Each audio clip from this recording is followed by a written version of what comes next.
Hey everyone, well met adventurers. It's time for another Time Off Tuesday. Thank you guys for joining me for this week's stream. If you've been following along, you noticed that there was a gap last week as I was over in North Colorado doing Country Jam. So anyways, I'm back and I'm itching to play, and we'll see if we tonight's the night we finish this game or not. I don't know. I'm really sad if it is how we finish it, and I actually did not think about what would happen if I finished early. So let's see, but let's go ahead and once we start a couple more minutes, we're just going to start a little bit early, so we're just going to go ahead and hit continue right here, so you can hopefully hear me and what I'm saying. But I'm hoping you guys can hear me okay. And this has been fun. Yep, look at this. We're about to go right to the island. We're just standing here right next to each other. Oh, and to make things even more interesting, I'm very glad that this game isn't like a twitchy Resurrections game, because I got a band-aid on my thumb.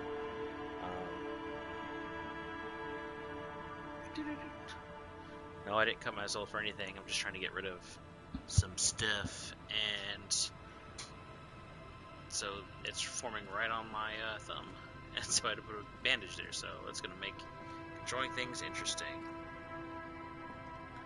Anyways, let's hop on in.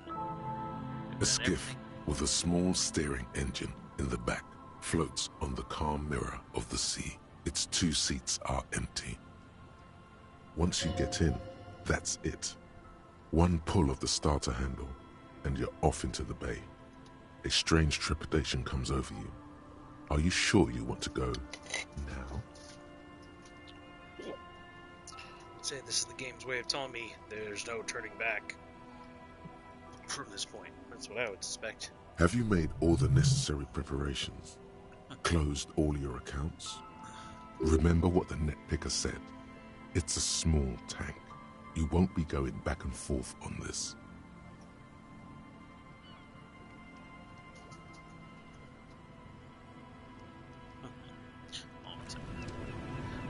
Everything should be done, though. One thing that I don't think I checked out was the church after all this. I don't remember if I did or not. Okay, come on. I already talked to her, that's how we get used to her boat. She got anything else to say? Our tenant, the policeman. I hope the waves don't keep you up at night. That's right. I done shot.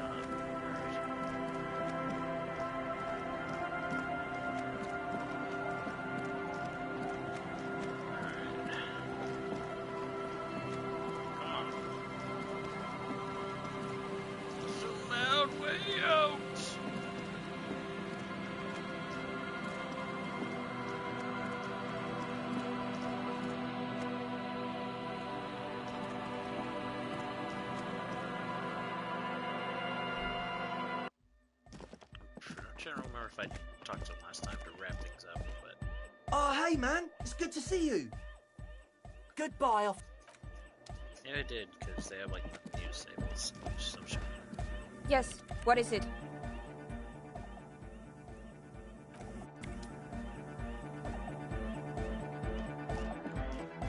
The mother of humanism stands above you. Why? That does seem to be a problem. I don't know. What do we think? Only a strange little... The mother of humanism towers above you. Yes, we all are. Her name, body, and rule are synonymous with humanism. The law... I have no idea what you mean by that. We've been standing here long enough. Alright. Good morning! Yeah! Hardcore!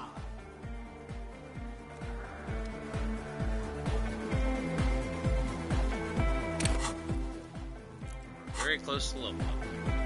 Might be our final level up.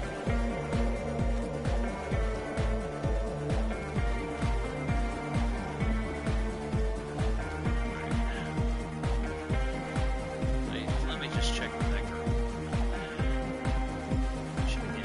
Hong Kong.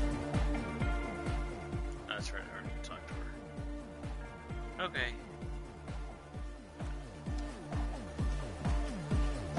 I'm pretty sure I talked to her. Yo, man. What's on your mind?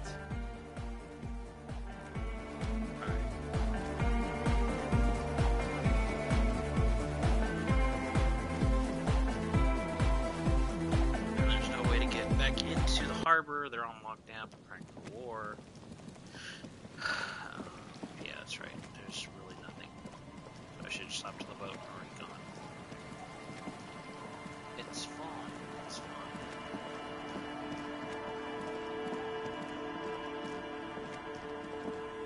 Come on, go, go, go. Pretty sure I went and checked with everyone to make sure there was nothing else left last time. Can't remember. It's been a couple weeks, but I want to say I did that, so I did everything. So we just hop on the stink boat. No more dilly-dallying. Onto the boat. The skiff float. Once you get in, have you remember what the net picker said? It's a small tank. You won't be going back and forth on this.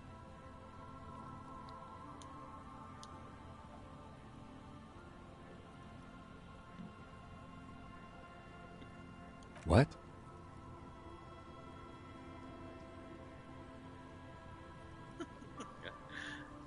What else do we blast that FM on our way to the end?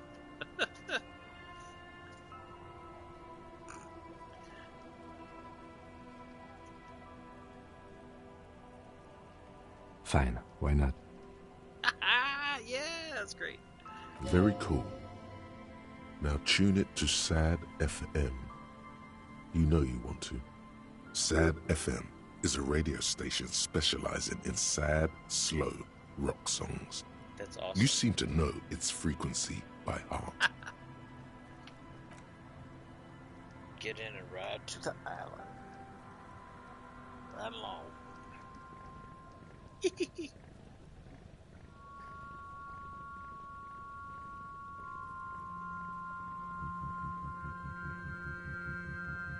Want to be free. Yeah. Look at us go. Nice slow Want boat. It's not like there's a no wake zone or something. So it probably just is, you know, not a very powerful boat. it will last forever. Go, go, go. Trying not to get copyright striked. Go, go, go. Gotta keep talking over the music. Oh, it's useless. I'll probably still get notification. It's on YouTube and not Twitch. Wish I could just listen to the lyrics.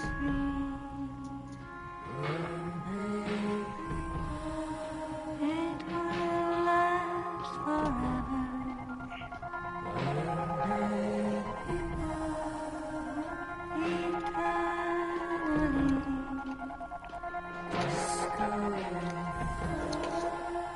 Much wide shot.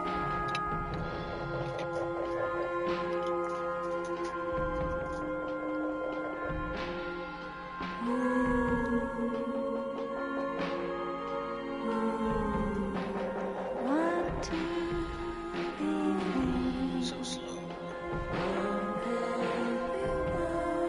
Want to be free.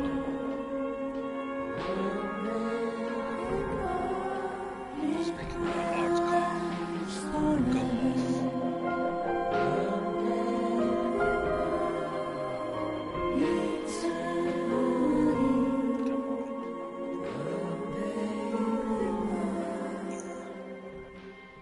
There we go.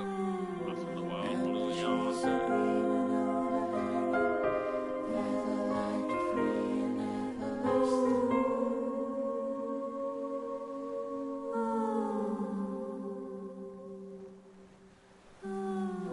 And the trees are green and overhanging, never like the free and everlasting.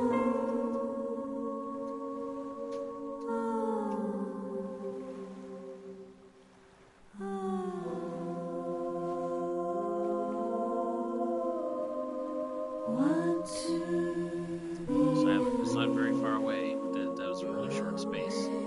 Those are for the freezing waters. just told my dude to start swimming. Fact, if he had floated the right pieces of ice, he could have just hop and skip jump over.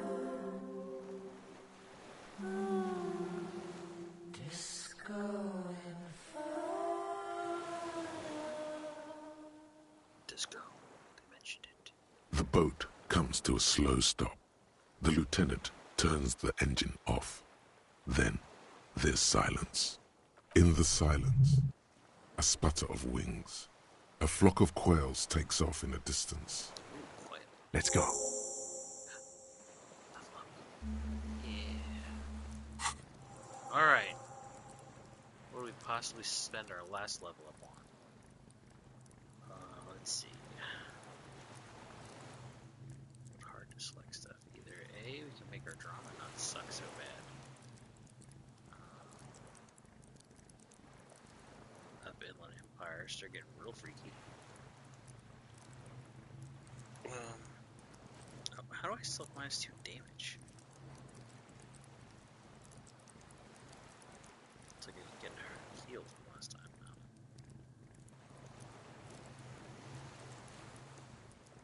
Speed, sapping fair, interfacing, composure.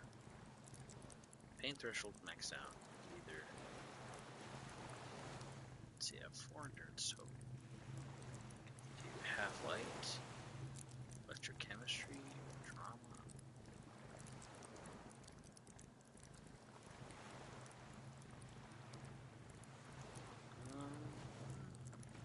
It's a real interesting conundrum.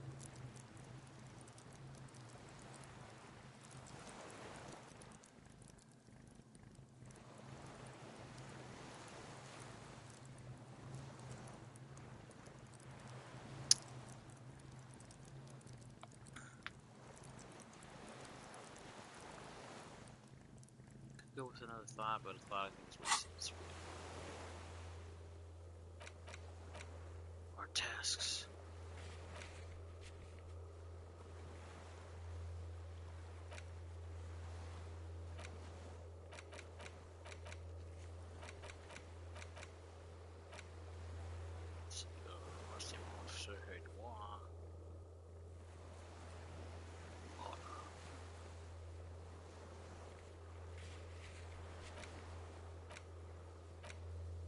Go to the island. Alright, we need to figure this out. So, for our possibly last skill, let's see, reaction speed, savoir-faire, composure, electrochemistry. Let's see, what does electrochemistry do other than allow you to take drugs? Let's see. High levels interfacing will isolate you from society. Why bottom? Wait, that's interfacing. Electrochemistry. High levels electrochemistry makes you a man of unrestrained pleasure, an unrepentant Lothario who leers at people with a bottle of speed and a plastic bendy straw in either hand. But with a low electrochemistry, you'd be too innocent to be effective. Without a working knowledge of drugs and sex, it would be difficult to understand. Could be good if the person we're meeting on here is all tweaked out, but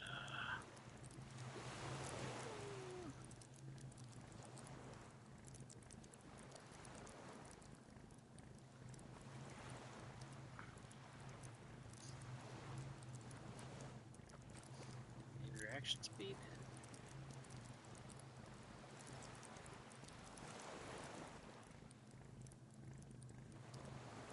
Maybe just have one fair.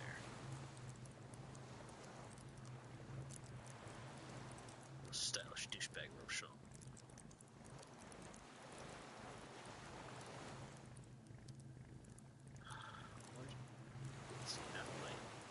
Each ultra tune in the world is perpetual fear of your own shadow, someone else's name or saying. Be always ready to pounce.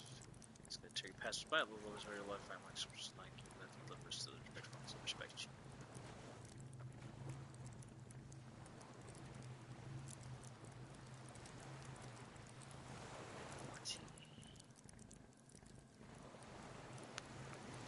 Sure, why not? We'll do more savoir-faire. Be the disco cop.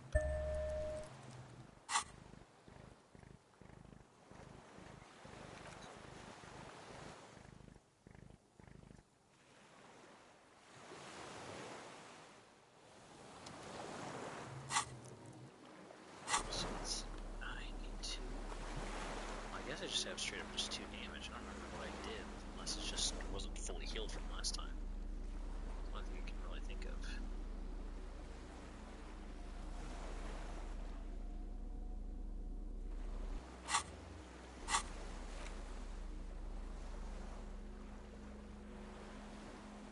should have done drama.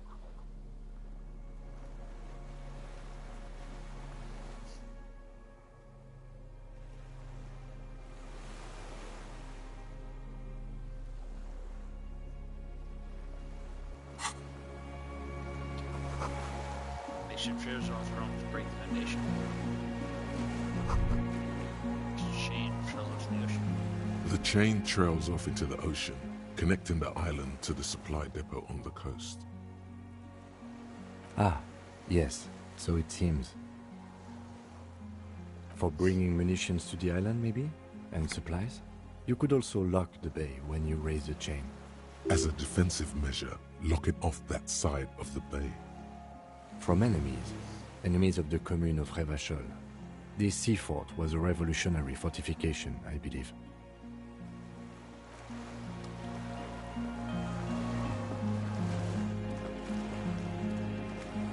Yes, fish should be here first. These tires falling apart. They're at least 50 years old.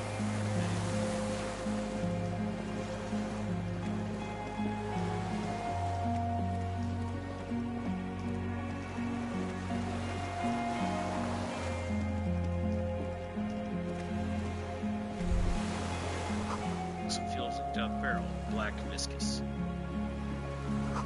There's only a trace of Matt Moss in here. Drug or some other substance. Tension inflammable.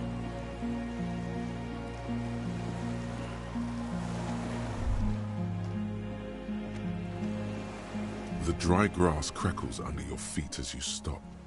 Far away, birds' wings touch the still surface of the sea. What is that flare? The flock of quail departs, now more than 100 meters away, 102, 105.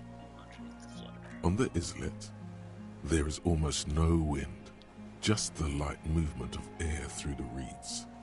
Bulrushes swaying on the waterline, long dried leaves chafing against each other, like a silent orchestra tuning at the beginning of some major work, of great importance to the few who attend. Okay, here we go to the west. A silent hiss, sea air moving through the needles of a pine tree. East. The faraway roar of the city, distant like today's dream. Before it, the sound of sand, the low tide filtered through its grains, a bird tending to its feathers. Head. A low hum. The air slowly moves through a concrete box, through its ancient slits and cracks, resonating, hollow. A big building. You know, I wonder if the person who's here and if all this happened because, you know, is it some old dude who either never thought the war ended or, you know, lost their mind or whatever, still think the war is going on, and so they just saw what they thought was an enemy soldier and took them out? Could be it. Air flows out of a pillbox window. There is very little there. The air cossets flowers on a meadow. Absolute silence. Reeds motionless. Bulrushes motionless. Col de Mamadakwa. Cool. Yes?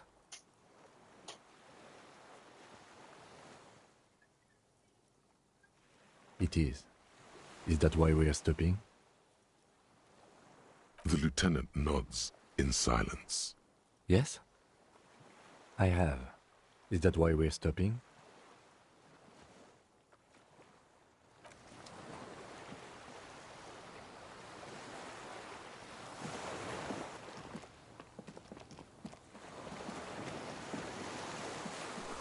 Where else is ICMC starting this website?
old cylindrical generator is nested above the ammo lift, with makeshift electrical wiring running out of its side and across the floor.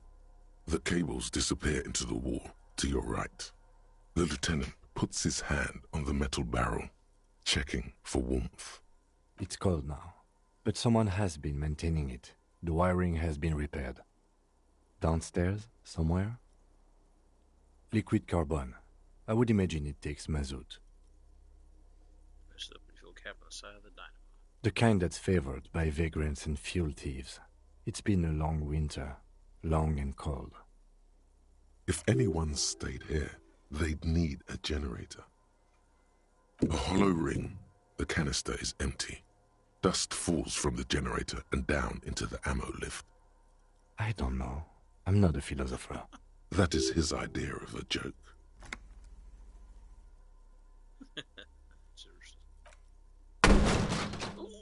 Why did I do that? I'm an idiot.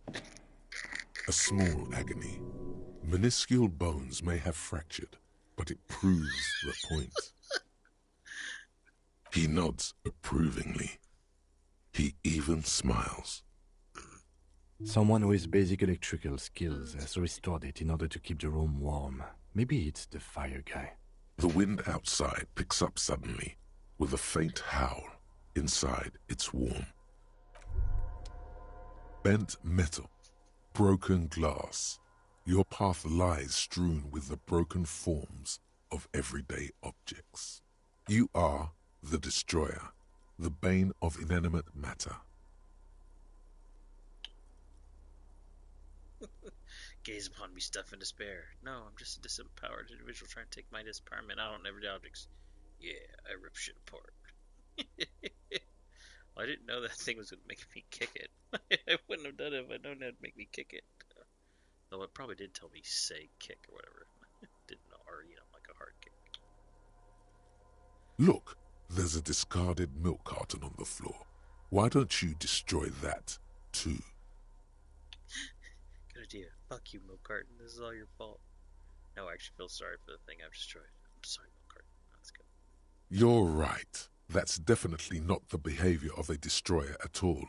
That's just severe anger management problems and a disregard for property rights.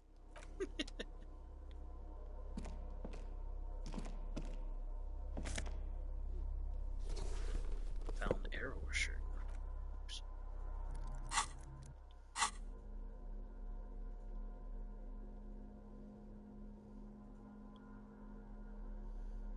Sleeveless aim. This found train shirt has seen one wash too many. Retained this unusual design. One sleeve short, the other long, but little of its original color. Giant F swooshes across the chest, now gray. Fun. Let's go ahead and put them all now that I got like all of them. Oh my gosh, sorry. My thumb keeps hitting the wrong thing. Let's see. We got gloves. We got a shirt, gloves, shoes, hat. As long as there's no like glasses that didn't go with it.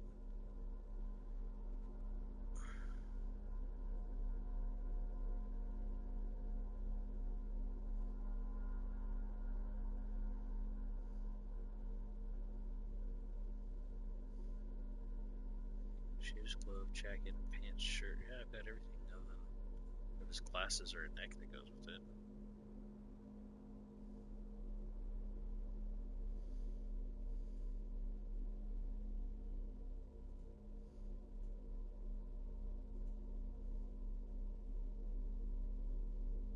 Submit selected rendezvous.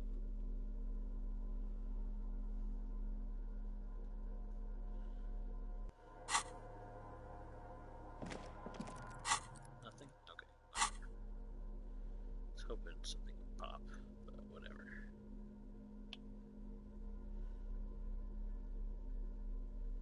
Oh, it's because my jacket. Do I have a found jacket? Maybe I don't have the jacket. Oh, did what's his face have the jacket and I gave it back to him?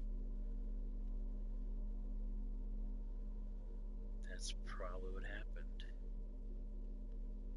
Yeah, because I don't have a jacket. All I have is this.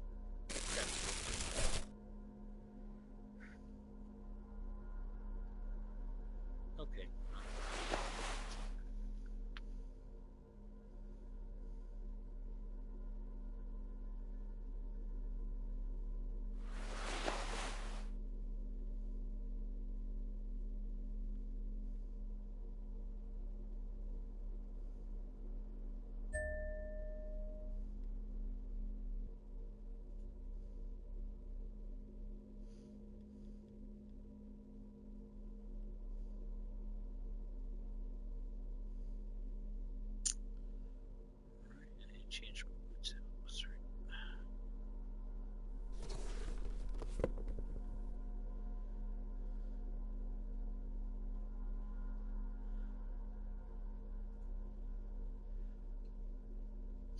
Right, this I'm supposed to be wearing that jacket, that shirt, pants, shoes, gloves. Yeah, that's one. Stupid glasses.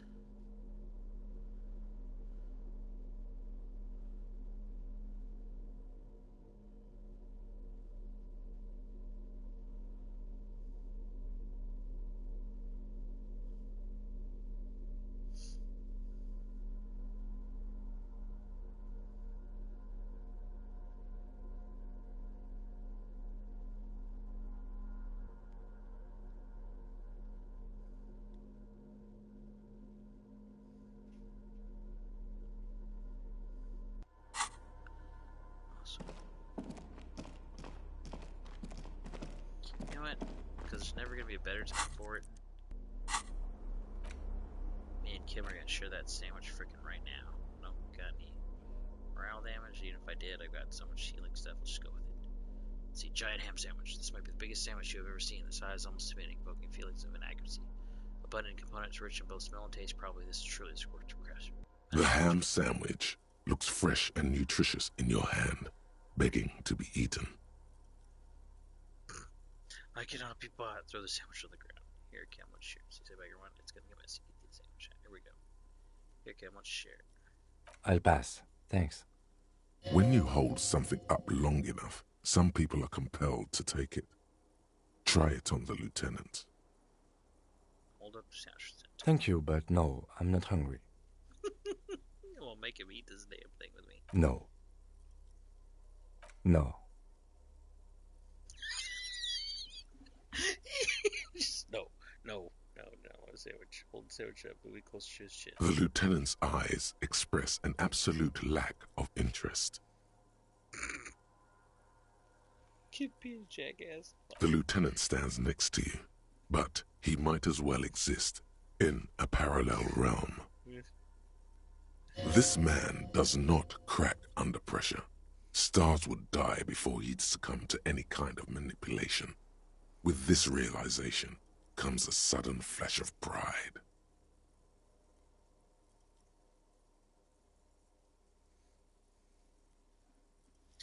This man does not crack under pressure. Stars should die.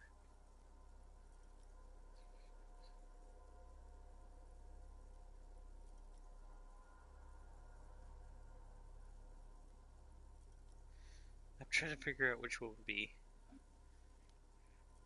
No, hold the sandwich. Or have the sandwich interceptor circled in front of the lieutenant's face and then gently nosedive against his lips. I'm trying to think. So, I don't know which one to do. I just want to eat this damn sandwich with me and not be angry.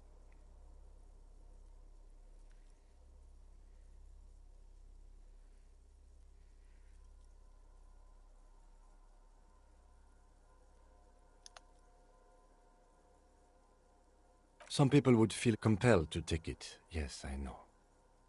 No. I'll pass. When you hold something up long enough, some people are compelled to take it. Try it on the lieutenant. Thank you, but no. No. The lieutenant's eyes, this man does not crack. Stop that.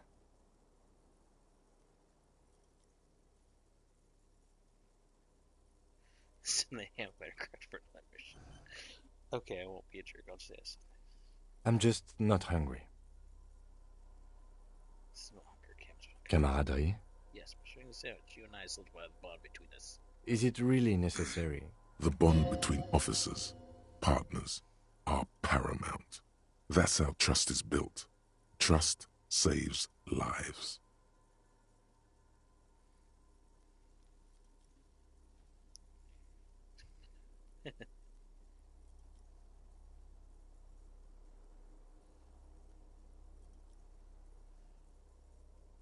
Don't want to go start crazy or just say it really is. Then sure, let us strengthen our bond. Here we good.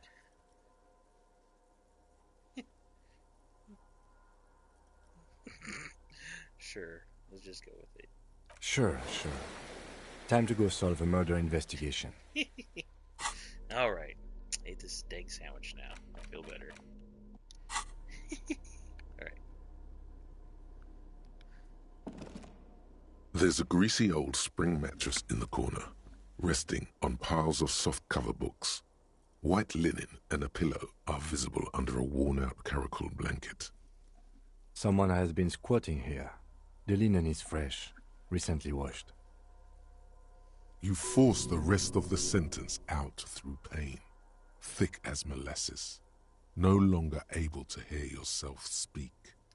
You know, officer, you can rest here if you are feeling tired. I will keep watch. You could use some rest for what's ahead. Yes, anytime. If you need a rest later, it's okay by me. You don't have to be a hero. It's okay, that's why I took some, that's why I ate that sandwich. Alright, we're gonna do a quick save. Because I don't want to accidentally trigger something. Miss out on exploring the rest of everything. Because if you've watched any part of me doing this game, you know that's how I roll.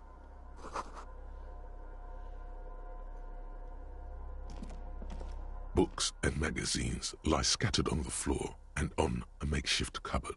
They are not particularly well organized.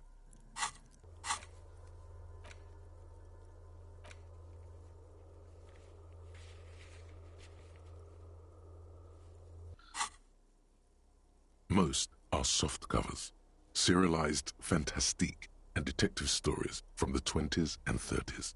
This disparate digest includes the classic Animal Adventures. Popular depictions of man versus nature by amateur naturalists T&T Harpin, husband and wife. Widely read by people from all walks of life. Who doesn't like nature? Who doesn't want to survive? Among what is mostly commercial fiction and serialized stories, you find a magazine cathodique for electrical engineering. Then it's back to pulp. Light erotica, an international thriller about circuit benders. Someone's made themselves a home.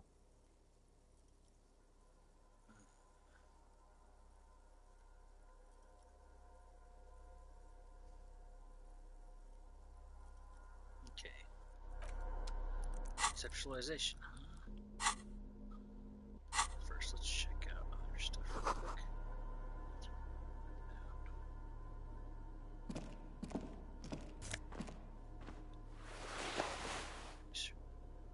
That almost looks like a picture of me. If that's probably my eyes off or whatever it is.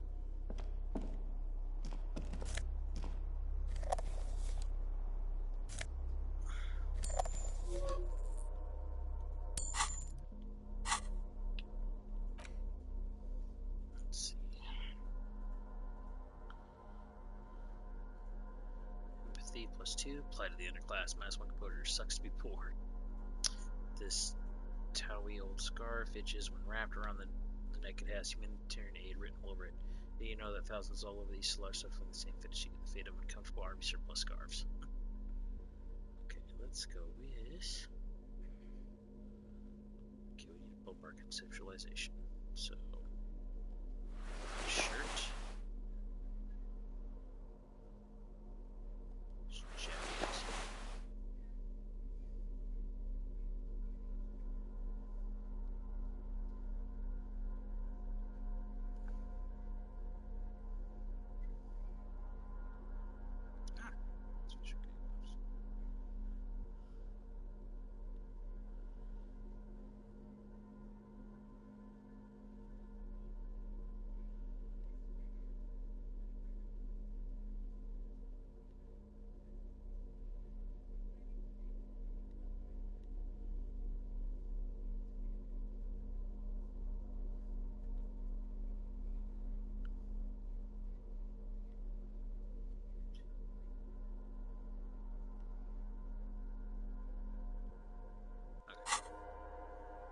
Let's check this again.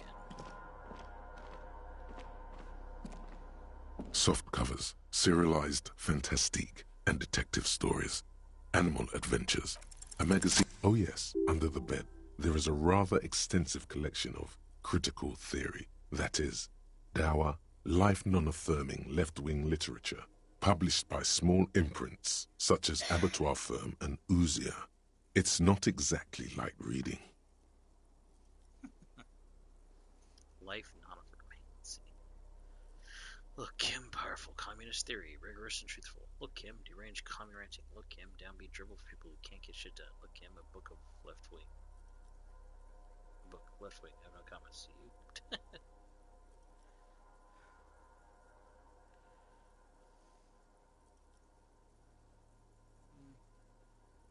Elysium. Humanitarian sciences stands out. Not a lot of critical theory around in Ravachol West anymore. Your incendiary remark has failed to provoke him.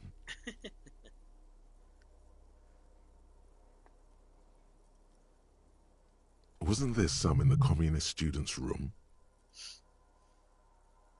Well, yes, that one student did. The little books seem inconsequential next to the big pile of frivolous entertainment covering them.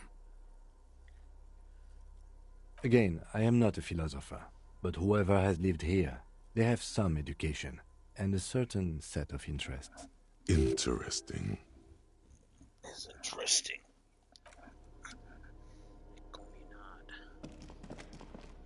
Alright. Can either keep checking the spot or checking outside. We're gonna go back outside.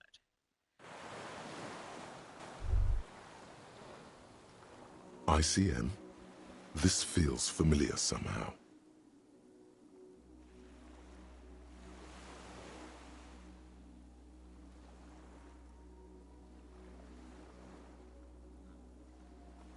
Insulindian Citizens Militia. It's the official name of the Communards Army, the black and white army of the revolution. Sounds an awful lot like.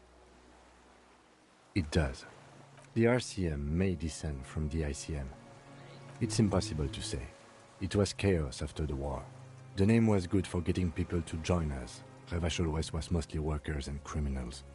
Nice political thoughts rush through your neocortex. It's going to be hard to say them.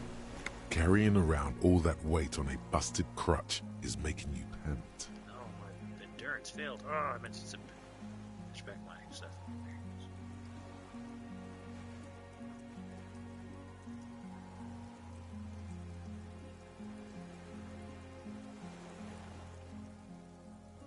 Elysium sounds like a CP, very close to the national blood pressure. Send all that way. No one remembers the ICM. The connotation is less important each year.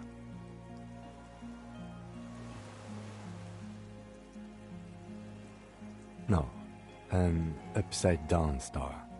With its horns in the sky, the symbol of the commune. No, that's the uninhabited archipelago. A DeLorean-era symbol of Insulinda, known as the face in the sea. After 44 years? That's not nearly enough to hide what happened here, Lieutenant Gefreiter. One of these barrels was still leaking fuel, as you saw. The city is full of things like this. Old bullets, guns, fuel.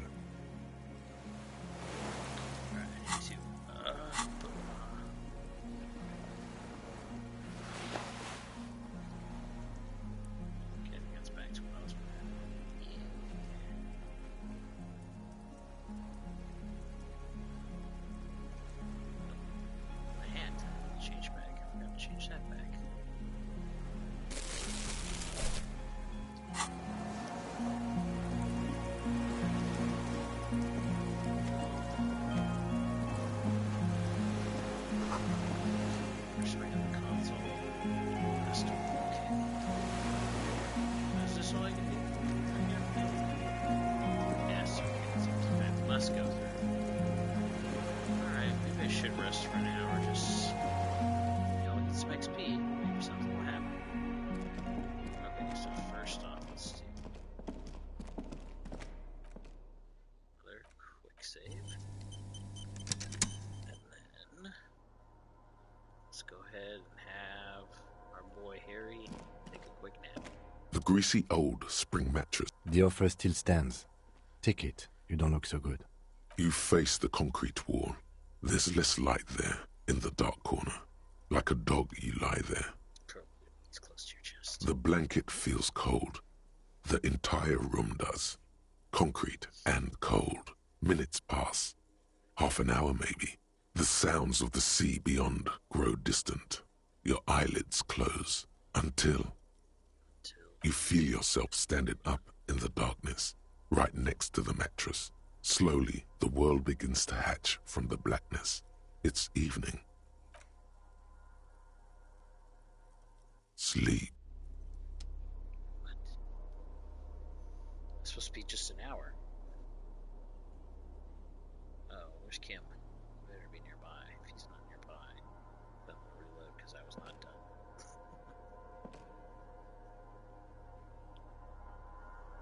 Kim. We're going back because I'm not ready for this.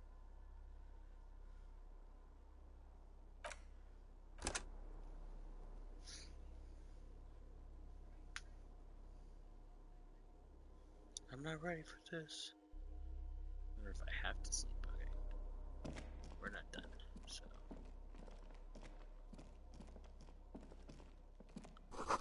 Last storm was weigh over 10 tons, rust peeled off. Let's see which way to go. Okay. Oops. Check this out. Green paint flecks off the monoblock aluminium cabinet. There are rows of switches on the front panel, a frequency band, and even a keyboard. The keys rattle like teeth. This keyboard hasn't been functional in decades. The console of an antique computation device. The generator upstairs, with wires coming out. They terminate here. What did this console do? Urgence, ouvert, allumé, radiodiffusé. Sounds like this device was used to control the electronics here. Maybe it still does. This device was used to control the electronics in the room. It could open doors, control lights, function as a radio computer.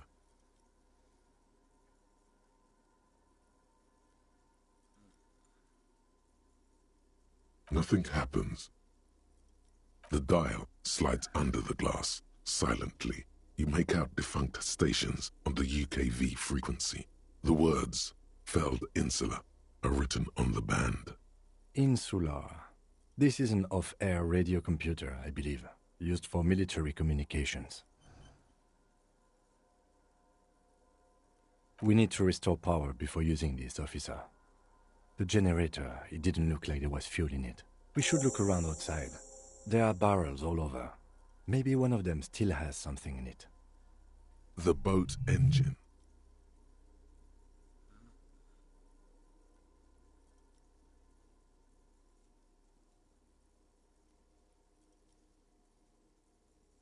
But officer, then we would have to swim back to the mainland.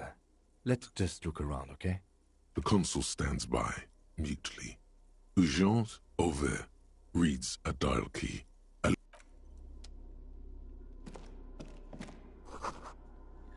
Shut. Set. Because I need all this real. Fine, fuel for the generator.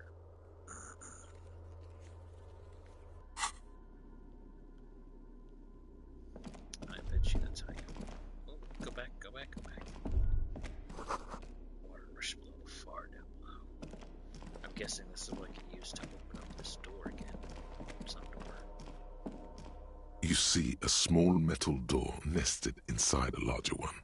A heavy steel blast door. There is a conventional keyhole above the handle. It's very small. Another part of the island, probably. The lock looks like it could still be usable. Maybe this is one of the doors we don't open? Looks at the door, then its bigger brother, then at the. He's right. It would be better to open its big brother. A powerful engine hangs under the ceiling. It must control the blast door.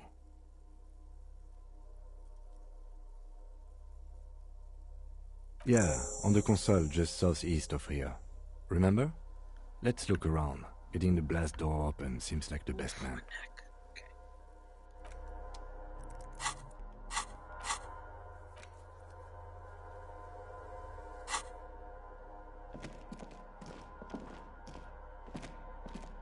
Oh, that's where we came in. I was like, I walk all the way back up there. Now we can look this way.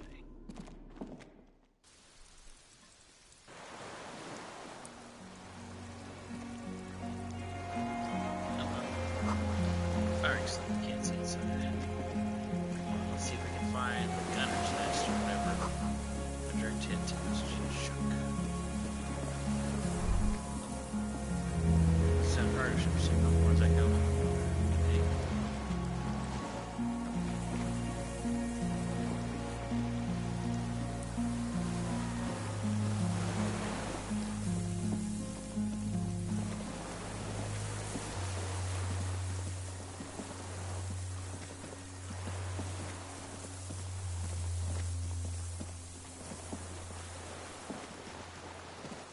Here we go.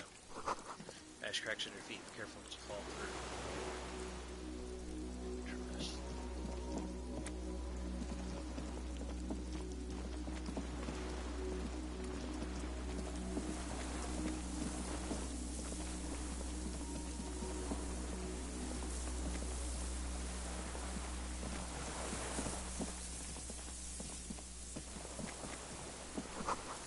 Much broken rusty remains of the chain. What's this? A strange feeling looking at the water. Maybe you should just wander off into the sea, leave it all, and walk in. Perhaps there's someone there, under the water, waiting for you, where it has always been, smelling of tutti frutti and betrayal. Maybe you know it's going to hurt. Yes, cold and still, but love is warm like the inside of her mouth. Oh fuck, yes. Go there in your head. It's been days since you thought about her. A week. No, we're not starting with that. Not now. Not this time. This thought is over. In the rain mirror of the bay you see Martinez, reflected. Tall edifices of ruins reach into the water, like shimmering towers. And the shacks too. Pine trees and motor lorries, upside down. Islets and posts, like stepping stones, lead into the water in front of you. Go. Step in. It's been too long.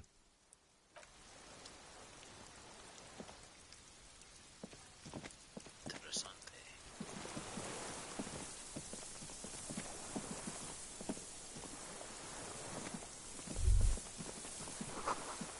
Oh, that's why the chain is long gone.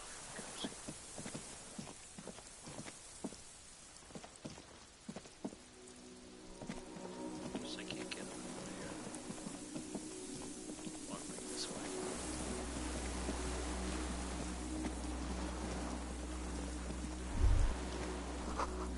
Pain in your pelvis makes you wince, then you eat. Okay. Shh, where did it go first? This way. Might be feeling secret sauce. There's a rain-soaked mattress on a concrete slab, only half covered by the crumbling roof. At the head of it, double embrasures, firing slits like two eyes in the wall. This looks like a good place to aim from. So extreme steps closer to this handheld gun. Some extra mattress. A single-person mattress, modern, civilian use. Brand name, Marjorie.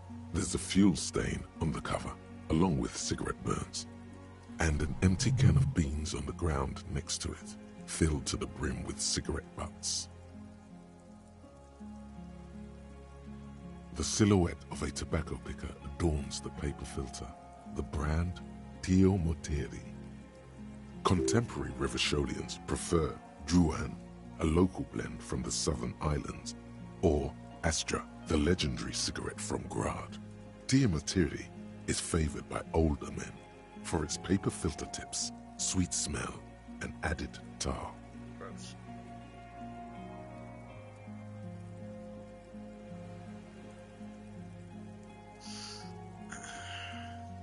Could be a coincidence, or the same person has visited Land's End and here. I didn't see any signs of smoking inside though. If people live there, they keep it tidy. This here may also be a smoking spot. Sure. Yep. There's a firing slit in the wall in front of you, like a little window. Quite old and grimy from years without cleaning by anything other than the rain. The springs screech as you lean on the mattress and crane your neck to look out. Trepidation, a tingling feeling in your stomach. A small piece of Martinez coastline opens up in the square in front of you, like a tiny landscape painting.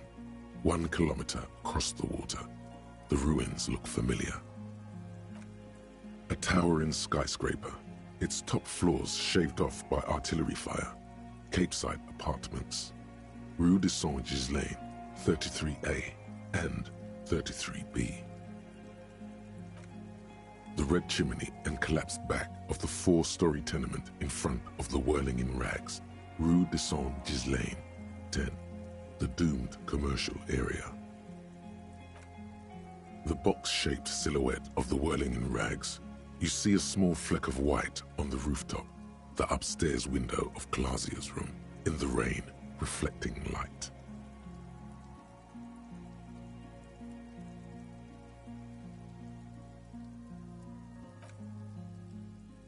Do you have a line of sight to the window? More than that.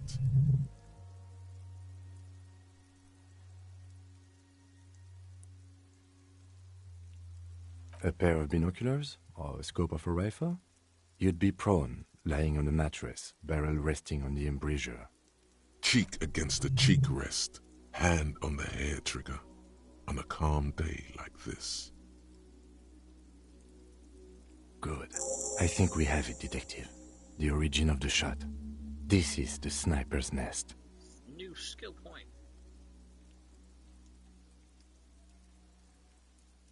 Affirmative. That's a couple.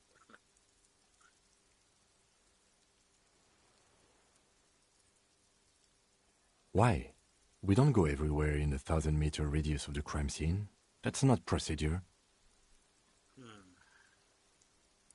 Don't beat yourself up, officer. Oh, no. We did not put guns in their hands or get them drunk. The lieutenant pauses. Regret comes over him. We will make up for it. Here. I feel it. Where?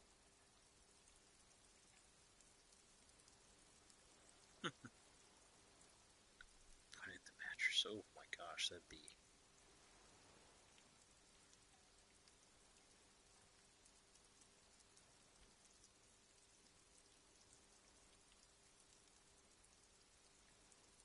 He does not answer, just nods. With his back hunched, he looks around once more and says, We should move now.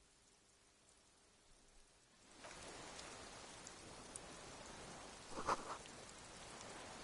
we stopped.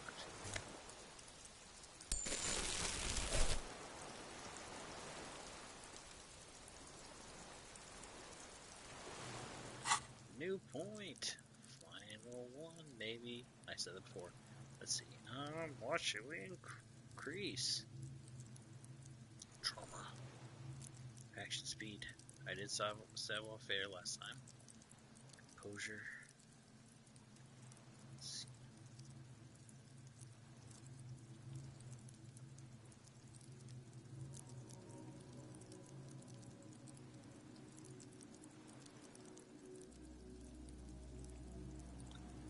Fashion police. Ah.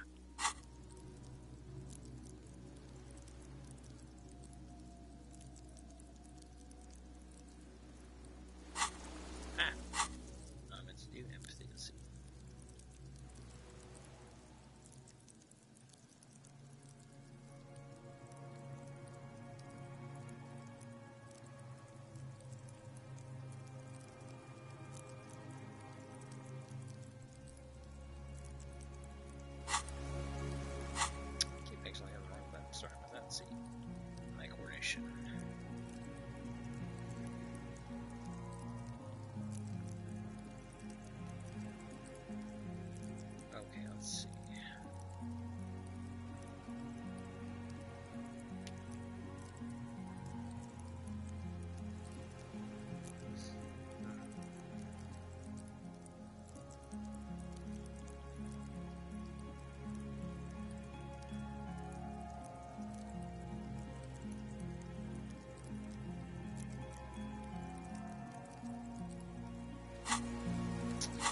what happens if I take something over 7. That's 8, but super encyclopedia. There's fascinating trivia.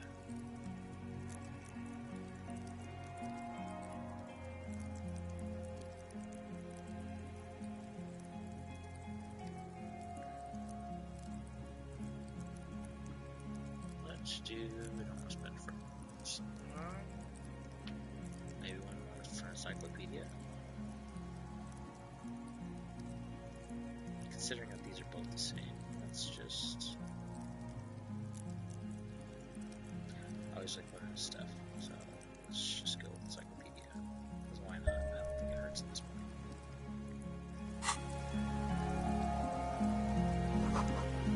Whether artillery map shows coordinates of the Bay Road shore.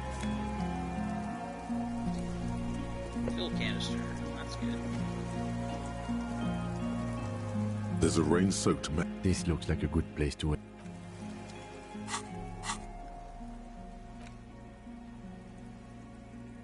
Let's see. There's still some fuel in this battered canister, a liter or two. The metal looks decades old. The logo of the auto manufacturer aluminum is faded on the side.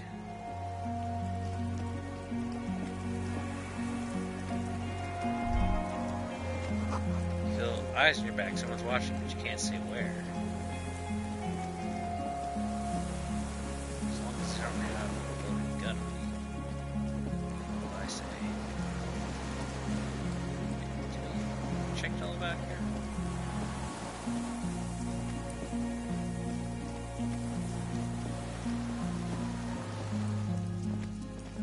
I guess so. I guess can't go. Alright. Oh. Way to jump down here without breaking a few bones. Okay. So I can't go to the other part of the island. Okay, well that's good to know, I guess. I keep getting trapped. Right.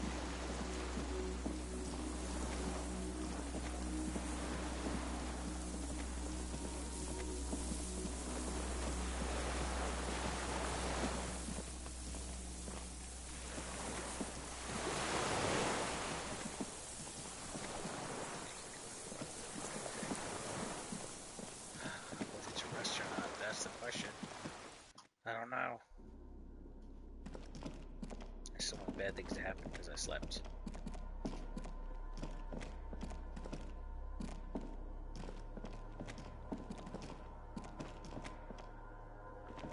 Alright, we're gonna try this one more time.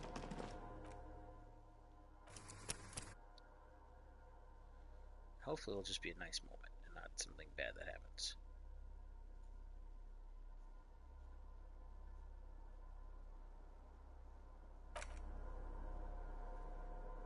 We'll see. We will see. Alright. The greasy old. The offer still stands. You face the concrete wall. There's less light there, in the dark corner. Like a dog, you lie there. The blanket feels. You feel yourself standing up in the darkness, right next to the man. Sleep.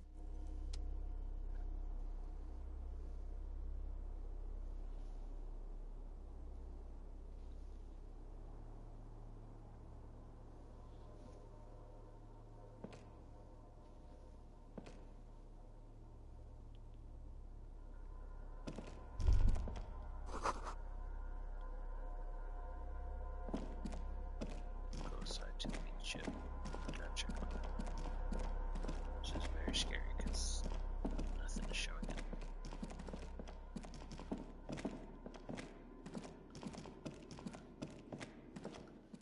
It's very scary. Can't even pull up my menus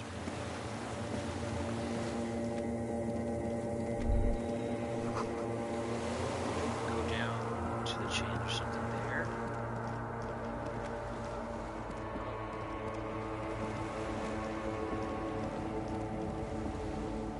Ah.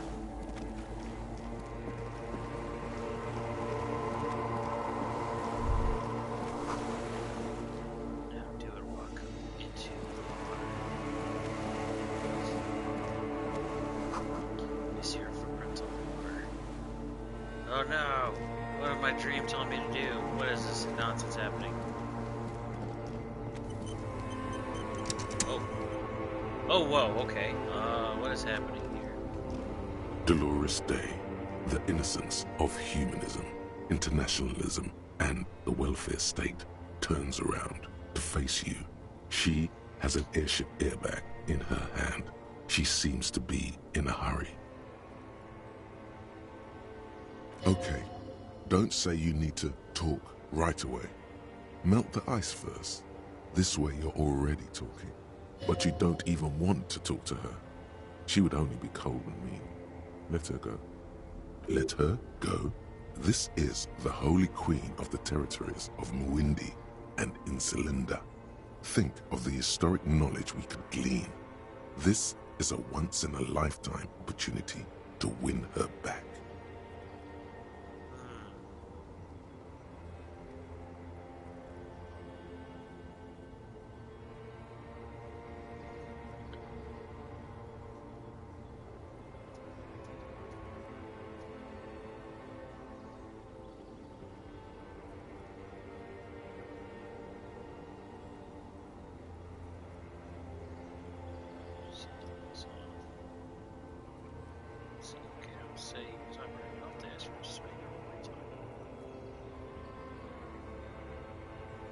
Just my scepter, my globe cruciger, a spare silk gown, a toothbrush, travel documents, the crown of immortality. Oh, this. This is just a wreath. The crown of immortality is made of rarefied light, mana and raw palladium. It was passed on to me by the rulers of late antiquity. She looks at the suitcase, not knowing what more to say. Then, over her shoulder. Anyway, hey.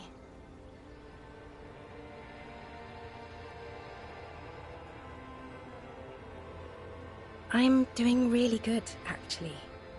Both professionally and romantically. I've come to a fulfilling and peaceful period in my life. Well, how are you doing, Harry?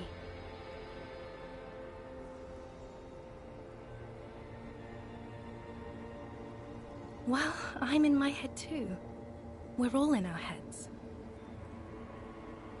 Sometimes, not as often as I used to. So much time has passed. More than it seems here. She stares at her feet, the zebra stripes on the intersection of the lights in the video runs below her hair. This is everything I always warned you about. I'm sorry. I was heading to the aerodrome. I just don't have time to...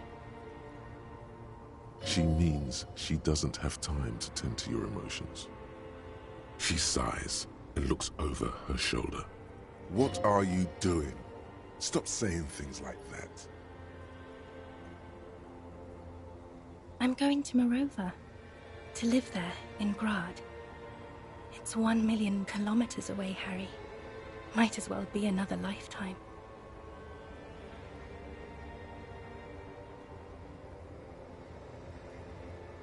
No, Harry.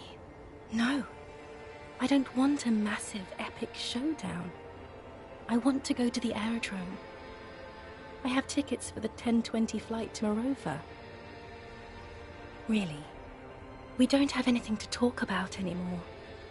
Every combination of words has been played out. The atoms don't form us anymore. Us. Our love. Our unborn daughters. It's all gone. I have to go to the aerodrome. I have to leave Ravachol and you. And you have to be alone. In hell. Forever. That's just the way it is. Oh God, whatever you do, don't try to kiss her yet. Not after that. You're still reeling. You'll fall over if you try now. Ooh.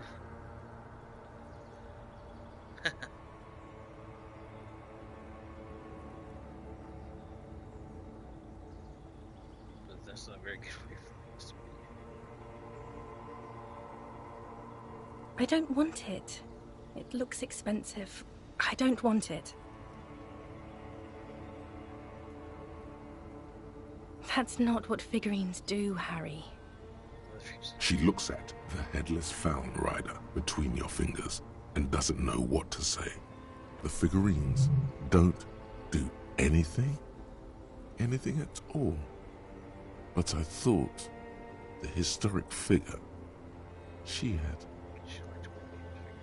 Yes, I thought it would be good. A form of communication where words have failed.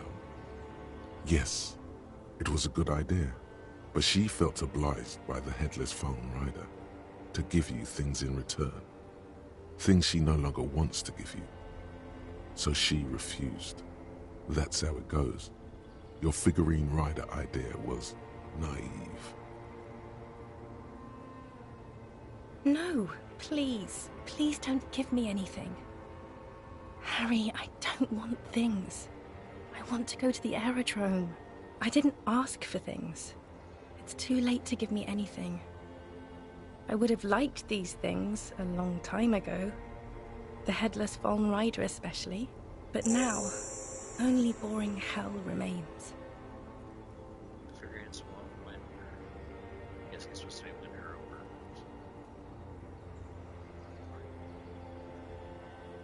The crown of hair is aglow with the red of the neon. Like this, she's trying to surf it. It's getting really cold outside.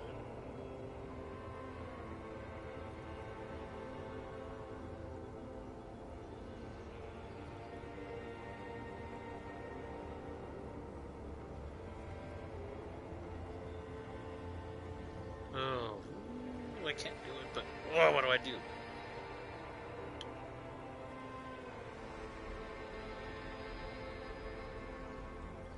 We both said a lot of things. We were very young. It was her. I can feel it. I can see it in her tender long fingers, in her wrists. Her hand wrote it, said those things. Actually, you didn't say it. You wrote another handwritten letter and kept it. As Queen Regnant, I write a lot of letters. You need to recite it to her, for effect. All of it. No summaries. Yeah, put a stake through your heart.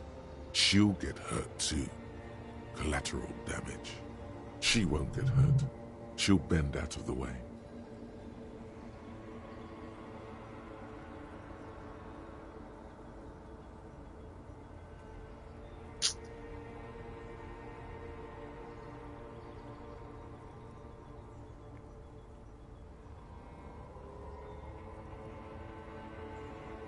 Pain threshold, savoir faire.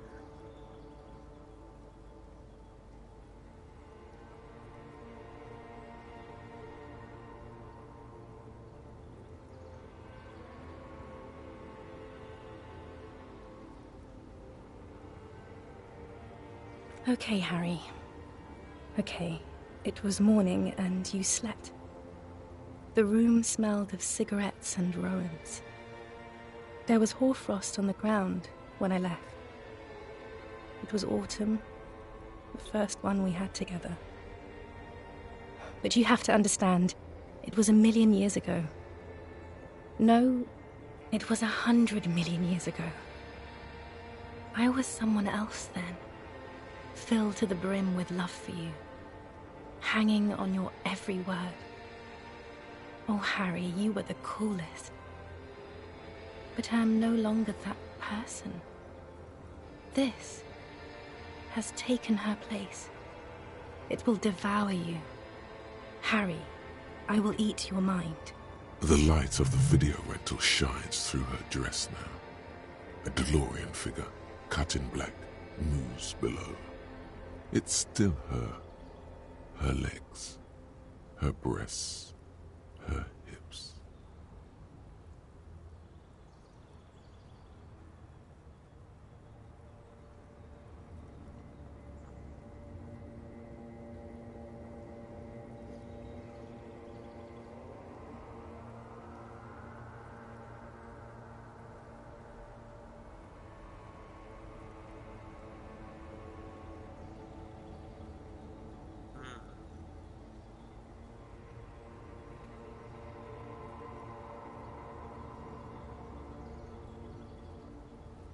care about cool.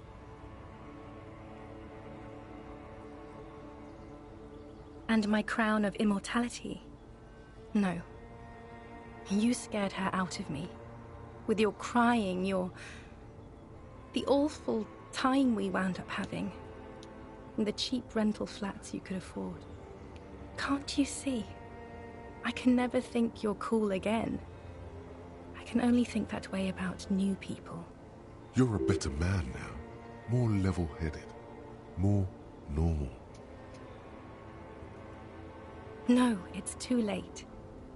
I found someone for whom I feel the same love I did for you.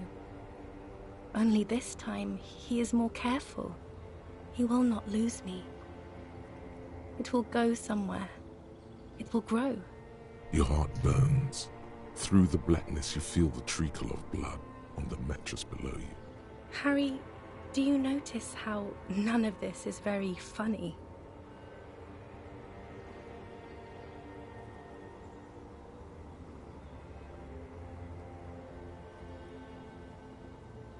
She smiles mysteriously, looking east, then turns her gaze back to you. The smile is gone. The coolest. With your leather jacket and your boot-cut pants. Smoking in the bus stop. I wanted you to be the rest of my life that day. And you were. Some of it, at least. You were my first. My first kiss. My first time to have sex. The first and worst time I fell in love. I will always have that with me. It's a fact. But that is all it is. It's like a ticket stub, Harry. It doesn't do anything anymore. Yes, let's talk about that too. Let's bring it up, the zoo. In Le Jardin, the day we went east of the river. To the aquarium first. I was sad about my mother. I don't even know why. The shimmer of the fish tank on my face. The octopuses. It was just a day then, but to think. Were we there now, you could touch my hair. Kiss me. Talk to me about anything. Go virtually anywhere in the world. Not like now. Now our interactions are limited to pain and regret. It's here, Harry. We are on Voyager Road. At the end of it, 300 meters from the stop. We used to come here to rent videos. There. You could not pay the electrical bill. It became a lightless tomb. The years you spent training for the militia, my parents' money, it was not good. Surely the alcohol didn't help either.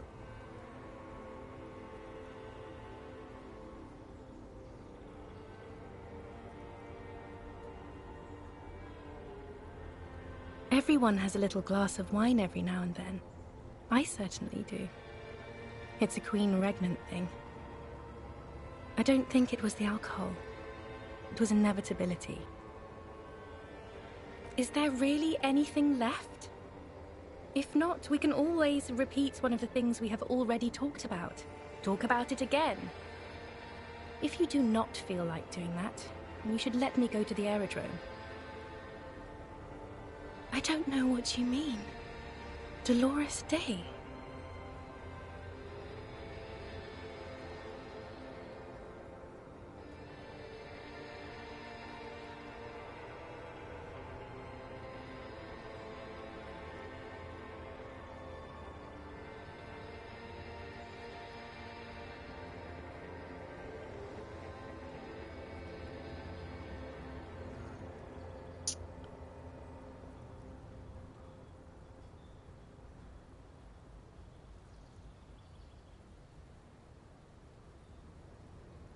The morning? I don't understand.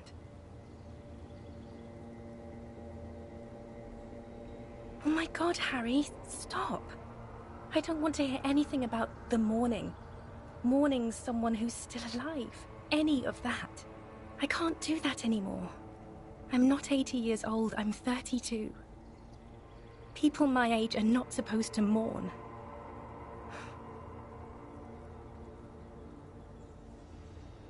Oh, Harry, you shouldn't have done that. Call me like that. You ruined it. There was still a chance. You should have waited longer. She would have called you instead.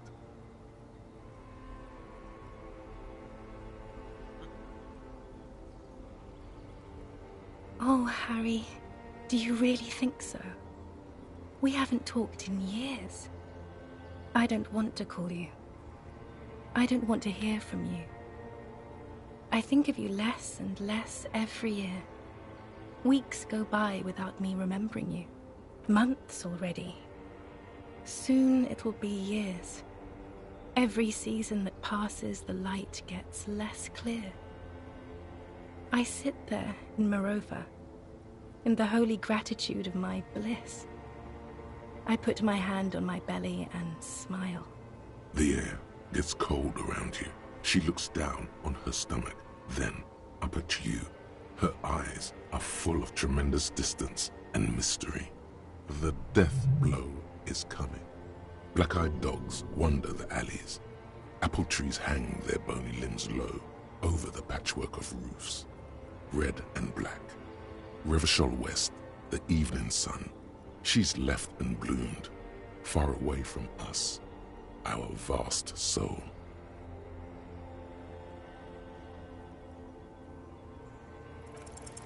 It's Dora. That's what the voice said on the phone.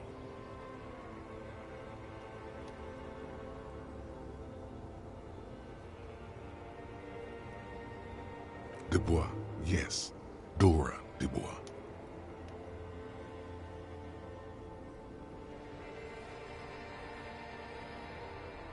Why, what? Oh, no. No, no, no, no. We're not doing that again.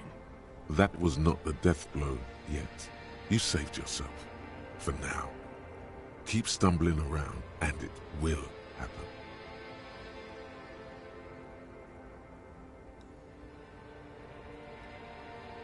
Wasn't I Dolores Day just a second ago? Now I'm the X thing? You're confusing me. Look, I have to be at the Lausanne Aerodrome at 10:20 p.m. I still have a light rail to catch. I haven't even bought the tickets yet. We all told you. Everyone warned you. Everyone. Literally all of you.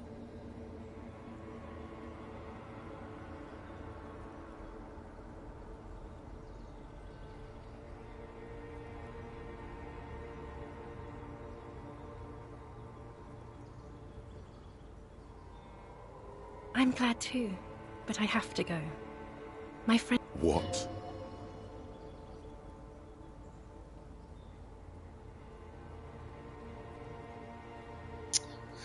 Oh no, but I wanted to go back. No.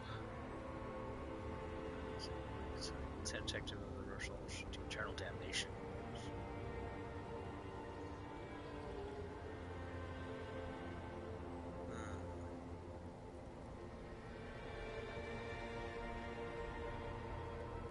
She does not look back. Instead, eyes her fingernails. They're bitten, frayed. The evening wind blows in. The gown wraps around her like a white flag. Do I want to say the evil ape thing, or just do this whole thing?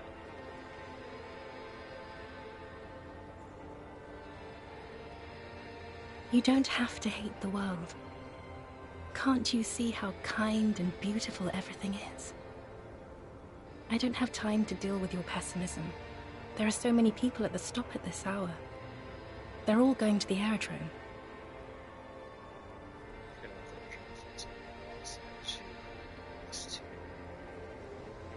It wasn't a fight. I was never fighting you.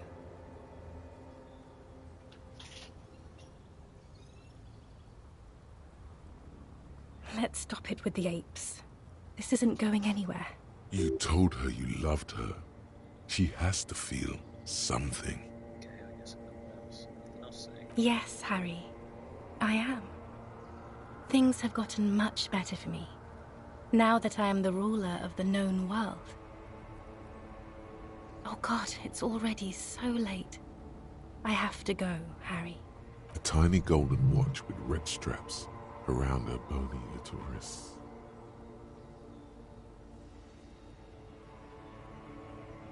Do I just go for it now, or do I say? Do I just do this? It's not, but... I don't know why I said but. There is no but. That's it, yes. We've talked about it a million times. You will get over it, just like I did. People do. Things will get good for you again. We're in hell. Stop. You're only making it worse for him. You never help with anything.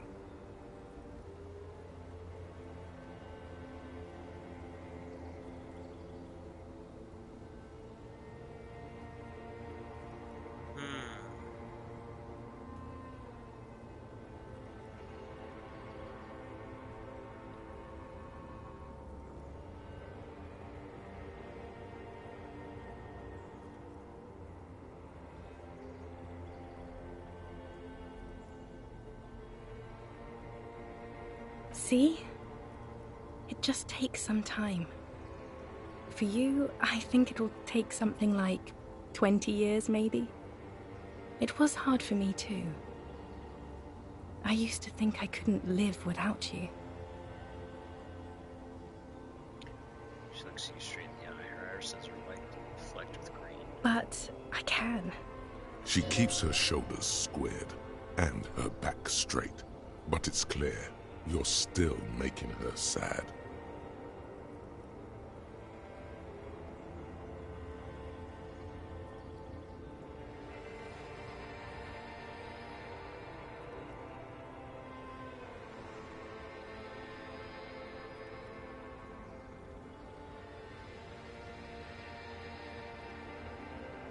Yes. But that time is gone now. So very gone. Yes. It only took me 1 year, maybe 2. Phew. It's okay. No, Harry. We can't. We already tried again, and it didn't work. Is that how it is now? We should just try all good things twice and then give up. By that logic, not you too.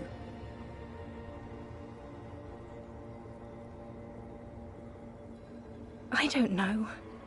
Please. Harry, we can't be together because you're insane. She avoids turning them to you.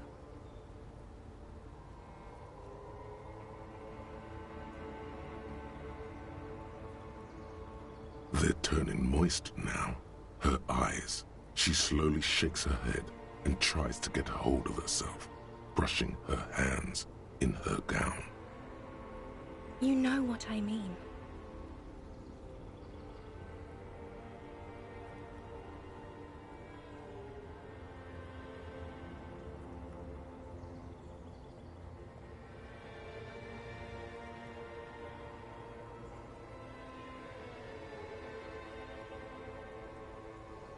No, you don't.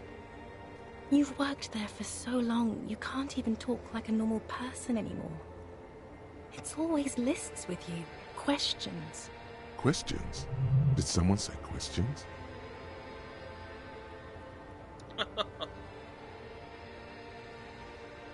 This is another one, isn't it? We're in a tree right now.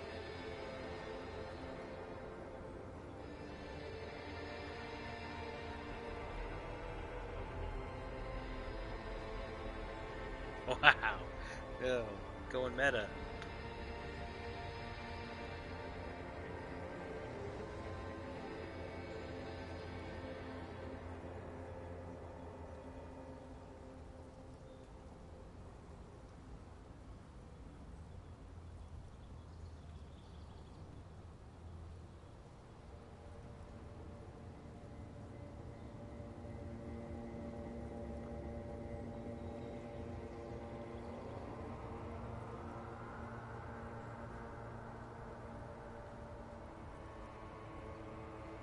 In descending order, usually.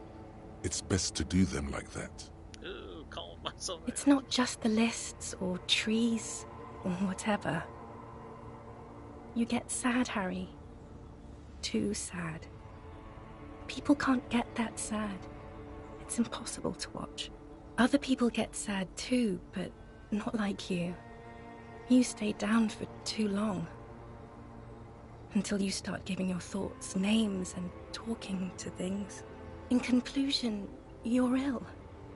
You're an old, insane man. And you have to be in hell until the end of your life. And I have to go to Morova.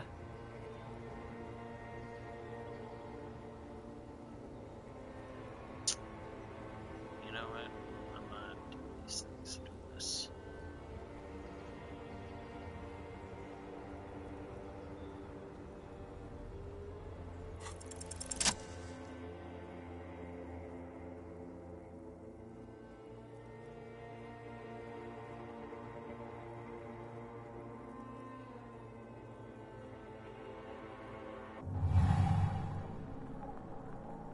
With your feet trembling from the steps you took, tepid and fearful, you stand against her, her body close to you, radiating warmth.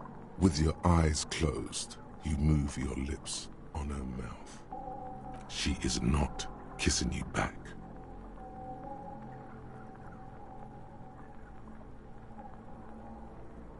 This was not about failure or success. This was always going to be horror. I should not have suggested it, and you should not have listened to me. Her chest rising like a pillow, warm exhalations against the side of your mouth, her tender soul moving through her lungs. Hidden, distant, kept safe from you. Feels like soft fuzz, a bird covered in down feathers, brushing against your broken capillaries. The world's most precious material, reserved for those she lets close enough to feel it. You are stealing a touch. It's not yours to take. The delicate wreath on her forehead pressing into your temple. The silver is cold from the spring evening air. Again, delicately before, because if she had pulled away, I would have, really could have stopped. Her hand does not return the grip. Her body is rigid. A current of unease courses through it. Distrust. For you. The curve of her spine. Her shoulders hunched. She keeps herself stiff. Her center guarded from your motions. Unresponsive to your guidance. Nothing, just pillows against you. Unresponsive, but for the taste of apricots. The moment is ending. She is going to move her face away from yours.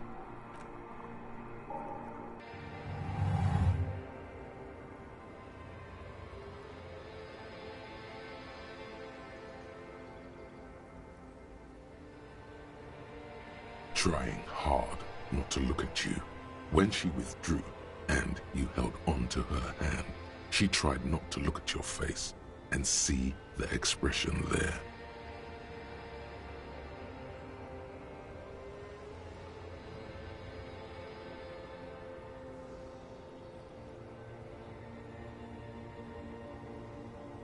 Brother, you should put me in front of a firing squad.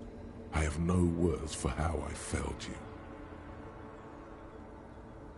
She breathes out heavily, as if something painful has passed through her, and shakes her head. Sorry, the stand there like a... Wow.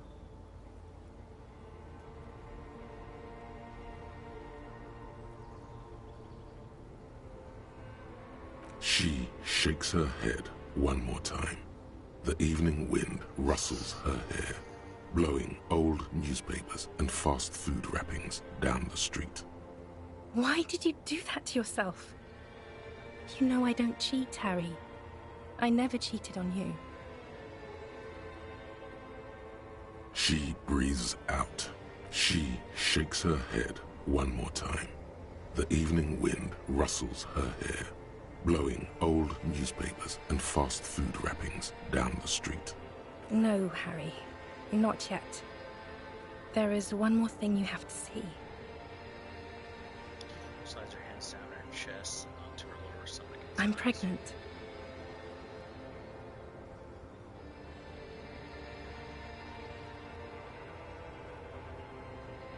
Yes, he did it. I terminated yours. Don't you remember, you poor fuck? You poverty-stricken fuck. Now, go ahead. Ask me more questions. Let's talk about something else. Oh. Oh, wow. Oh. Ooh, that's... No, this has to end. Do the last one. More questions. Ask more.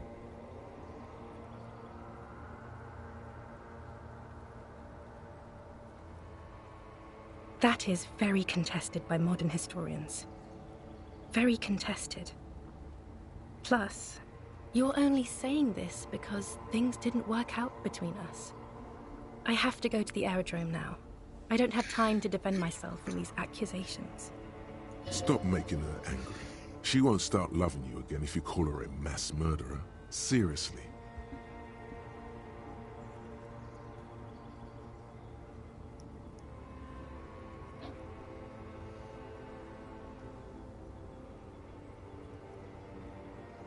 You were very bad to me too. We've talked about it like 7 million times now. I don't want to do that anymore. I am actually very ordinary, Harry. Below this gown and wreath, I have an ordinary soul and ordinary thoughts. The only thing inhuman about me is this. This thing you've made me into. I'm sorry for saying so, but I just hate it. What is this? This is so far gone, Harry. I don't even... My lungs do not glow, Harry. I am just like all the others. None of us have glowing lungs. Stop making me into some kind of...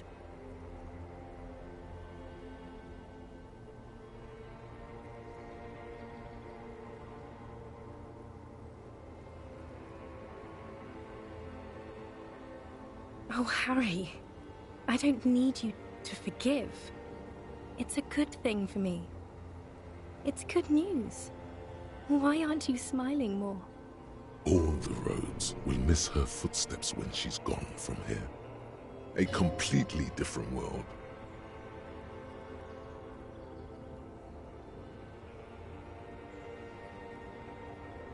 I have to, Harry. Really, I've already missed the 8:30. I'm gonna go now. I was wrong. You don't have power over her anymore. You shouldn't have said that. I am wrong about everything. You should go on without me. What was that? So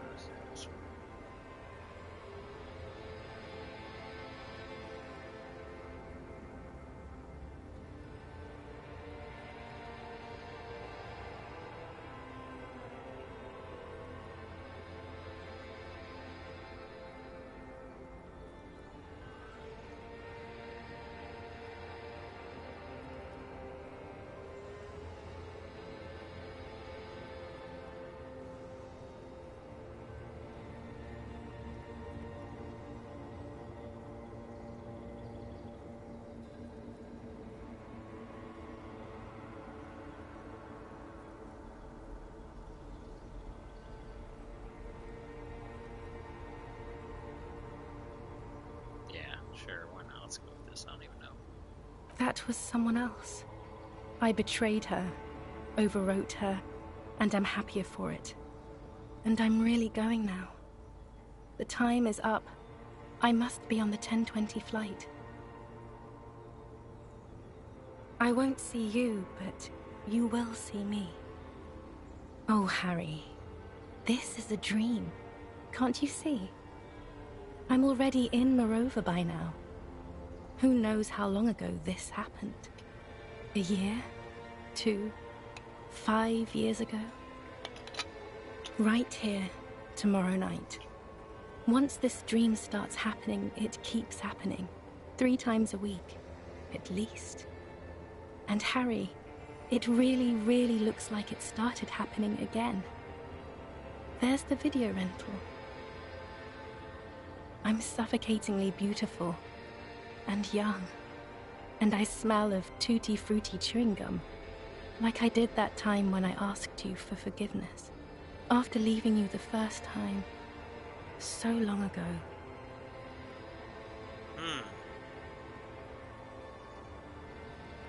Oh yes, this is real darkness.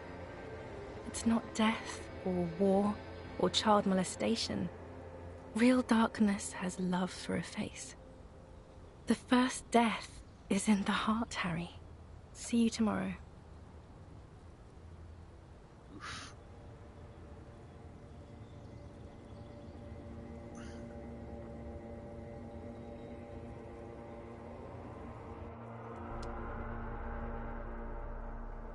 Oh, man, I was not expecting all that. I thought something had happened to Kim. Not that whole freaking ride. You're up quick. How was your sleep?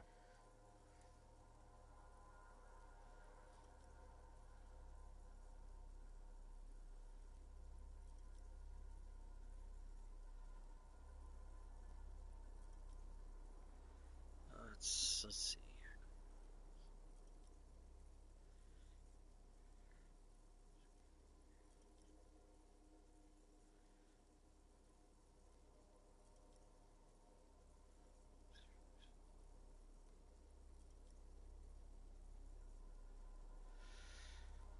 Oh no, let's. I'm gonna talk to them.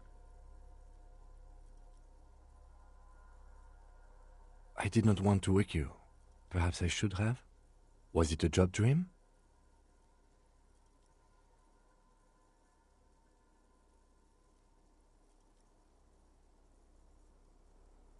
The lieutenant nods solemnly. I understand. We've all been through similar things. It can be overcome.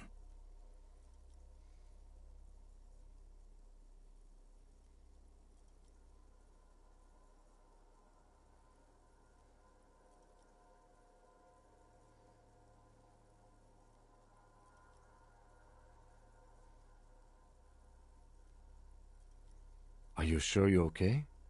You thrashed around and you bolted up, half covered in blood from your wound.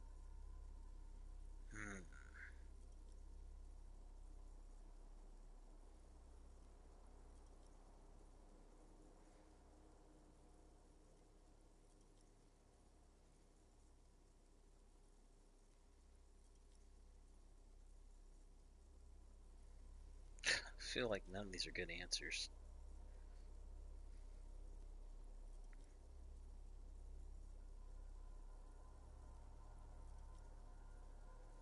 Let's go with this one. Of course. I was just thinking maybe you've torn your stitches. Are you ready to move on? Okay, swallow the blood. Spell the blood, get back to work.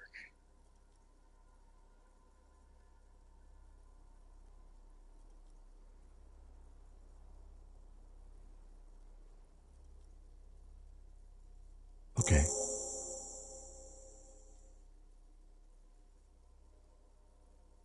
He's still worried. You must have really thrashed and squealed in your sleep. Oof.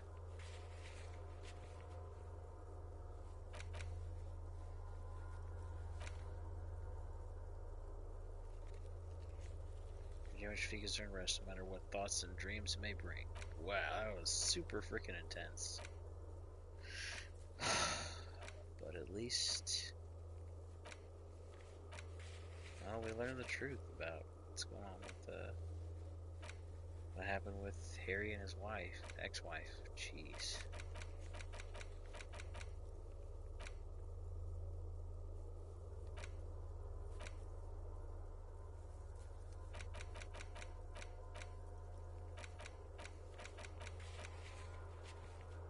Off of the figurines.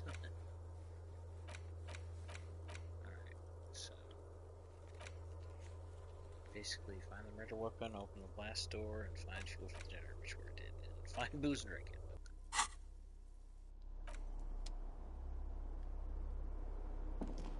The greasy old spring mattress lies in the corner.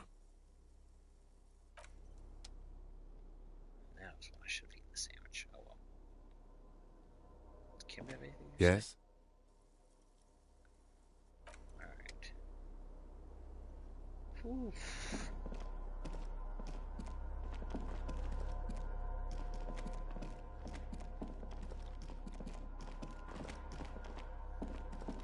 This old cylindrical generator waits with its fuel cap open.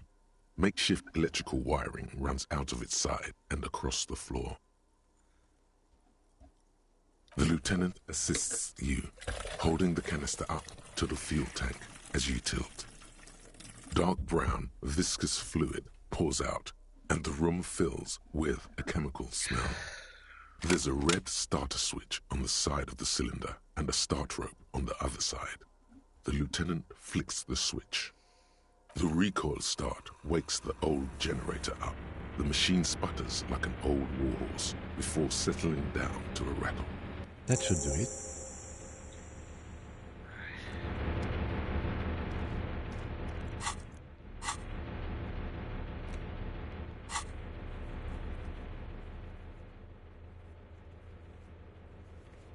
Okay, working fire. Charles Shocking Bomber to that.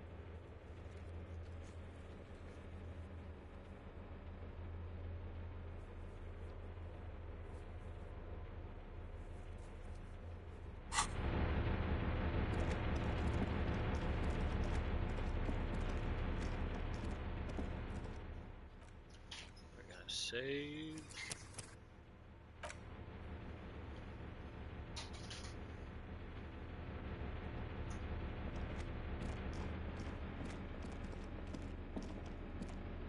A dim golden glow animates the console.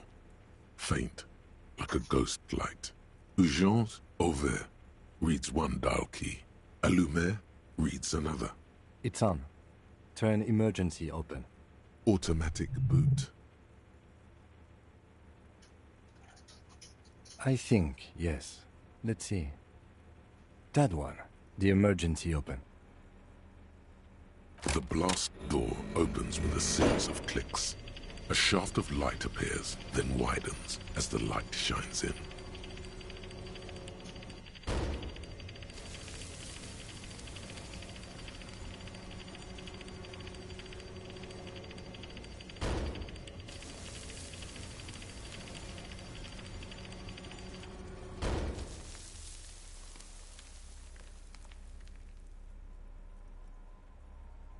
After you.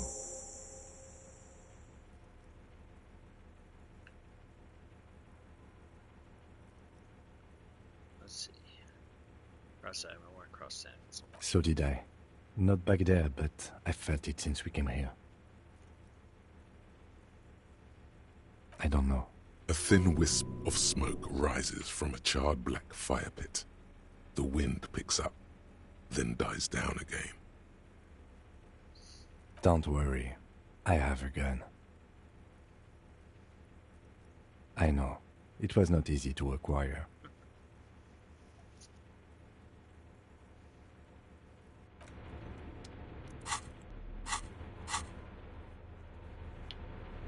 Open the blast door.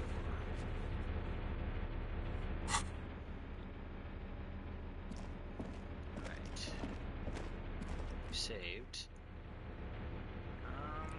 As much as I like keeping the drama and stuff up, let's go ahead and put on.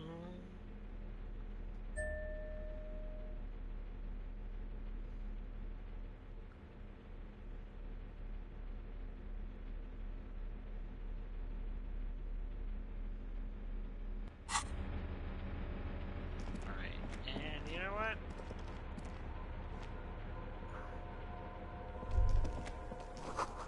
Walk slow, might be dangerous.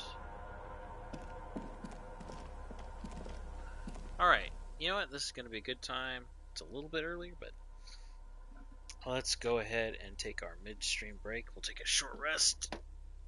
So get up, grab a drink, stretch, get a snack, whatever you need to do. Prepare ourselves for what might be the finale of this game. Alright, everyone. BRB. Approximately 10 minutes, right? See ya.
Oh, here we go.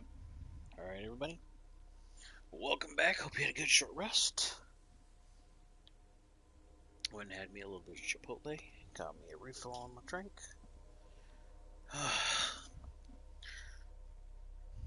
Good short rest. Alright, let's go. See what happens. I should probably get my gun out. That's what Harry should do.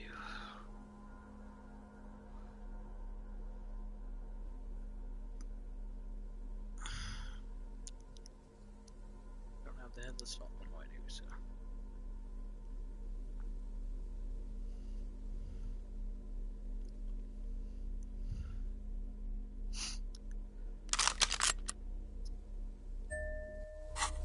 Let's do this.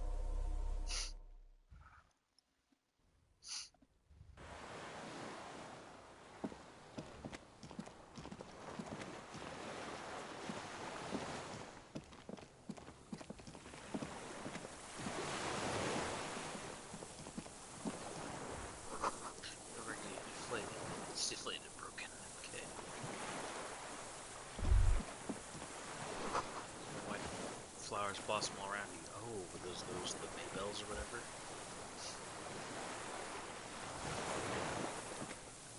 What's this over here? Oh, there he is. Nice and easy. Is there anything else over here to check out? This is the end, I think.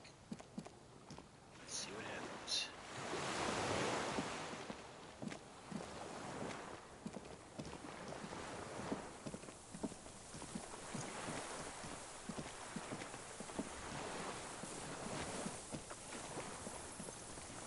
An old man wearing tracksuit trousers leans on the frame stock of his rifle. He gathers a big ball of spit in his mouth, then spits it out into the extinguished fire before him. He raises his black eyes, hooded by creased eyelids, to meet yours. Unclouded by cataracts, his eyesight is sharp. He's practically tearing up from spite. Hatred got the best of him a long time ago.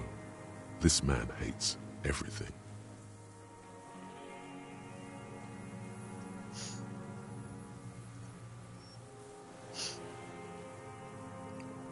The what now? I can't hear you. I may have. All sorts of little rats have come sniffing around, trying to give up the position. The position sounds like a hiding place. Fire guy. Regressive bourgeoisie henchman. Can't even talk like a grown-up. My eyesight? Yes. Helps me see all the shit. Sounds like the same voice actor who was the mercenary leader. I did. And you opened it. How? I should have burned that console down. Reactionary rock and roll music. Playing on the water. Told you we shouldn't play sad FM. But you didn't say that. I did. No, you didn't. You said, why not? We have entered a world where he said you shouldn't. It is the only world. But it's true. He didn't say that. He said what? He said, why not? That's it.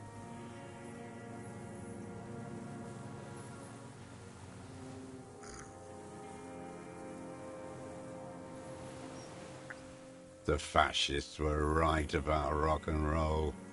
It is degenerate, hip gyrating, mental illness music. It's not nice. It's a piece of shit. But it gets the job done. It's a 3-Angong 446. Southeast Samaran made. Exotic. Must be defunct too. No modern rifle manufacturer of that name springs to mind. A Samaran rifle. How did you get hold of one? It was sent to us by our brothers in the Signal commune. Military aid. It has stayed true to him. He can still make it sing. You heard me. It's good now. Like chalk wiped from the board.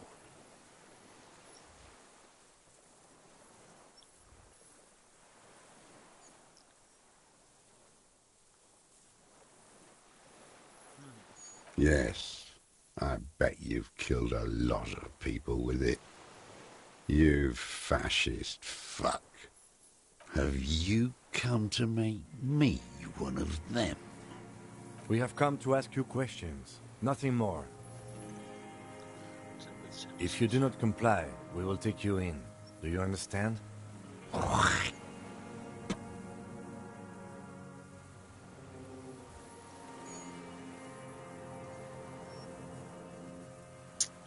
Let's see, so you need to put that gun down so we start further with the police, or police, you keep the gun, but it's down.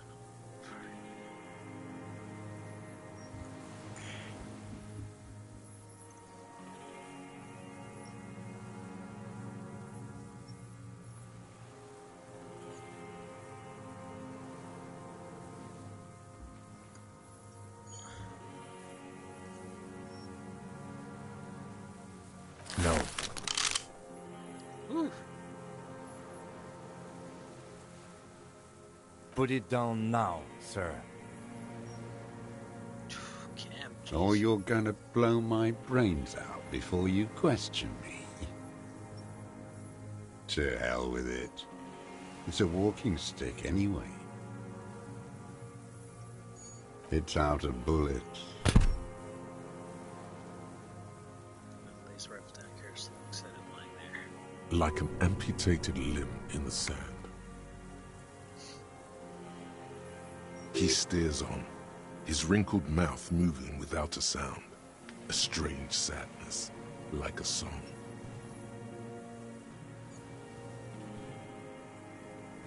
The future teaches you to be alone. The present.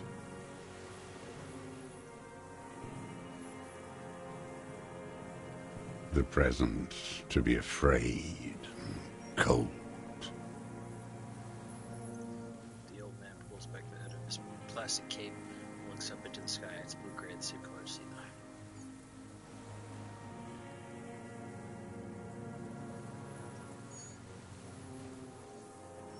Real music. Real Prolet Cult. That's La Revacholière, not your rock and roll misanthropy. Chanson de soldat of the black and whites. You need to address that remark.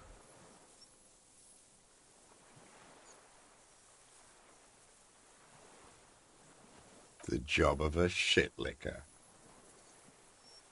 It is the anthem of the world revolution. One of 3.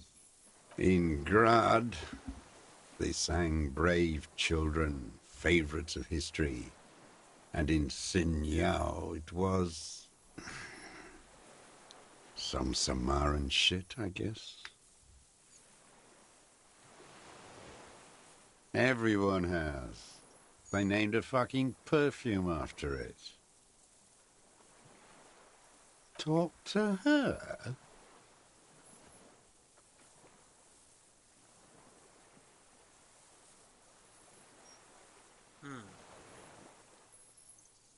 God, shithouse.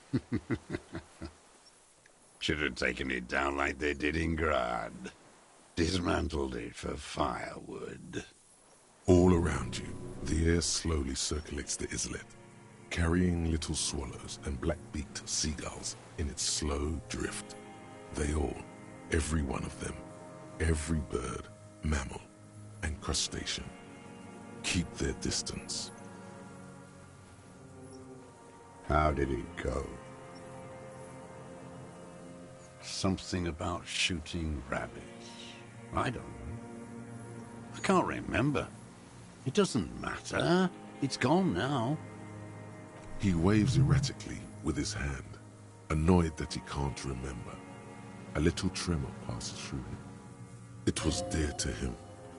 He resents forgetting it. His gaze follows your motions. The rifle feels surprisingly light in your hand. Frame stopped and patched in places with tape and wire. The rifle's in a shabby state, like a crutch that's seen too much travel. Hieroglyphs are embossed into the forearm, made of walnut. On the butt, you see Vespertine writing, burnt into the wood. Triangon, 4.46mm, made in Sinyao. The rifle's in a shabby state, on the butt, you see Vespertine writing. No one said it has to be a Belmagrave. We were just guessing. From ballistics, it could easily have been a triangle, too. It doesn't matter if it was made in Shanti Shanti. All it has to do is use jacketed ammunition. And it does. The right type and the right calibre. He's liking this. The old man keeps following your motion with his gaze. His right arm twitches suddenly.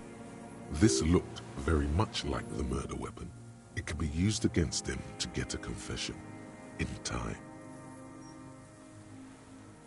My name is Josef Lilianovich Dross, Political Commissar of the 114th Anti-Aircraft Division of the 4th Army of the Commune of Revachol. I am a deserter, a partisan, and a prisoner of war. This is my termless surrender.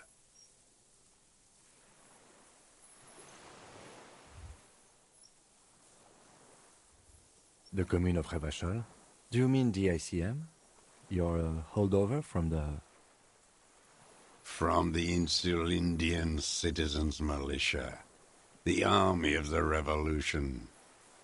I was recruited in Jamrock in '07, trained in the École de Contrôle Orient, and consigned to emergency defense duties in '08. I left my unit on the eve of the landing. When I returned here on May 14th, the Commune had fallen. Still armed and ideologically trained, I wrote a criticism of myself and resumed partisan duties. 51 minus 8 equals 43. No. I've been on other islands, too. I was an Resurrection until they turned it into a spa in '18. Then I was an E-48, a nameless sound, until the sea washed over it. Then I came back here. That was 22 years ago. 43 years and 10 months. It's not how a human being should live. But I had to. I couldn't just forget. I couldn't just forget what I saw. He just couldn't. He nods, but he can now. What have you been doing during all this time? Hiding, fishing, waiting. Where the afternoon grows late, on Rue de Saint-Ghislain, people walk home. Street lights will soon be lit. Further inland, the streets are alive with workers, men, women, children, street hawks and migrant laborers. The temperature is steady. Alto cumulus clouds form above Precinct 41. 2 police officers step out of the Whirling in Rags cafeteria. Satellite officer Jean-Vic Mayer inspects a series of burnt black letters splashed across the plaza mosaic. Patrol officer Judith Minot points west. The fishing village. She glances at her watch. We meet in 15 minutes. It's a 10-minute walk. The officers go, leaving behind the writing, still smoldering. One day, it says, I will return to your side. always waiting for her to return. Her who? Girl, child, revolution.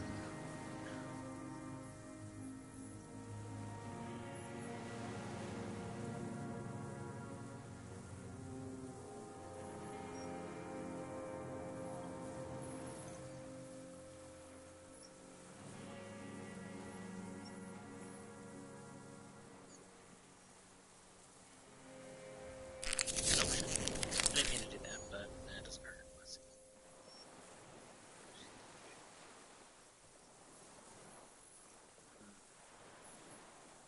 Can either be bitter or this. I am not a fool. I know the material base for an uprising has eroded. The working class has betrayed mankind. The historic opportunity for a revolution has passed. It will not come back anymore, however hard I try, whatever I do. What has he done? Perhaps a confession will lighten the load. Yes, what? To get things going again? Fan the flame? There is no flame to fan. There is nothing left of the world, of our dreams. I was just 16 years old, 15 when I volunteered. I had a lapse of faith. And of courage, too. You could say I misunderstood the historic role of the proletariat and thought Mazovian socioeconomics were fallible. For a second, I doubted the irreducible laws of historic materialism. A second is all it took for reaction to take hold.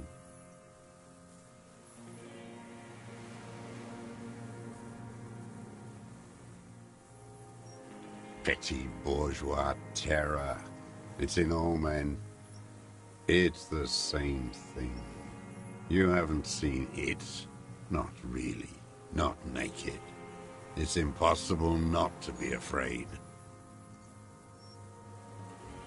And this was when? Sam just looks into some books and take it out. May the 13th, 08. 44 years ago.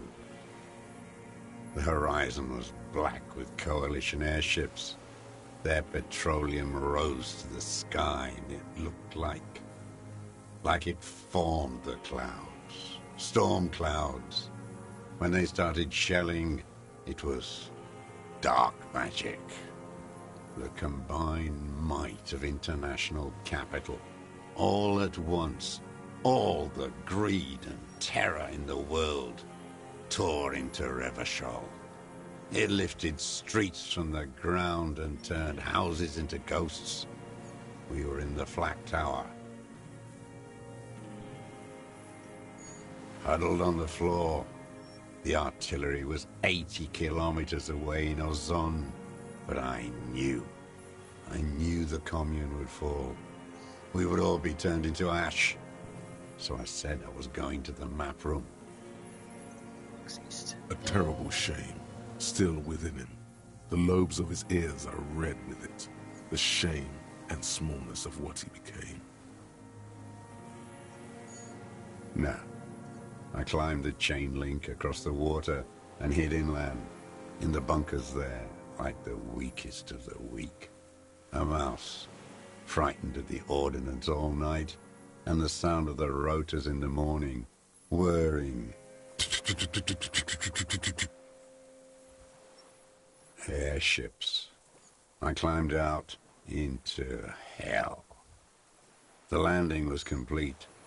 The chain was submerged. I had to swim back. The fortress was half submerged too, shattered. They'd all drowned in the lower levels, or got torn to shreds above. The anti-aircraft gun had malfunctioned. So had I. I left them without ideological direction. It was real. I'd seen it. I'd seen it in reality. See what? pale. The mask of humanity fall from capital. It has to take it off to kill everyone, everything you love. All the hope and tenderness in the world.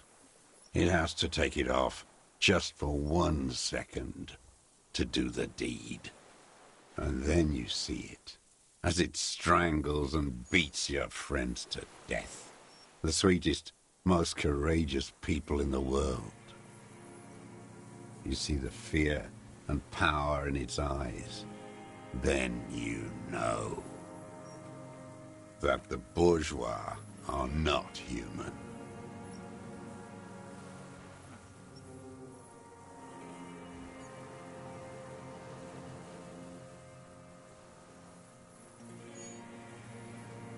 I had to fight it. I had to never stop. That false sound. The black eyes keep piercing your skin as he looks to some degree, despite you shake his head, slowly retreat. It's not an island, Dwat. It's a defensive fortification of the commune of Revachol. And I am its last surviving defender. The congenitally deformed King Philip II built it to restrict access to the Bay of Revachol. We captured it in '02, retrofitted the fort with an AA gun to defend against an airborne landing. Against the whole world. Coalition military called it Operation Deathblow. I later found out on the radio they called it Deathblow. You're one of them. Tell me, who speaks like that? We had 50 million people on Caillou alone.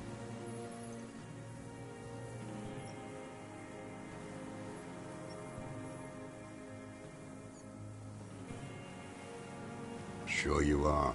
You're our CM. Answer me. Who calls an operation against 50 million people Deathblow?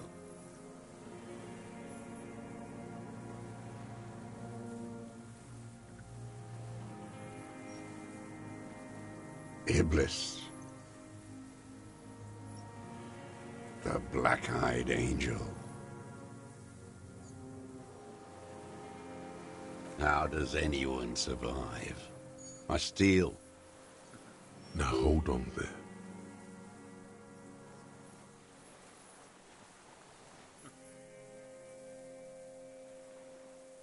You're insane and grotesque. Everyone steals. Vegetables, supplies. It's the life of a dog. How is your health, Mr. Dross? I've been throwing up blood since winter. Red, like beetroot. Been passing it in stool, too. He does seem frail. Gaunt for his age. More like 75 than 65. Trouble putting on weight could mean cancer. TRCM can provide medical services. You need to be looked over. I need to die. You don't have medical facilities. You have guns. That's all they give you. Toy guns.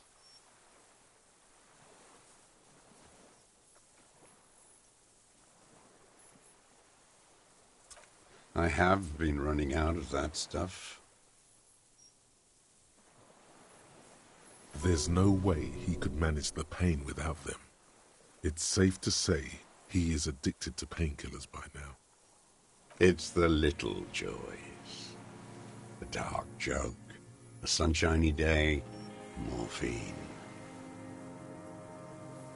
There's nothing to look over. The triage is in, and it's black. Administer morphine. Moribund. I haven't. I have holes in my brain. Years missing. Others filled with pain only. A decade of... I don't even know what. Inferno?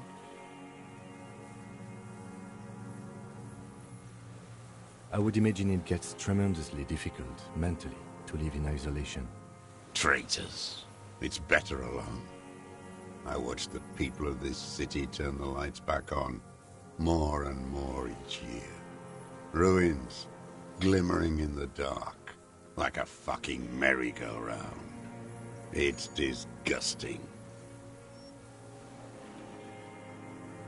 Are they not heartbroken? How could they have moved on?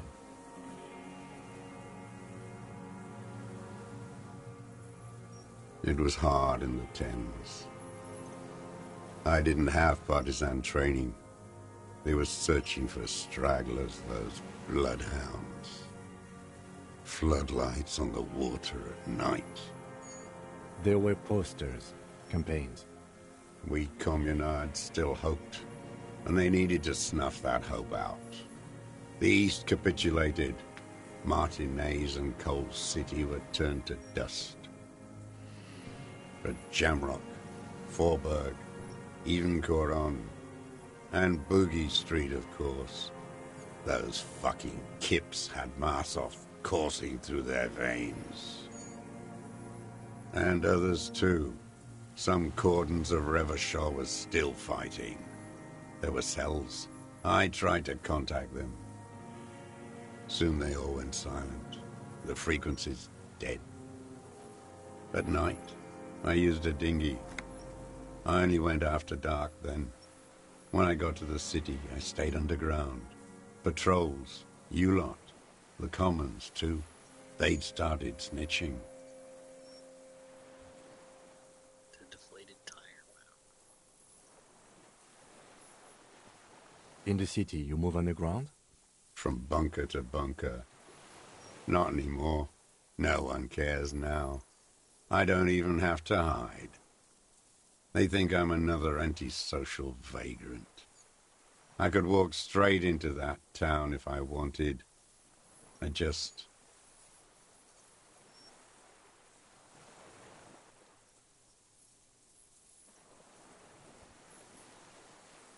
don't want to. They're all traitors. Pigs, rabbits, and dogs. Men without ideals are only animals. He does not want to see life moving on. People forgetting, drinking, laughing. So you finally found it. There must have been a small squadron's worth of arms in there. Elmer Graves, right? Useless now. Rusted away. So you've been there? Sleeping. Some nights. Ammo scrounging on others. Those McGraves were shit, even before they corroded. Some had bullets in the chamber, however. You feel the dots connecting. Little dots on the map he's walked across. So you finally... I know. So you've been there? Sleeping. You feel the dots connecting. Little dots on the map he's walked across. The propaganda bunker. I used to, but not anymore. Propaganda bunker? They stored leaflets there. Broadcasting equipment, too. Made broadcasts, I think. Propaganda officers. I buried them with their leaflets. They killed themselves. 2 young boys. A lot of our boys did. I spent some winters there. Never liked it. Kept thinking of them. No need to go underground anymore. It's better in the ruins, on the ground.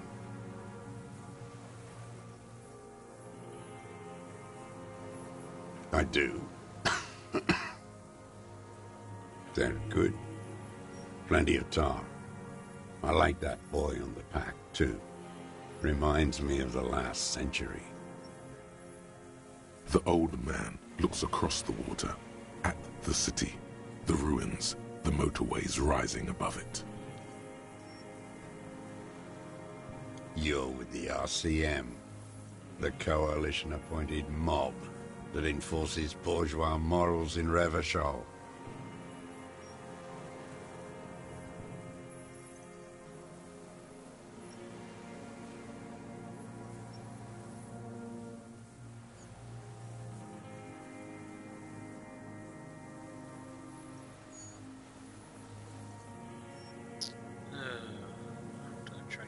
this, or just RCMs? You're the RCM. You represent the Moralist International, the enemies of humanity who took this city. I represent their adversary, le Parti Communiste d'Insolande. Take me to them as a prisoner of war. I have relinquished my weapon. I can no longer serve. No superiors can relieve me of my duty. You bulldoze them all to a mass grave for trying to free humanity. A spray of blood from his mouth on the black charcoal in the fire pit. Rene, the royalist on the coast, said,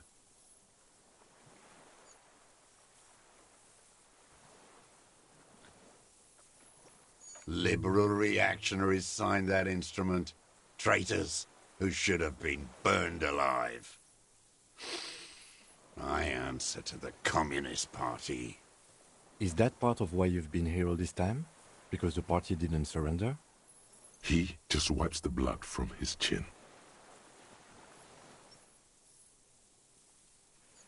I don't think you did. You live in a delusion. Radio shows, speed racing, and sporting goods. It's not real. Alright, well, I guess I'm gonna be topped off. My thumb can't feel right now because I got this band-aid on, so I'm just gonna... No, I am not a soldier. I am an ideological officer. I belong to the party, not the army. Trained in historical materialism, then assigned as a political commissar by the party. These things used to mean something. The old man does not answer. He tilts his silver head and looks at the reeds. You see a small tremor pass through his legs. His job was to assure the army answers to civilian control and follows the ideology of the Commune. Scientific communism. A commissaire politique is a night philosopher of the revolution, a future human.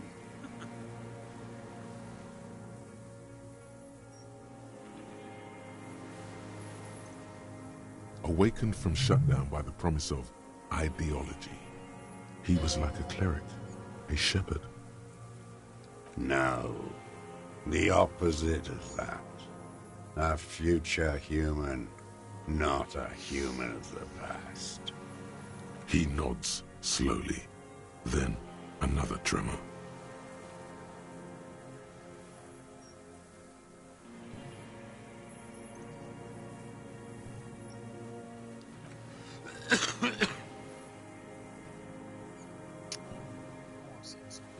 No, I am not a trained. He nods. You're inert lumpen with a gun. Detective, we have not come here to discuss ideology. We have come to ask questions regarding a murder investigation. The old man spits into the fire pit. He does not say anything more. A jitter passes his lower body. There's definitely something off with his body. Something more than just metabolism, or even cancer.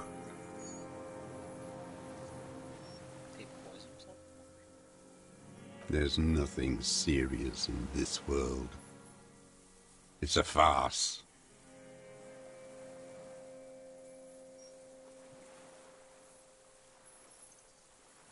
I've used it for killing people. Killing people? It's a gun. That's what they're for. You want a moralist euphemism? Defending your family and your property. I haven't done that. I've used it to kill people. Interesting.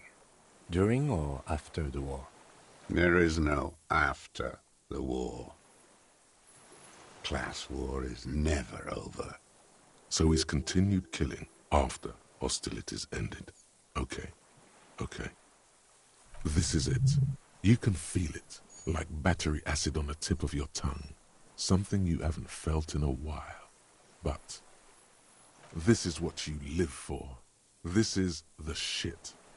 The great serotonin jackpot. The solution. Go in straight. No euphemisms. He doesn't like those. No. Be careful now. Slow and steady does it. Make him repeat it first. Don't mess this up. Remember, he wants to tell you. Get personal.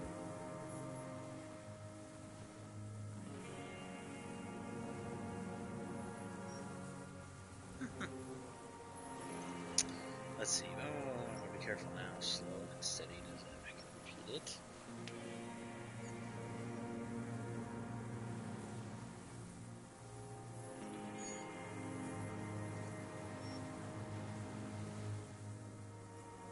Nothing comes to you.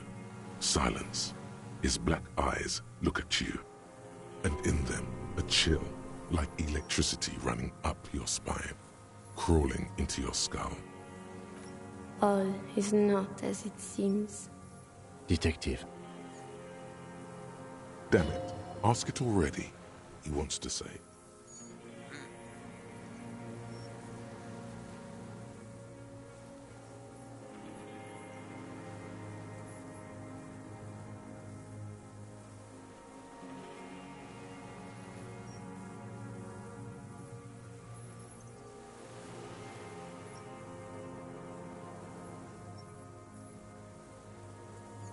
Wants to tell you. He can repeat it first. No euphemisms.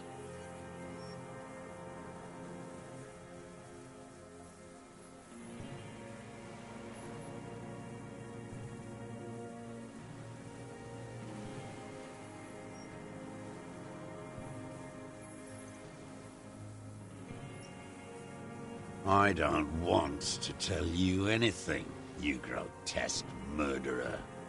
And why did you think that was a good idea? Don't listen to me. I'm wrong all the time. Oh my gosh.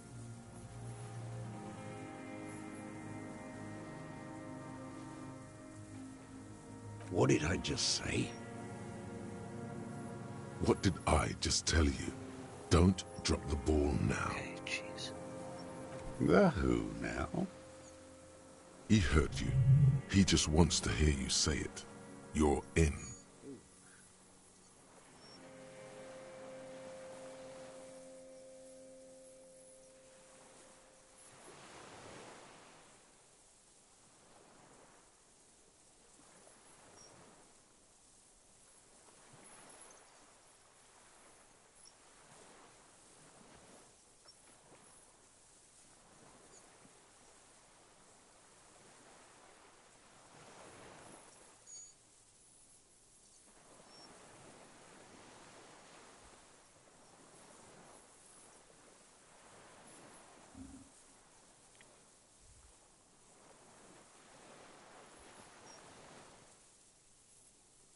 Oh, yes. That one.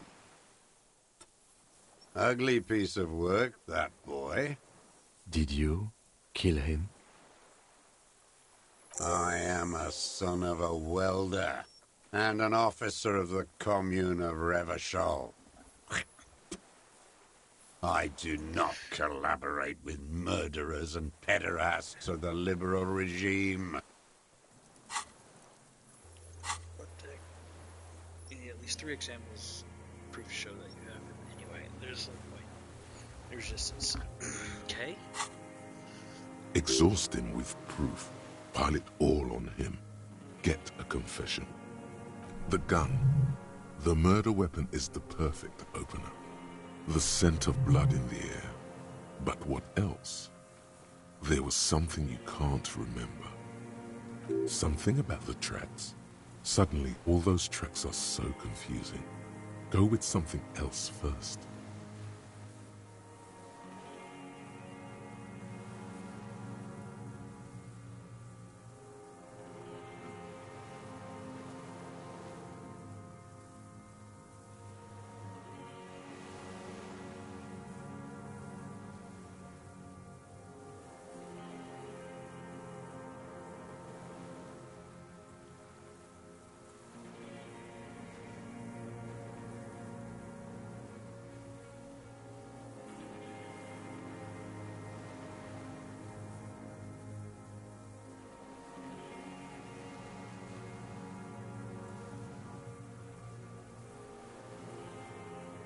Wait, here it comes. The goddamn Maybells. The dried Maybells on Clausia's roof.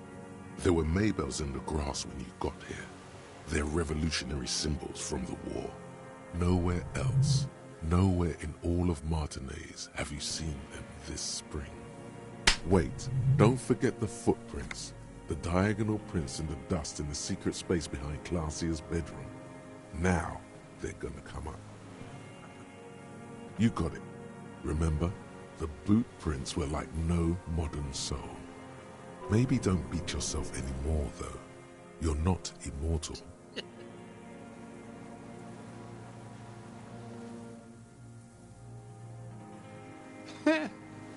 Not a lot of guns around that use military-grade ammunition, are there? It's a real gun. Not like your little musketeer pistol. I've seen you prance around with that. Jumping hoops for the liberals. You look like imbeciles. Why don't you ask them to give you real weapons? Going against automatic rifles with these toy guns. Of course you got those boys killed. Damn, he saw you. He's watched it happen. He would have a good view of the tribunal from here. It's not just empty boasting. So he saw you. Okay. So what? Don't let it divert you.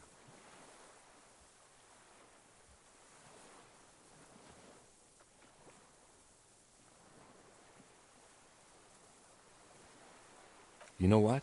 You're right. I'm convinced this made the shot. Should we call it?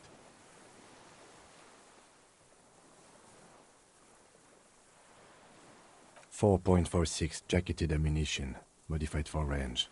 We have it. This is it. Good.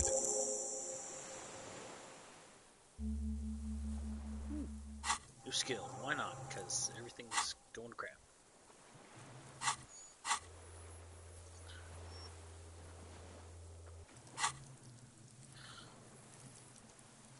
One more time. Electrochemistry. Half-light. Drama.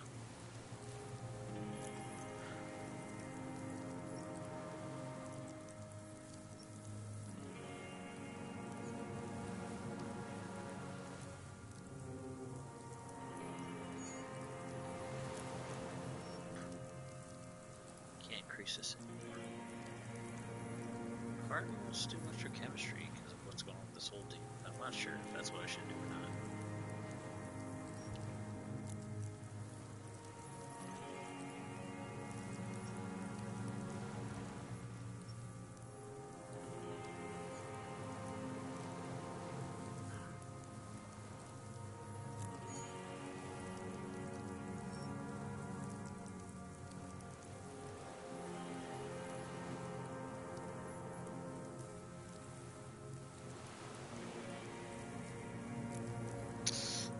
Jeez, I almost went too slow on this. Let's go with. Let's see, have my electrochemistry.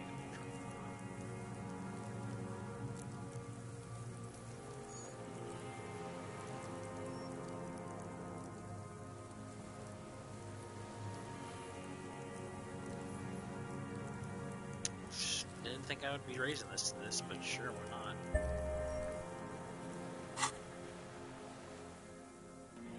This feels good, doesn't it? Tearing things up like this. When you have the murder weapon, you have the killer. Murder. Like a marionette on some invisible string. This pushed him, but not enough. Just a little more.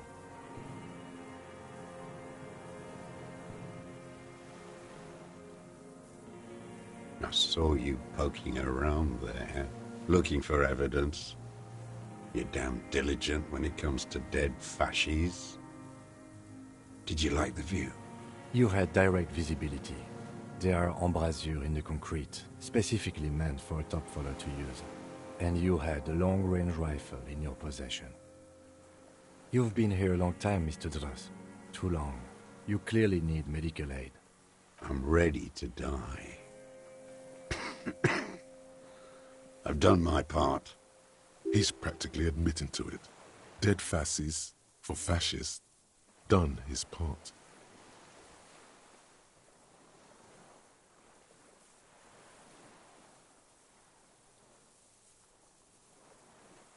Because it's a sniper's nest, you stupid fuck. Radio Gosh is right. You have worms in your brain. This will twitch the little more in his right eye. Almost. He almost burst out there. Keep piling arguments. Anything. Damn Maybells. The whole island is turning white with them. He seems tender suddenly. Nostalgic even. A strange mood swing. So many this year, too. The spring is coming. No, it's already here. Wash the filth away. They blossom on the islets before. We fertilize them with our blood. Resurrection was snow white in May, before they ruined it. South, the Bay of Martinez is dotted with little freckles of islets, turning green, with white flowers in white snow. The coast, too, before they piled their containers on top of it, filled with broken, useless trash for fat-fingered bourgeois children to play with. You must get around a lot to stay undetected all these years. Do you know any secret paths? Pinball workshops? I may.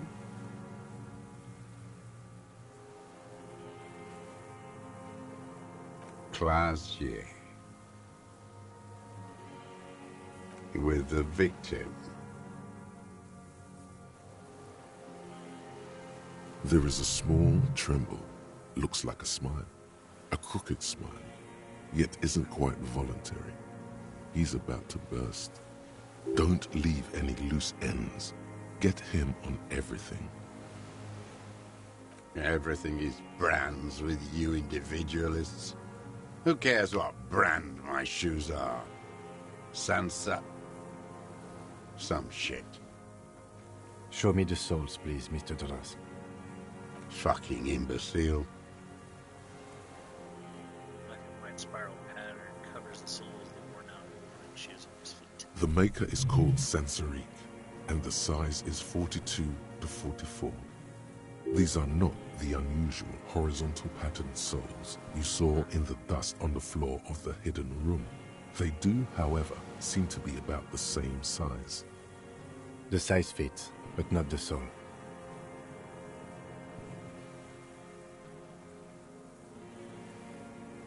Damn it, maybe I should have drawn one. Simpler? Oh. No.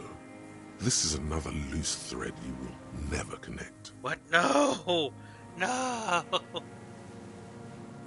The lieutenant raises his brow. What are you doing? He's thinking. We almost got him here. Not now. Stop yourself. People change shoes, detective. It was you. You were there, weren't you? Crawling and whirling in rags. What were you doing? Some kind of reconnaissance? Preparing the scene? Listening in on her? Trying to rack your brains. You're desperate to report something back to your masters. They must have really loved that dead fuck. The old man stares at his own prints in the ash around the fire. Silent suddenly, some strange process within him. A gush of wind. Seagulls in the distance. You know who he was. A coalition-trained murderer. Armored and armed. He wasn't human. The blunt end of a hammer. Dripping with blood.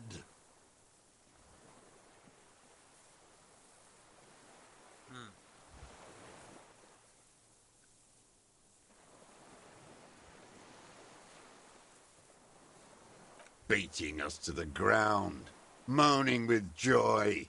You hounds get so thorough when a company-trained killer dies. I haven't seen you on this coast for 40 years. You know, maybe I should have killed one sooner. Got your attention. Now you stop beating druggies and prostitutes in your basement. Now you come to investigate. Not when they die by the hundreds. This is it. Shot him. Shot him. Say shot him, not killed him. Oh, the inhumanity. One paramilitary less in Revachol. You can almost see him squeeze a tear out of his eyes, visibly begin to tremble from anger. The lieutenant raises his right arm to hush you. Hush. He does not need to be pushed anymore. The ball is rolling, while the lieutenant listens, holding his breath.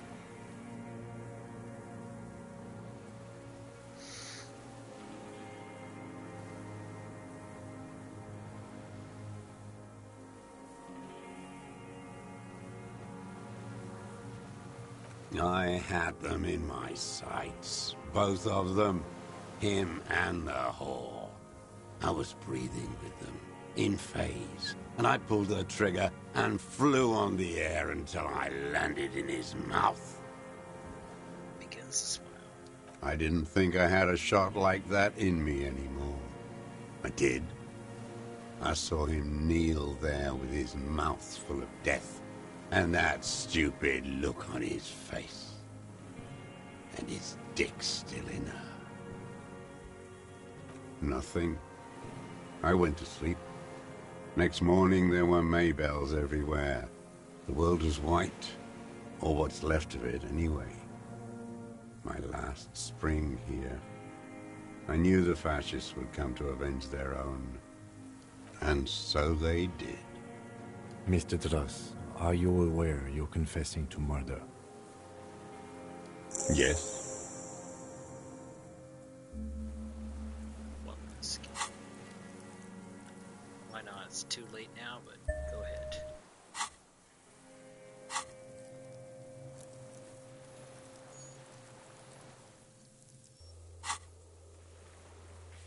I've done everything except drink booze.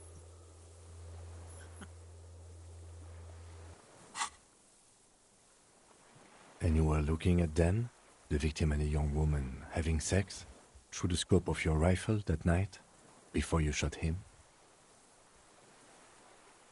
The old man nods. Why? Because that's what they were doing. The motive. This is where the motive is going to come from. You can coax it out of him. The lieutenant's preparing the ground. I don't understand. Do you, detective? I don't understand this part. Extract motive. Why did you do this thing? Why? Cool. 3 question marks. I'm always looking. Another tremor passed the right side of the lens. Let's see. Are you always looking through the scope of a rifle? I'm just trying to understand. A rifle scope has the best magnification. And if you don't like it? Click.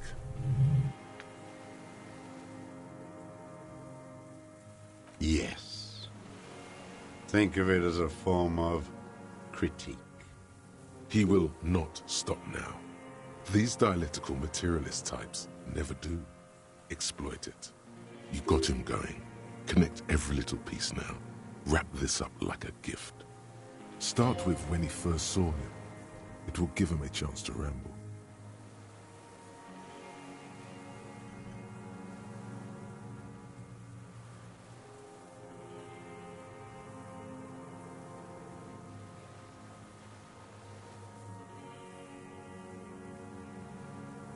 "3 weeks ago, when the rich hag came in on her galley. Her honor guard came in tow. Joyce. He means Joyce.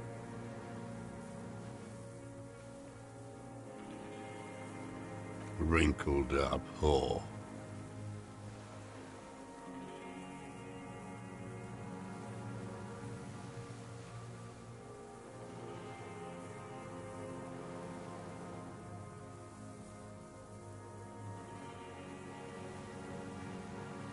Black sexual morals are a bourgeois ploy.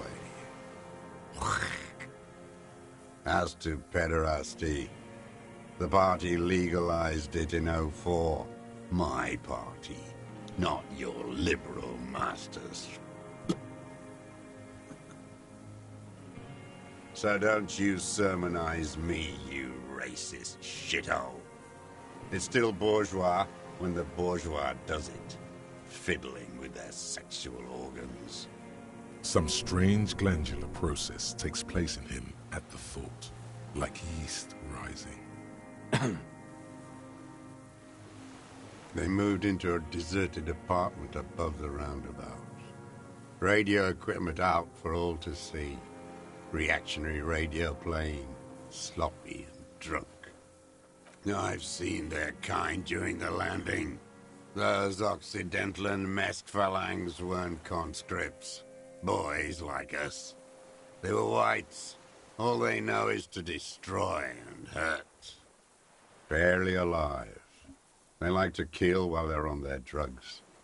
After the landing, in the burning years, I would take shots at them. End them. The worst ones, if I had a bullet to spare. I could see they've returned now to show their real face. The face they don't dare show their bourgeois voters back on Mundi with their families and polyester clothes.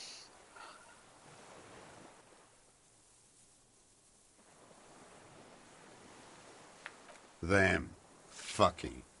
I didn't like that. Jealousy is a reactionary concept. I didn't like the Reaver enjoying himself, drugged out, soothed in the arms of a young woman. I wanted him to die so he could not enjoy life anymore.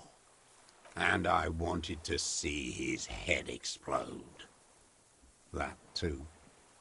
She should know better than to hold a child murderer between her thighs. I knew he'd be there for one more second, writhing. That's all it takes for the bullet to reach his head. Now that I think of it, I wasn't aiming for his mouth.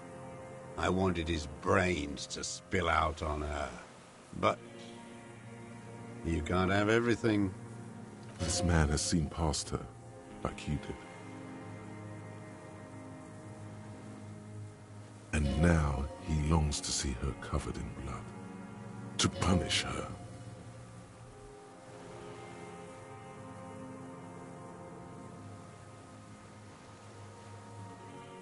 Since she came to Martinez, I saw her sneaking in the reeds early in the morning, behind the Fell building.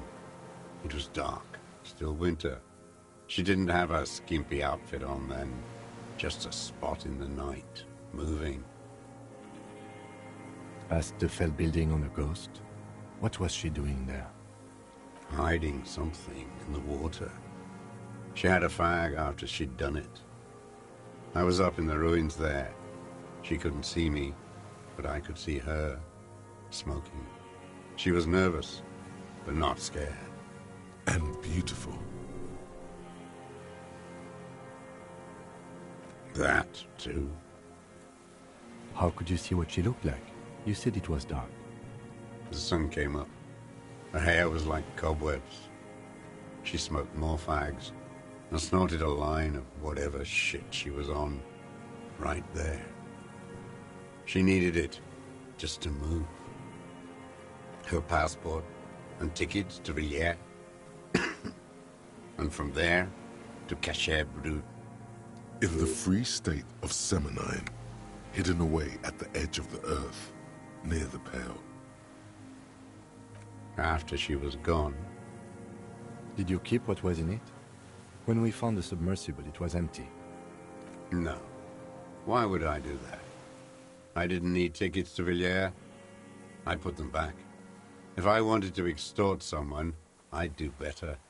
This implies that he's thought about extorting her. Also, a little inconsistency here. He was surprised to hear her name Clausia before. Would he not have seen it on the documents?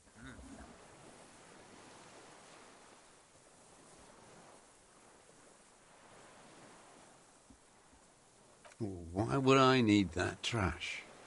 I'm not going to Villiers. A strange confusion comes over him from time to time.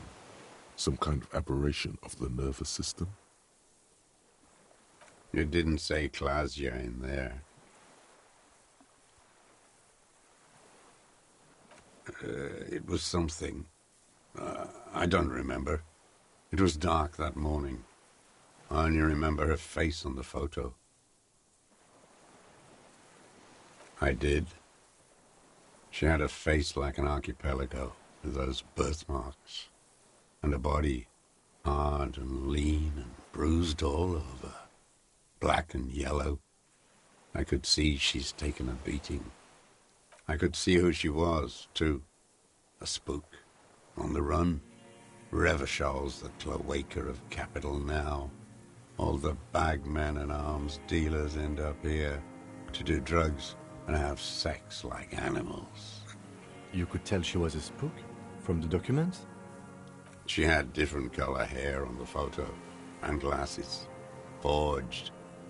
Some sordid bourgeois affair. I've heard about this kind of thing on the radio. He's setting it up for you. The bruises, you can't make that out in a scope. You can't see bruises through a scope. It's just a blur.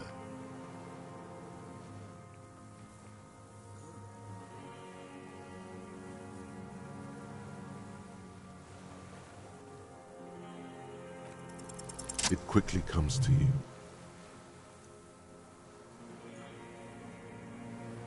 Oh, yes. Cutting those drugs of hers into little lines with a knife. Masturbating. Jeez. Everything in him fills with impossible longing, all at once. Did you make that hole? With a clip point knife. Good for listening in, too. For hearing the moaning and the snorts. Like that, too. Yes. Bending like a bow against the glass.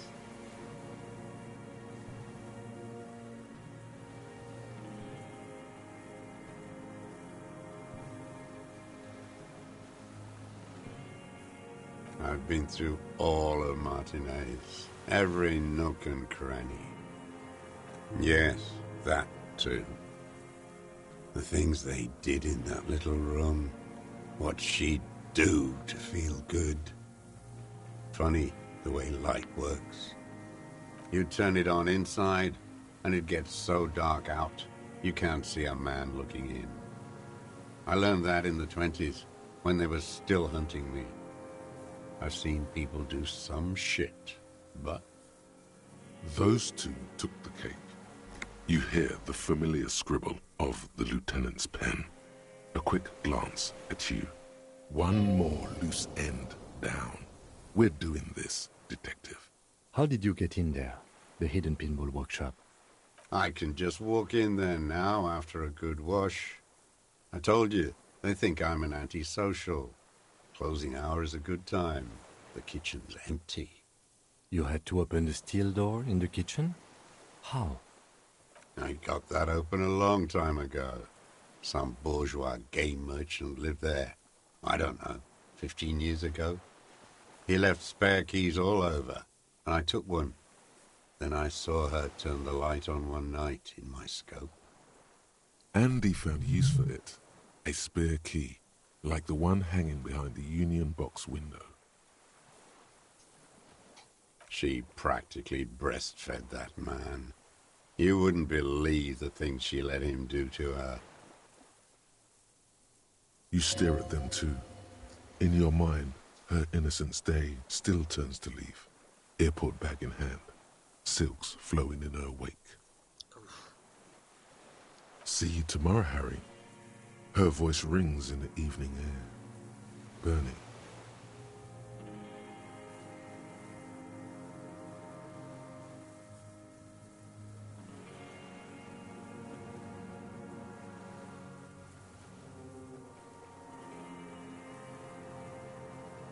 You're delusional. There's nothing to see in the soul of the bourgeois woman. It's the same as the surface. Sick hedonism and desperation.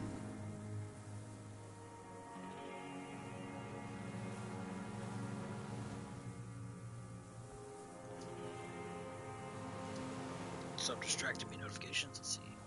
Which one? Not doing the top two.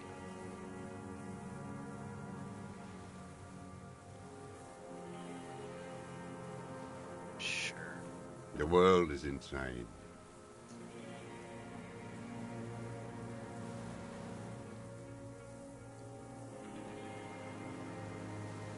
There's nothing to hold on to. Only this.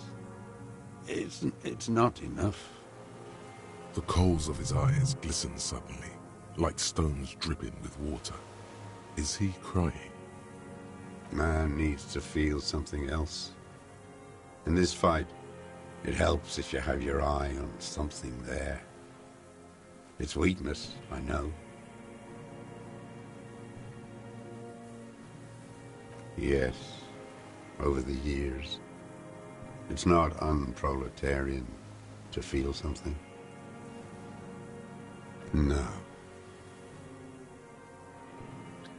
Starts shaking his head again, Sunflower. I'm stuck. I don't really know. I was there one night and she was crying, like a child, in the corner of our room on the floor, like she does sometimes. The day after I killed him.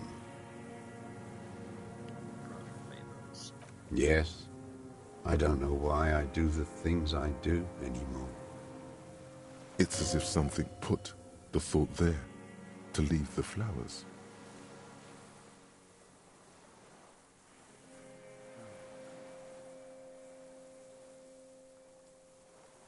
What do you mean, put? A brief flash of terror.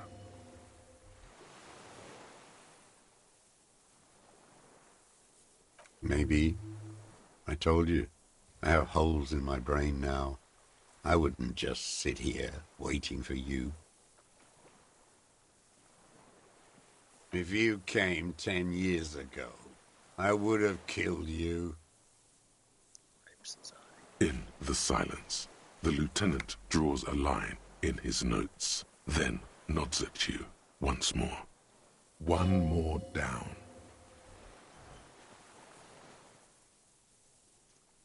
The conclusion, it was about him. It was about her. Her. He repeats, staring at the ashes. There's a twitch in the worm's eye. The lieutenant nods at you in Level up again. acknowledgement. So many level ups. Because why not? Sure, since we're gonna level up our low stuff, let's do half-light just in case. Oops.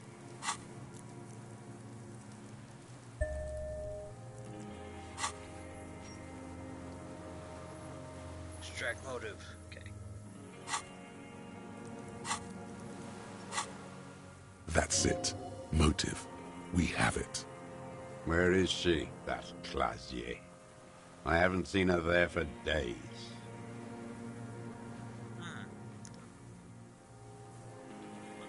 Locked up with your masters, like I'll be. Maybe we'll meet. She kept staring into the scope, you know. In the end, like she knew. Staring at the island, the fort, like she knew I was here. It doesn't matter. Across the harbor, on the south bank of the river Esperance, the air stands still outside Precinct 57. A two-story box of duraluminum near the gates to Terminal H. Inside a cell, a young woman is withdrawing from amphetamines, barbiturates, and alcohol all at once, while two men in brown suits wave ICP badges at a young policeman. She hears the door open and knows it's over. They've come for her. Outside, it's springtime. The river flows blue and green into the Bay of Martinez. There, on a dilapidated jetty in a nameless village, two police officers and one special consultant look across a narrow strip of sea. The ruins of a seafort stick out of the water, built by Philippe II, reappropriated by the commune, then lost in the landing.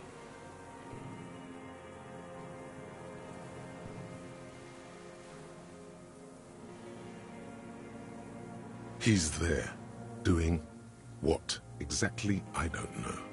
Satellite Officer Vic Mayer points at the ruins. Behind that anti-aircraft something. That's why we can't see him. Special Consultant Heidelstein is optimistic.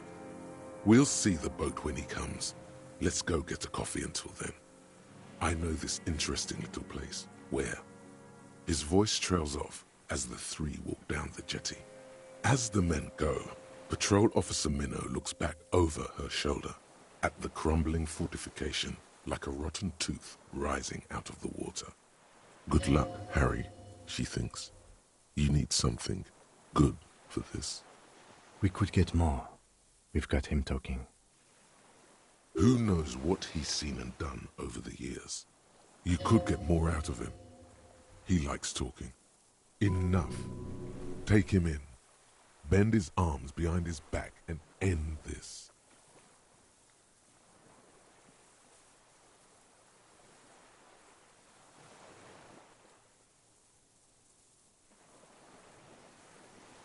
A tragic comedy. Druggies, prostitutes, and rentiers. A strange little engine seems to fire up in him again. It straightens his back. The familiar put, put, put of hatred.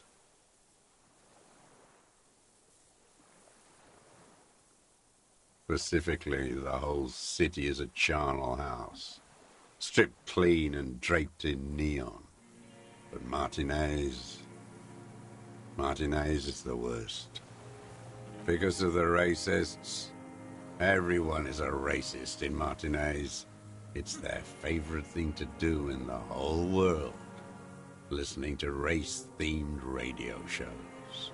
In the ruins, in their lorries. Pumped full of steroids and Radio Revachol 92. Race this, race that. It's all sanctioned by that Social Democratic Union and the farce of a Social Democrat who runs it.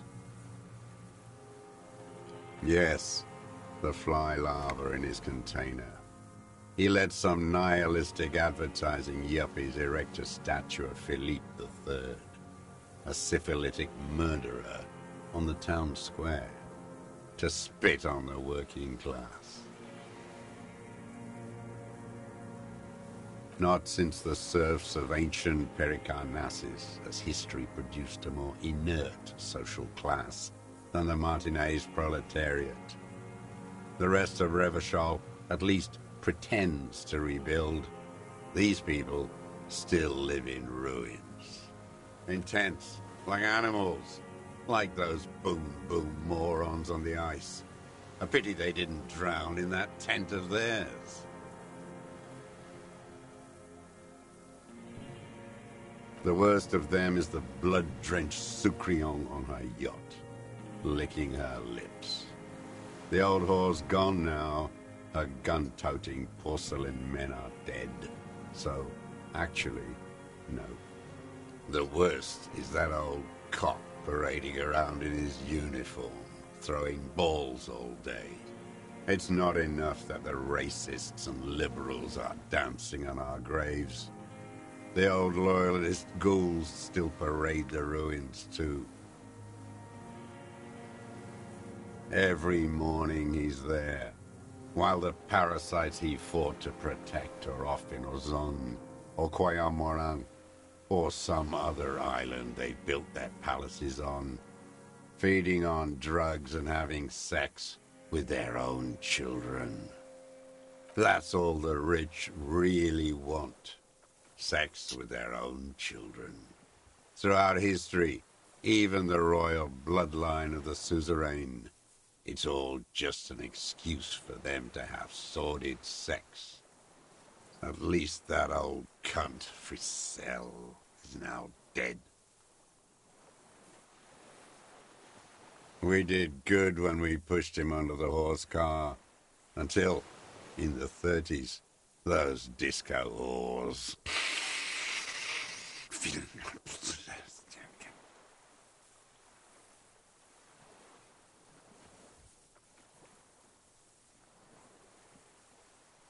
The disco whores are too much.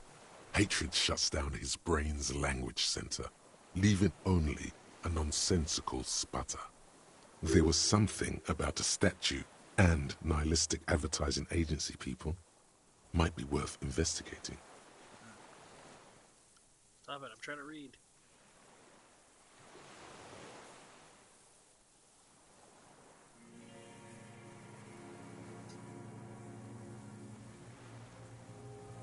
Syphilis is a disease Philip III contracted in a whorehouse. The statue is an abomination. The bacteria entered his brain and made him squander trillions on sparkling wine, cocainum, and monuments of himself. His son, Philip IV, the insane, contracted syphilis in the womb.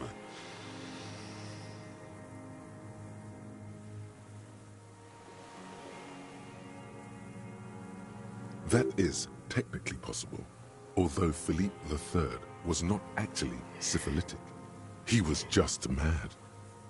And he still went on to govern Revachol for 25 years. We lost 2 million lives toppling that mode of government. And those grotesque statues, too. Hundreds of them. What a keen remark. Yes, it is, isn't it? It's still there. Do you know why?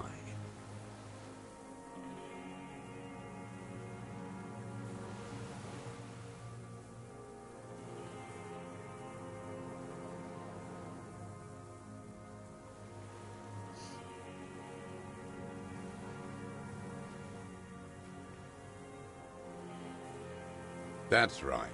Some advertising cockroaches erected a cynical deconstruction of it.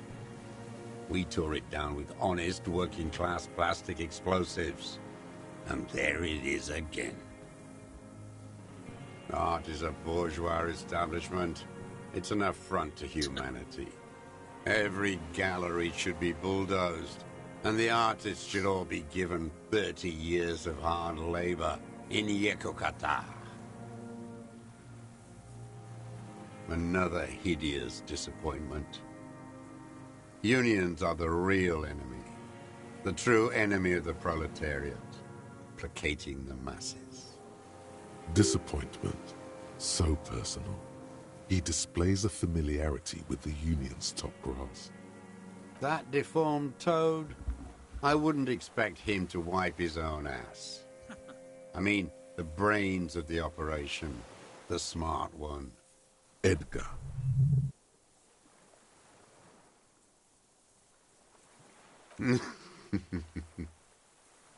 He talks a big game about uprising and social base. They must have sent the smart one to some university in Le Jardin, where it's alienation this and hegemony that. He's been sweet-talked by this Edgar. They must have met in person for such animosity to have developed. You can't live alone. The Clares wouldn't miss a man hidden in their own backyard. Not all this time. Nothing happens in Martinez without them knowing. Of course. Maybe the Clears asked him to. Don't go straight for the kill. Exhaust everything else first. Soften him up. I haven't approached anyone. I hid. It was Edgar who came to me. How did he know you were here? He didn't just stumble in like an oaf. He figured it out. Some kids told him about a monster on the island. I told you, he has brains. What's the path to the town? Stepped right off the boat and walked down where you came. I even kept the door open for him. Thought he was a man of the left, wouldn't rat me out. I was right about one of those things. 20 years ago, neither of them could walk now, could they? They were less fat then. That's around the time the Clares came to power.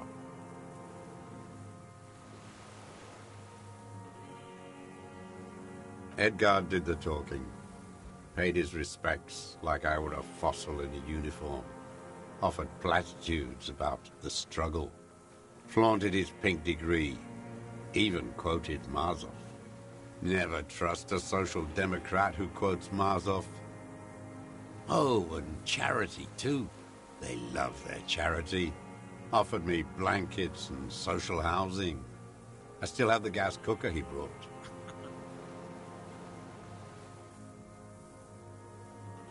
Let me be here. The ZOC is an unlawful successor of the Commune of Revachol. We took this fortification from the Loyalists. Even the Clares understand this.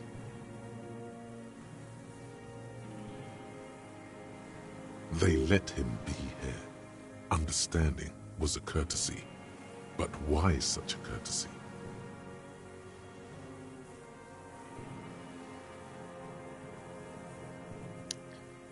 This makes sense. Claire's did this. He did it because he wants to see a riot. He wanted a revolution. That makes sense. Didn't lead to anything. You know why I killed that fucker, Dwat. As to Edgar, I'm not doing anything for that swine again. Again? What have you done for Edgar before? Tried teaching him some Marzovian socioeconomics. They didn't stick. We parted ways. Okay, he didn't do the hanged man for them, but he's insinuating something.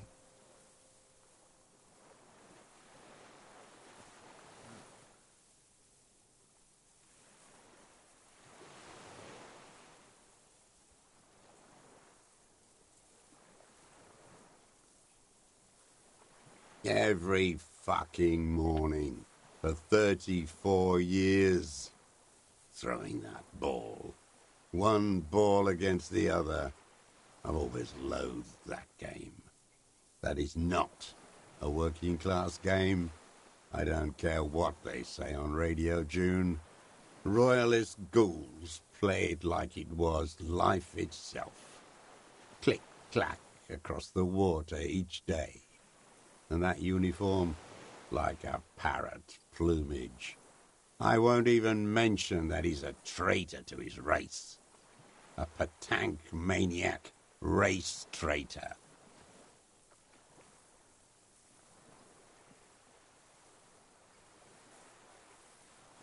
I remember him. I remember him from La Noce. Not him personally, his make and model. There were tens of thousands of them. I thought we took them all out before the Liberals came to their rescue. We missed one. That one.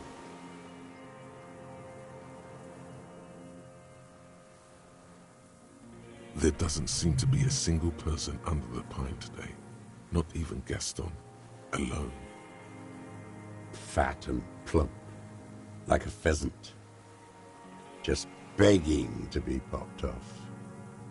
Please, Mr. Truss, shoot me. He whispers with such predatory hunger. It borders on longing. Not yet.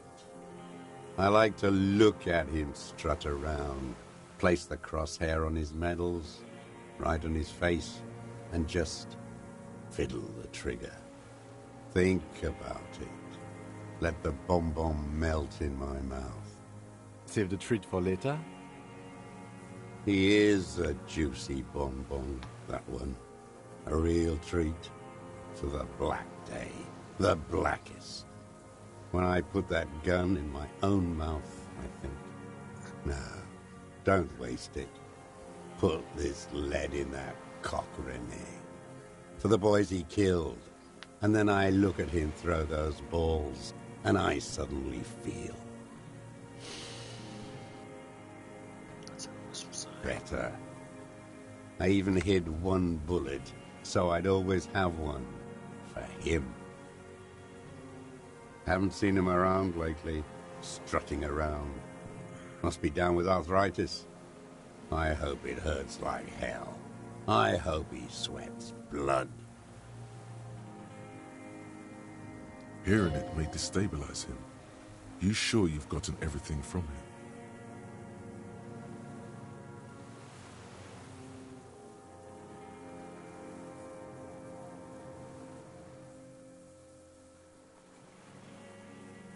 I might come back to this real quick.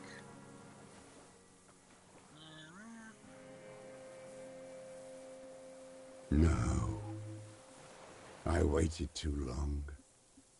I waited too long, and now he's dead?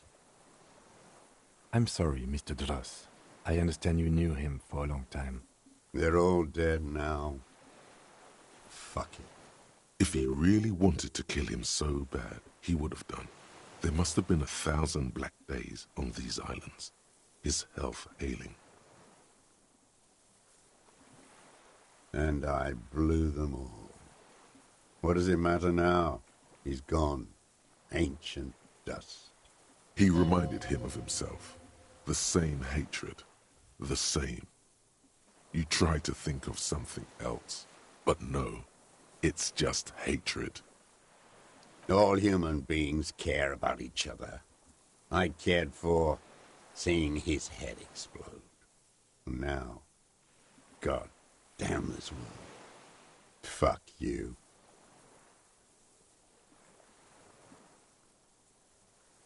You think I haven't seen people die? It's all I've seen them do. Fuck and die. All the other plans we had. To love. To colonize the Pale. It's all fucked. He's not okay. This is just another black day in a row of black days.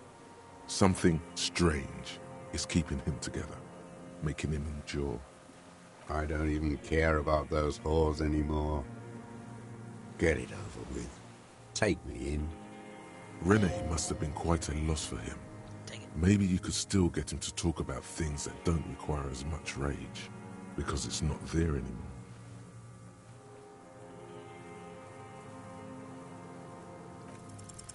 The connection comes to you like a splash of cold water. Dark, cold water. 20 years ago, we met Edgar. The players didn't really aim at, did they? Hey. He acknowledges it. Here we go. A twist behind the dark bend. That bourgeois cow. Tiffin Holly was her name. Licked the rich man's hand every time he came to town. Never seen a labor leader so hot on mutual cooperation. And money. She liked that too. That Holly was a real bridge builder and a deal maker. So I was going to say something like hatred. Bordering on sentimentality, it drips out of him, tempered by something familiar to you. A familiar rage.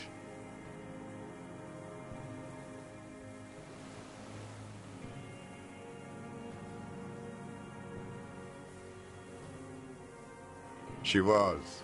And she was real soft on those money men. Had a Barbara Muscova bag over her shoulder that she liked to bring to work. She just disappeared. Called in, they say. On the eve of battle. Ran away. Vanished like a piss stain. This was the Black Walks. No, that's not quite it, is it? Did she? They say her daughter called in, not her personally. But that wasn't really her daughter, was it? No, I guess it was not. That's where you see the Emperor's woke out. His eyes on the dust. She couldn't make the call herself. Here it is, the bend in the river. Because she was dead. Just say nothing. The cow caught a bullet in her right lung. Fell into the canal grasping her tit and drowned. Or bled?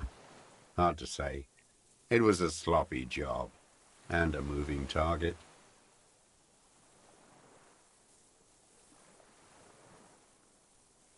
She was going home, waddling, dressed in yellow, drunk like she often was. The ruins were black around her, and she had a yellow leather bag under her arm. She tried to cross the canal. Heading home to Grand Couronne or Betancourt, someplace like that, where they build those new bâtiments for the people who flourish in the hell around her, and the ruins.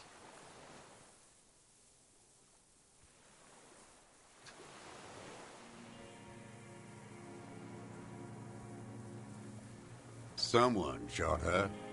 Or maybe the cow just fell. My memory is full of holes. All I know is... Another big spike of rage, different from the one he has for her. nothing changed. Not in the material base, not in the hegemony. There was no uprising. Just words. The Union fizzled, sogged. Nothing came of it. Nothing. Edgar didn't keep his part of the deal. If you were to testify to this, give the RCM something on Edgar, you could walk. We would strike everything you've done and process you as a POW. You were in a war. You were on assignment. We could even extradite you to the Samaran People's Republic. A degenerate worker state. Goat shit. No, thank you. I'm Revacholian. My days are short. I will rot away here, in a moral intern cell. I will not testify to anything.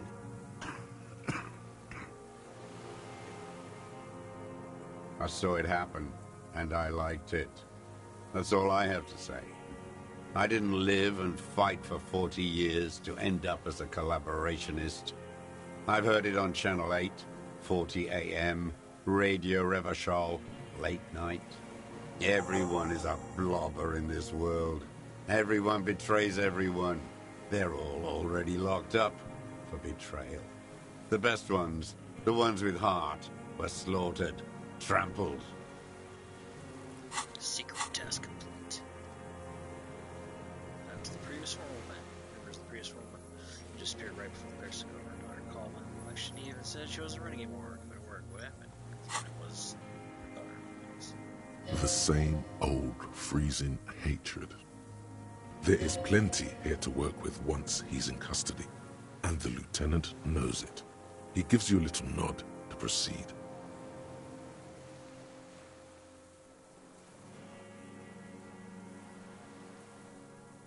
I don't even care.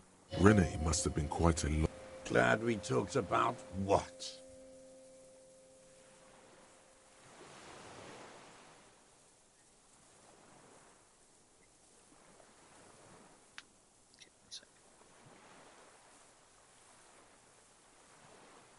His lip curls into a sneer at the memory. Glad we talked about what? Okay, let's try this, I guess. Yeah, quick save. This has been a long, long conversation. 3 weeks ago, when the rich hag came in on her gallop. Joyce. He means Joyce. Wrinkled up horse. They moved. I've seen their kind during the land. Hurting the strike breakers like that. I kept an eye on them. Here we go. For a 60-year-old man with stomach trouble, who spent his entire life alone on an uninhabited island, he seems surprisingly fit. He's clearly a drug user of the painkiller sort, prone to erratic hand gestures, and malnourished. But that's it. Come on. The moment passes, and you say, No.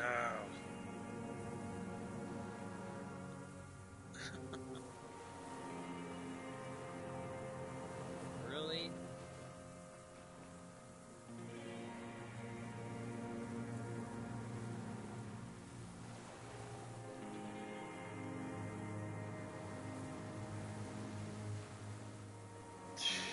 Son of a bitch.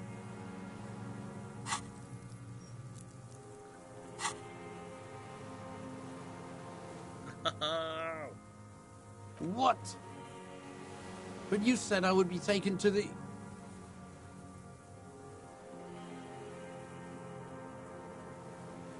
The sum of all the erratic movements, fidgeting, and mood swings he's been exhibiting.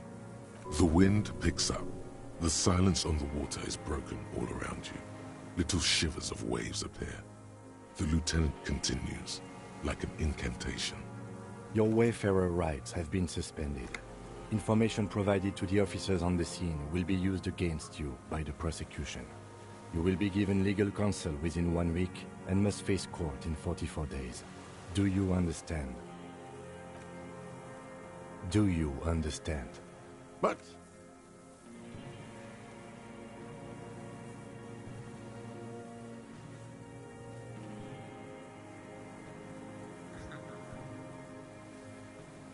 So we're not actually taking him in. I think we're just telling him he's got to show up for court. I think is what we're telling him. No, I don't want to. I have to stay here. He's sweating. Beads are forming on his forehead. Pupils are dilated too.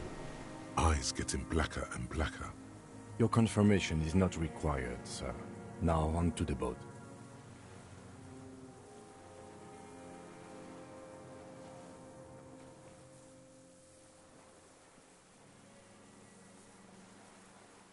Should I say this first or should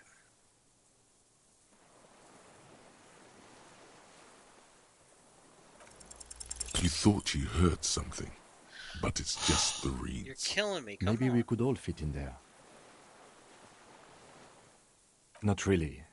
We could escort him to the pier, then either one of us can take him inland while the other stays here, but... But then, who watches him while you're coming back here? You come back for me? How about I go and send a boat back for you? What is this farce? This is a fucking farce. I can't. Lillian, you could ask her maybe.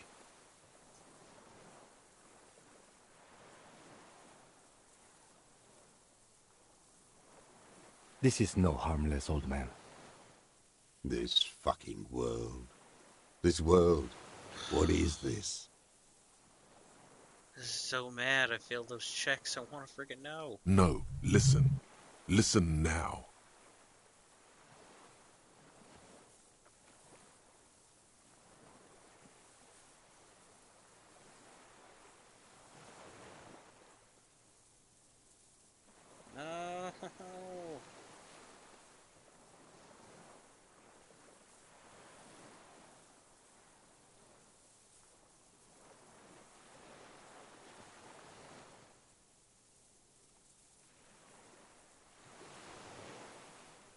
No. No, it would take a whole day on this island. You go and transport the prisoner. I'll be here. I can escort him to the pier with you. There's something wrong. Ugh, I'm so mad. I feel like I'm missing something super crucial, and I can't redo those checks. In no way am I going to redo over an hour or two of that.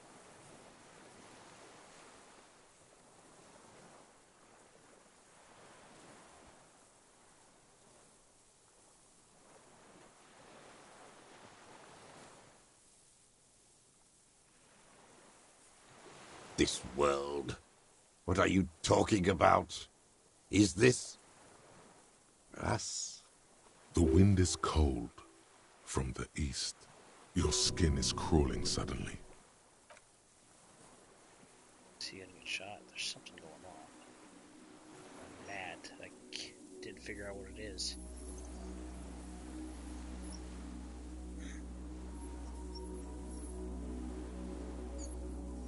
Are you freaking kidding me?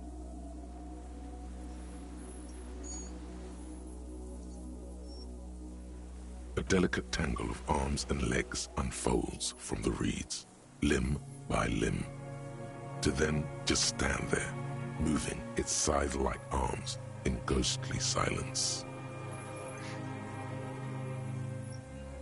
So was it not the cold demon? It's the what you call it? I forget what it's called. The damn Phasmid. What are you talking about? There's nothing there. The stick insect is over 3 meters tall. It looks straight at you with its tiny pinprick eyes and its grotesquely small head. You feel your legs shaking under you and your gun hand rise instinctively. Tell me what you see, damn it. I can't make out one small thing in the reeds. I can see it. I'm not insane. 4 simple words, thank God. If you can see, then you're not insane. But that means it's really there, spinning slowly, in absolute silence. Its limbs long and slender. Be very, very careful. Oh my gosh. This is all the things that's going on.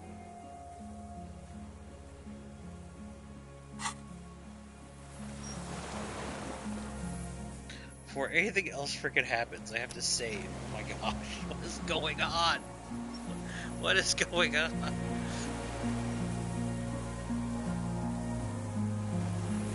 What is it? What do you... Something is very wrong with him now.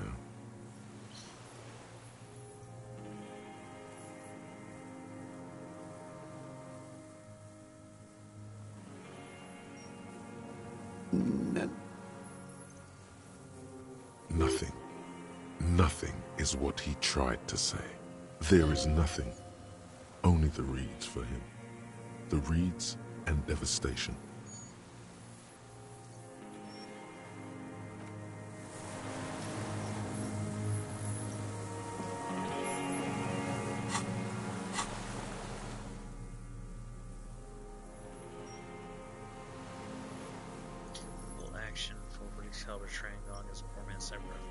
Reliable farms is relatively precise due to a very manageable recoil of this line to shoot and make multiple consecutive shots fast. Particular piece of the scope though. Oh, where is the scope? That is interesting.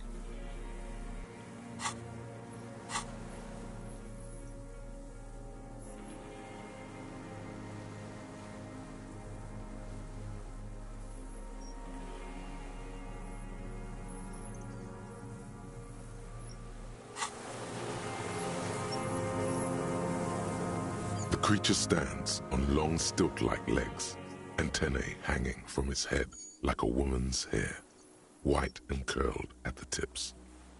It is no more than 5 steps away from you. The segmented antennae move with apprehension, searching for something. You, reed-like tufts stick out of its joints. As the insect moves its forearms, it produces a faint hiss, like a reel-to-reel machine spinning after the tape breaks.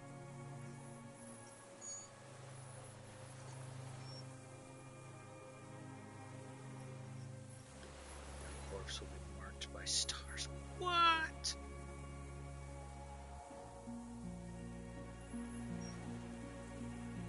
It is.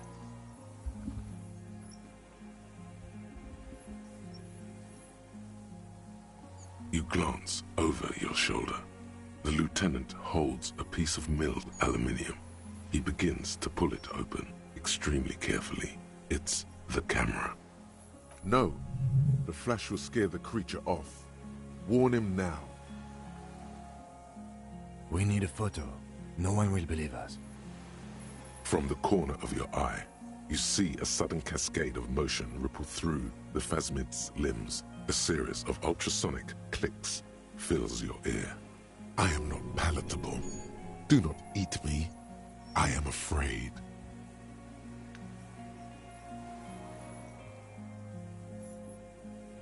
I won't be one of those fools who didn't take a picture. You see the phasmid turn to him, its mandible antennae reaching out. Its motions are quick, sudden.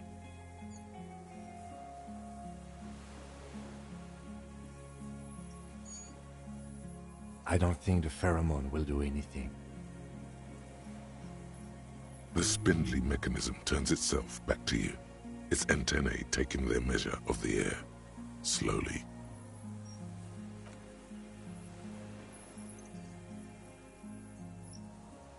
The creature tilts its tiny head to the side and appears to look at you. It is incredibly light, like the slightest gust of wind should blow it away.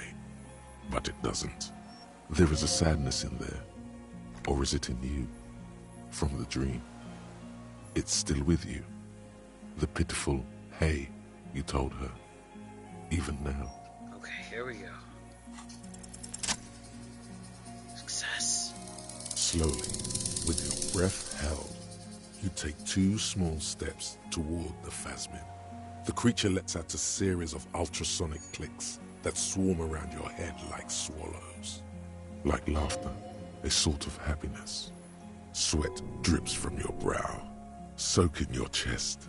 You reek of it, your chemicals. The tracheal system on the creature's abdomen expands in front of you to take in and expel air. It's smelling you.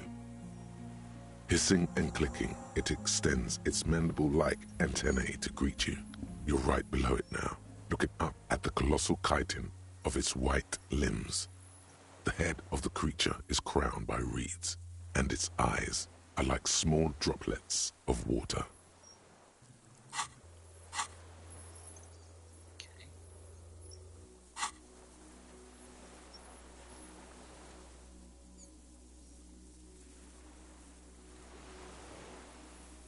Maybe it is real, the pheromone.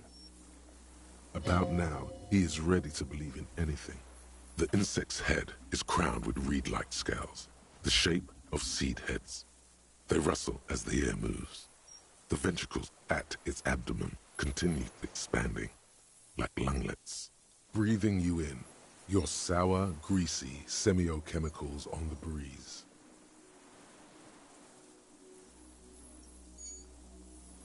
The insect stops its stridulation, seeming to observe you. Below its crown of reeds, little pinprick eyes detect motion, glittering. The world stands still around you. Suddenly, there is silence. No, stop. Be afraid.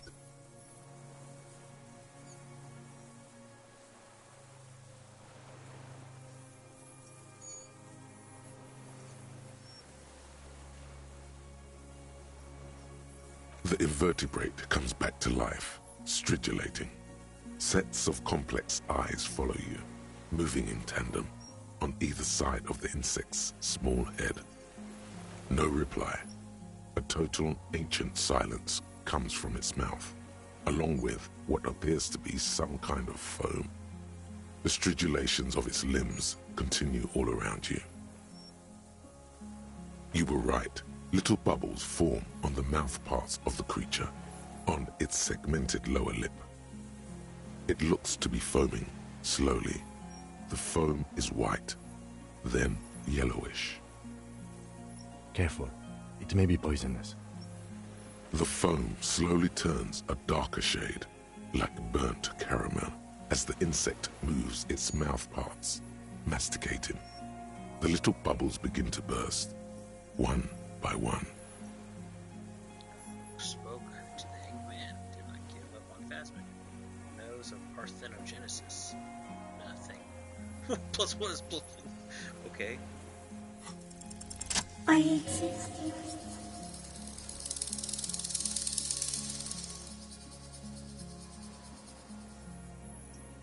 Tell me what it's like for you.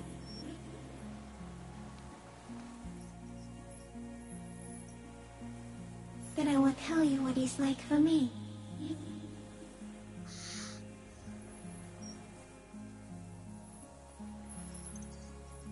What is your illness?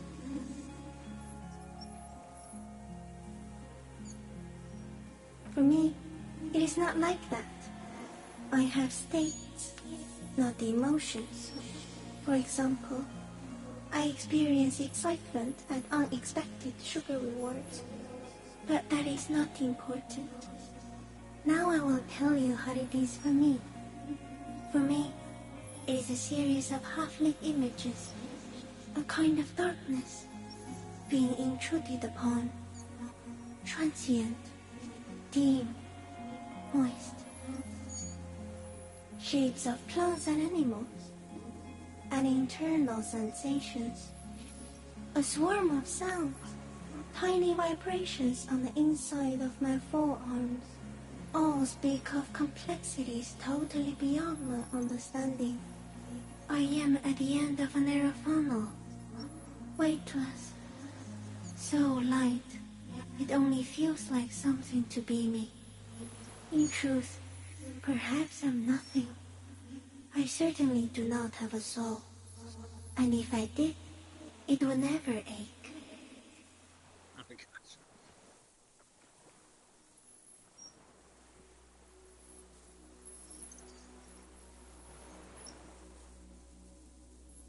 Few of us can begin to imagine the horror of you, with all of creation reflected in your forebrain. It must be like the highest of hells, a kaleidoscope of fire and writhing glass. Eternal damnation, even when you're sleeping, and when you wake, you carry it around on your neck, with eyes open that cannot help but swallow more behind the mirror. I feel great, mute empathy for you.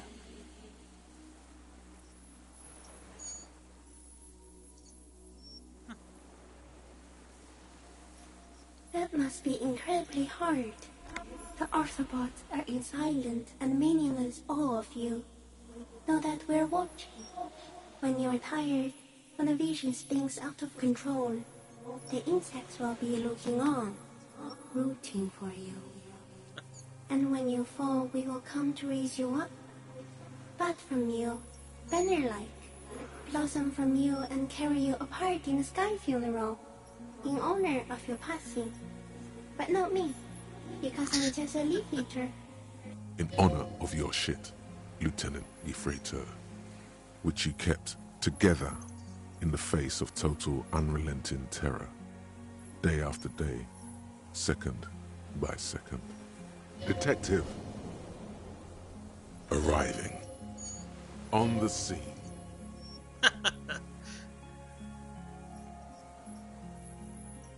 So am I. I was born to detect sucrose rewards and semiochemicals. What were you born to detect?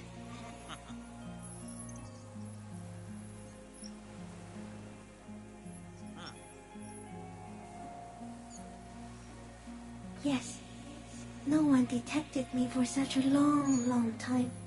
For thousands of years, I dithered, out of sight, trapped myself in greenery.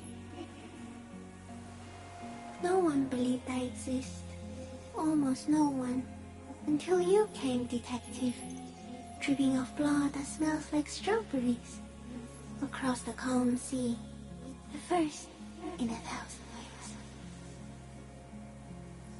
No, you are awake. I am real. Light is forming me. This is real. Not even the birds know that. Not even the water lily.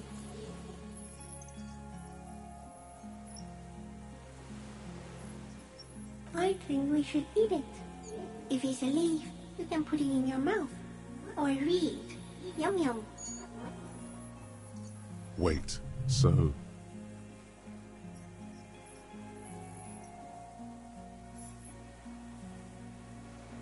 Yes, they don't mind. Yes, I once cloned myself and ate the little ones. It was winter, and I woke up at the wrong time. It was an accident. I am an unknown species of the order Phantasmadia, endemic to the Insulandian Insula. For the last 350 years, I have hidden in plain sight, masquerading as the reeds, molding, cloning myself, unfolding at night to play with trash bins and boys. It may have unknown, dangerous biochemical characteristics that help it maintain its camouflage. No one unnoticed by the first settlers and the land surveyors of the suzerain. Also, by the soldiers of the revolution and the officials of the occupation. Even the Samanese islanders who came here first, but did not stay, have not seen me. I have stayed hidden through 4 forms of government and 2 scientific revolutions until I was accidentally discovered by a detective of the citizen militia in Revelshop, district of Martinez, March 51. Yes, I do not have a star to display, so I use a neurodegenerative element to aid in camouflage.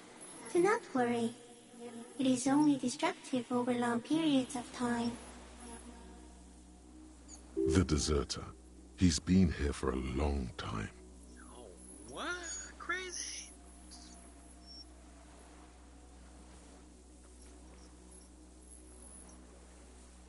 No, you are.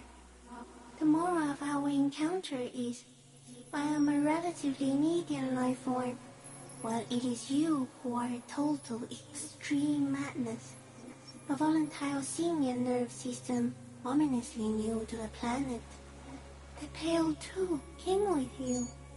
No one remembers it before you. The Nidarians do not. The radially symmetrics do not. There is an almost unanimous agreement between the birds and the plants that you are going to destroy us all. It is a nervous shadow cast into the world by you, eating away at reality. A great, unnatural territory. Its advent coincides with the arrival of the human mind. You're a violent and irrepressible miracle. The vacuum of cosmos and the stars burning in it are afraid of you. Give me enough time, you will wipe us all out and replace us with nothing. Just by accident. We suspect it will be something like the oxygen holocaust that wiped out anaerobic life 2.6 billion years ago, when organisms first started breathing. Only much worse. Instead of air, you exhale thoughts. There are no trees that eat thoughts. Everything your eyes touch goes back there, behind the nose mirror. What if you blink? Are we still here? Please don't blink. What if he misplaces us all one day, or just forget?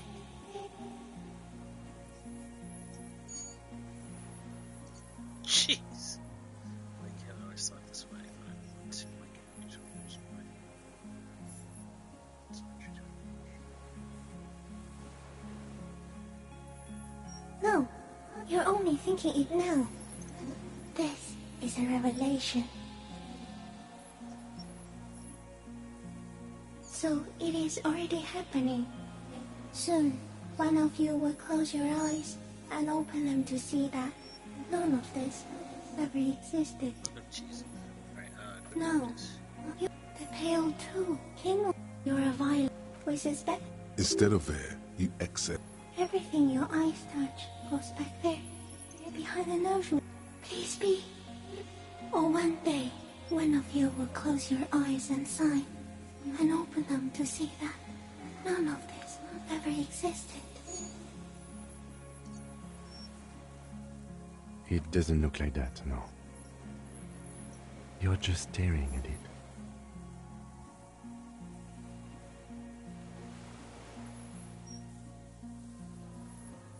Okay. Is it somehow related to the case?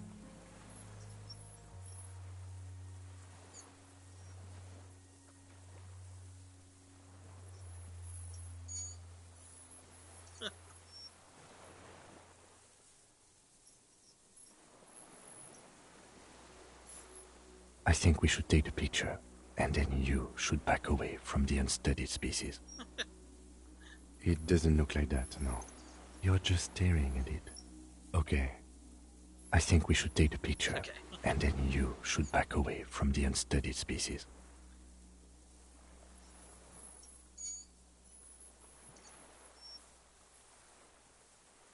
No, there is one more.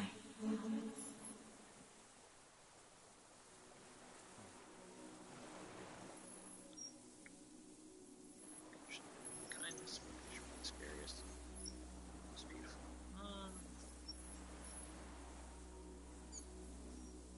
Thank you. I also have one more thing to say to you before you go. That woman turned from the ruin. Turn and go forward. For all mankind.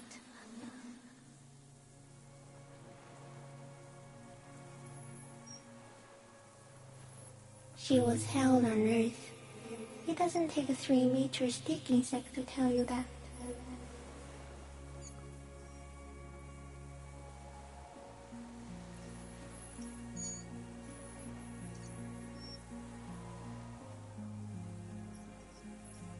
Okay.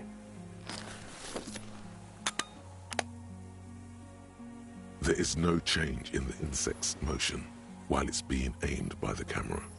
It remains fixated on you. In 3. If it moves, you jump back. I'll shoot. Here we go. 3, 2, 1. The shrill flash of the camera cuts the air like the blade of a sword. The phasmid freezes in its bright light. Head turned toward the lieutenant, hypnotized by the flash. It stands frozen before you. I got it.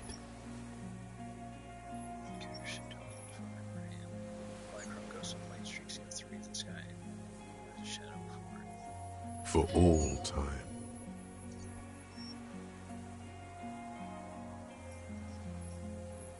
Ooh, do I try to reach out or am I gonna die? Careful, guys.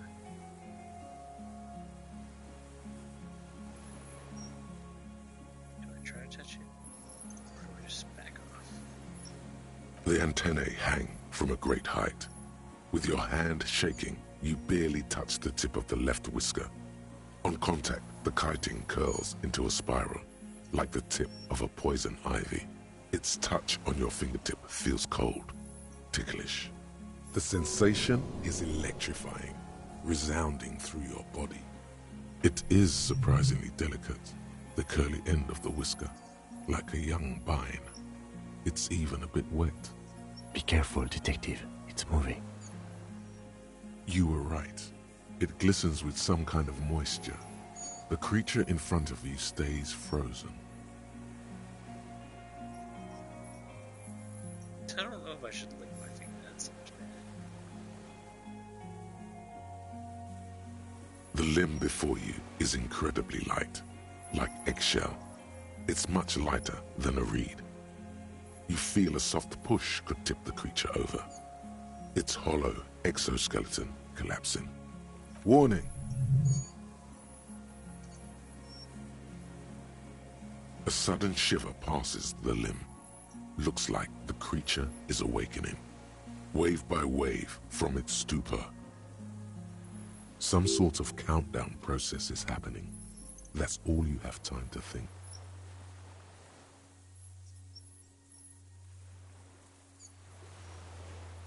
Another shudder pulses through the creature's limbs. It jolts back to life, like a record continuing where it left off, in a swaying, praying motion. Even the small black pearls of its eyes do not stray from you. As you're turning away, the phasmid mirrors your movements, stepping on the water, the long limbs carrying its feather weight without breaking its surface.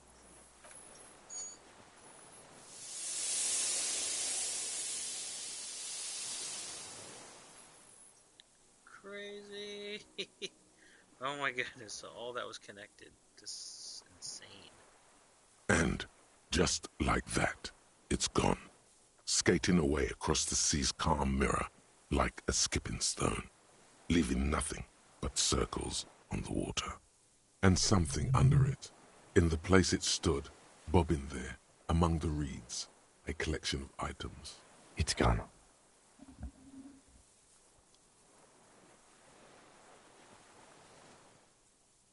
Apparently, yes, like a water strider. Only, I've never seen anything like that in my life. Looks like a nest of some sort. We should have a look. What now?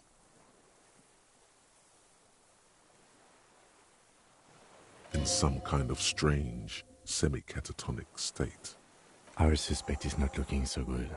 We need to check on him. That was crazy.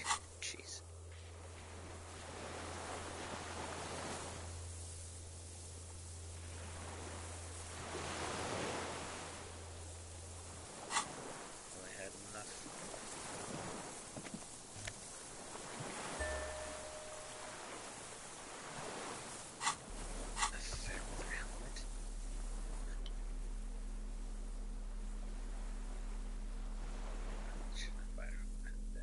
his battering ram.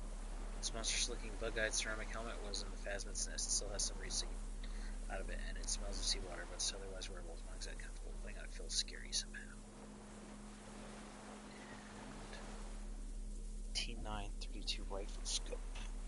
A common 30mm sniper scope attachable to almost any bolt action. Oh, there's the scope. Almost any bolt action 4.6 caliber. It uses an older style non-dotted range-finding reticle. Seaweed is still stuck on the lens and it suffered water damage from the time of the Phasmid's dowry.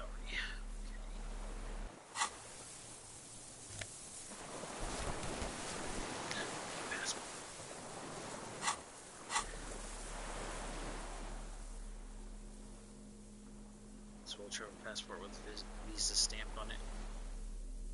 It's issued by the Republic of Oran. Yeah, you found it in the Phasmid's nest and they haven't been over it for more details. This passport, issued by the Sovereign Republic of Oranje, is issued to a black-haired woman called Katarzyna Alazie. Classia's hidden documents from the MT boy. It's Klasia, with short black hair and glasses. She looks boyish, younger somehow. An old photo, before life came and did what it does. Maybe our man, Mr. Dross, took it from Classia's, or whatever her name was, hiding place, or...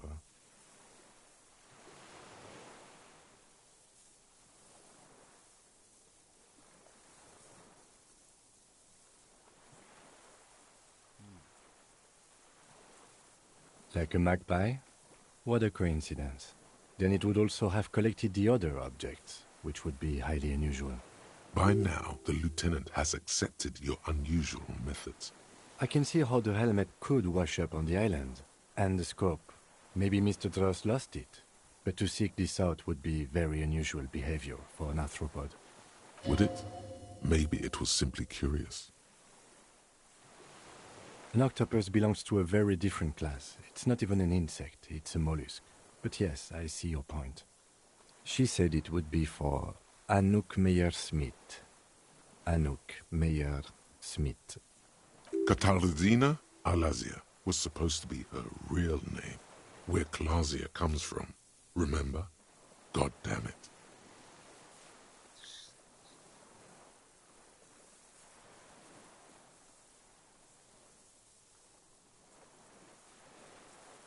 I told you she kept on lying to you. She's probably lying to someone else right now. Another detective.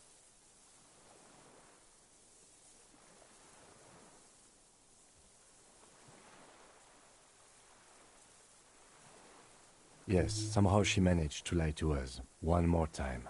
In a way, she's still lying to us right now. I don't know, but it was not Katarzyna Alazie, or Anouk Meyer-Smith, or Klasia. Whoever she is, when we get back, I need to warn our holding cells. We need to double the security around her. Okay.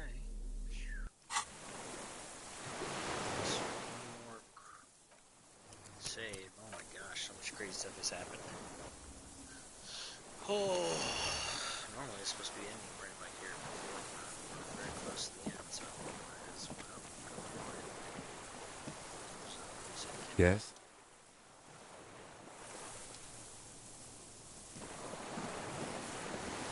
What is it? What do you want from me? I can't go. Sure. Oh no, I still have this. Oh, that's right. Okay. Well, I don't think it's gonna get violent with these.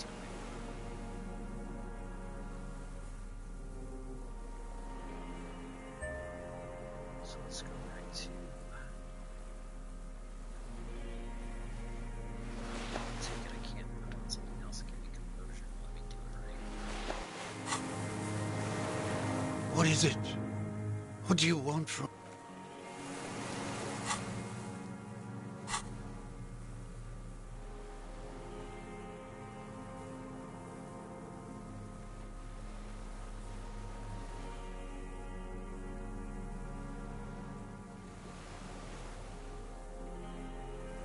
Pants I was wearing before. There we go.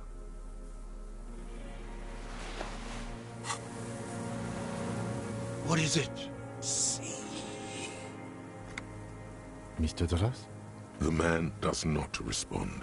He keeps staring, black eyes glazed over and bulging from their sockets. His gap-toothed mouth shaking with fear and longing. Like an addict of some terrible substance.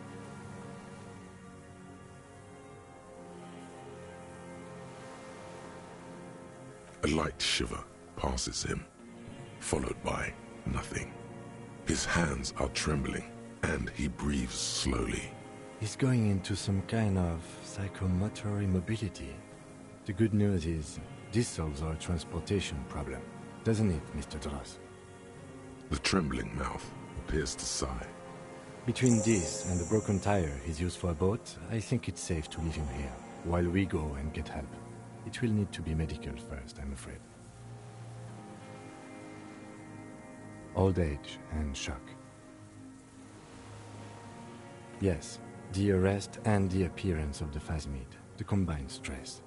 But you think it's something more than that, don't you? There's much more. Remember what it said when it spoke.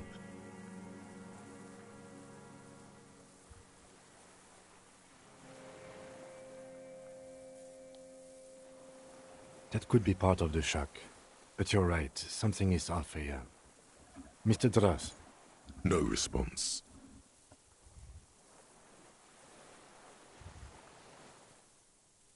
Then how did we see it? Oh, you mean, whatever does this, does it over time? Teenagers, kids, drunks, sightings are brief, and hence not credible. But anyone who spends a long time with it. Yes, you forget it's there. Mm-hmm. Mr. Dross, have you ever seen a stick insect pretending to be the reeds?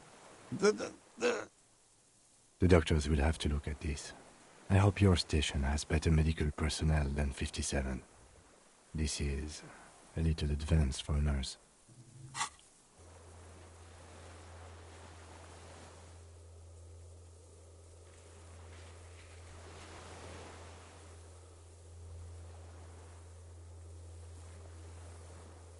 Find the murder weapon, yep.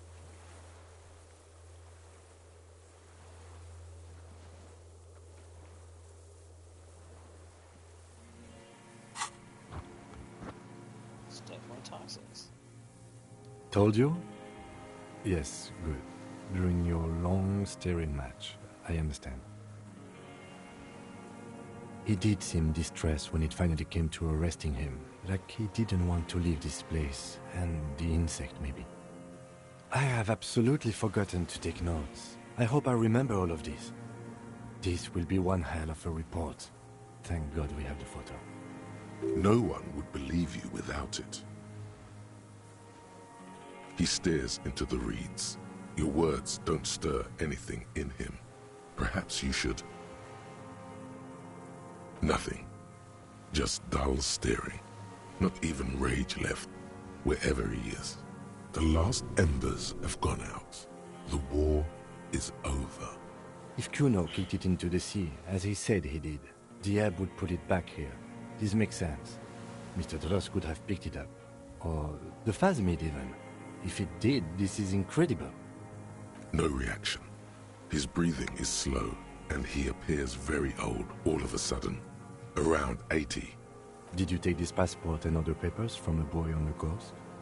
The spirit. He hears us. The spirit?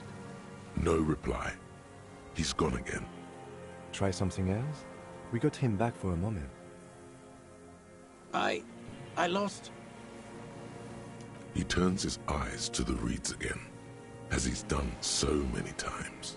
Beige and white stripes. He lost the scope. Then it somehow made its way over there. With the help of a magpie phasmid. This sight is a T9, Mr. Dross. Was it attached to the rifle when you made the shot? Silence. Not even a sigh. You've gotten all you will out of this poor being. The plastic cape flaps around his face in a gust of wind. His back is slouched and his mouth open. The blacks of his eyes are receding. His pupils are returning to normal. The strength has all gone out of him. Just frail old bones. clothes in a sack of tracksuit trousers and a windbreaker. We should think about getting back to the mainland. To get help. He'll be safe here, if we don't take too long.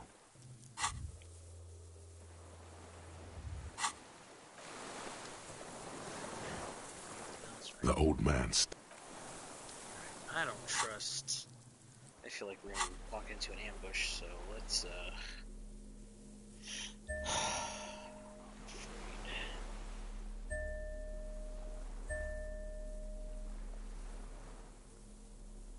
let's see, head, shirt, shoes, and gloves.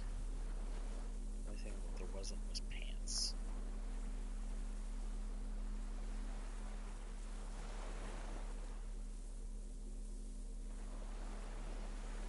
What does the hat do? Suggestion.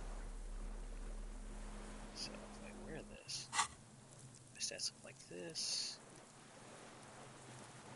Which aren't the worst. Exposure goes down, but whatever.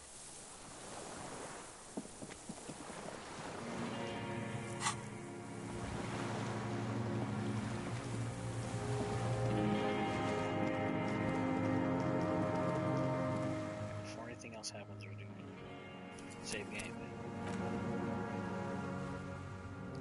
Oof, I gotta pee, but gotta keep this going.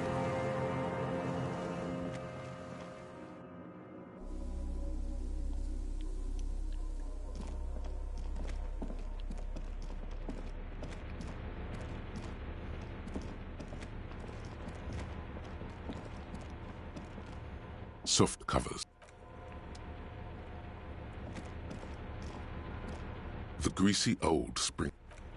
Time to rest now. Get this guy in.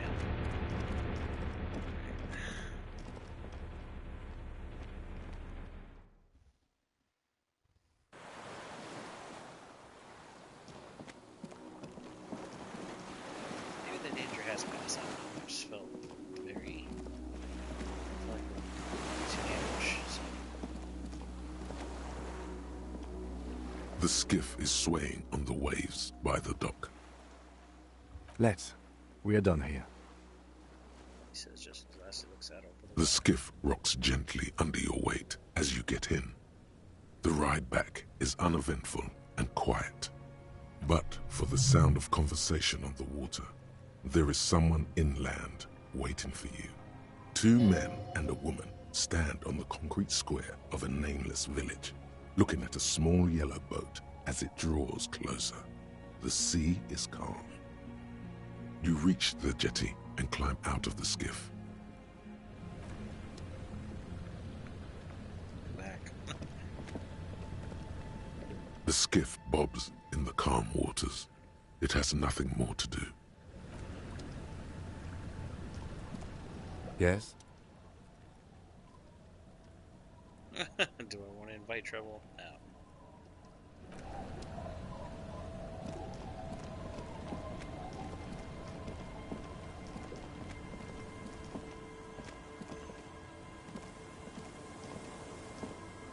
Look what the tide brought him.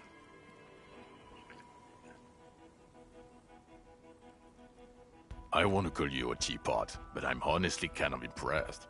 No idea where you got all that gear, but there's no doubt in my mind that some bad people are looking for it. Also, you look like a fucking idiot. Whatever this is, it is completely unimportant compared to what you've just seen.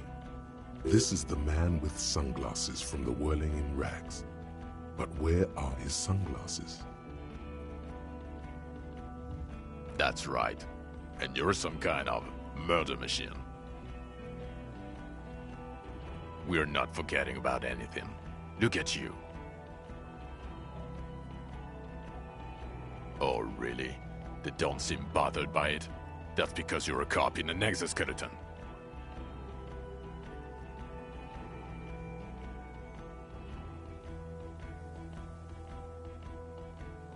Actually, are you? Are you still a cop? There's so much disco going on, it's hard to tell. Vic, calm down. Hello, Trent Heilerstein. I believe we've met on several occasions. I'm your goddamn partner, Jean-Vic Quemar, and this is your special task force. Or what's left of it. Okay, hold it. Ah! Okay, I didn't know he was the other man part of the special task force. But what about the kid?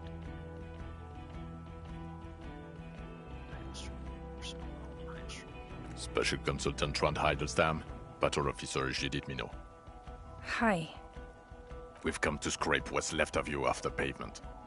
Lieutenant Kim Kitsuragi, Prison 57. We've just come from the island, where our investigation led us. The scene is making even him feel as though he has to justify your actions. We might need your help with something later. Yeah, so we're getting his confidence. As if he recalled that he's in fact a decorated police lieutenant and not a naughty boy. But this is clearly a departmental matter, so I'm going to leave you to discuss it among yourselves. Can we get out my back? Let's straight.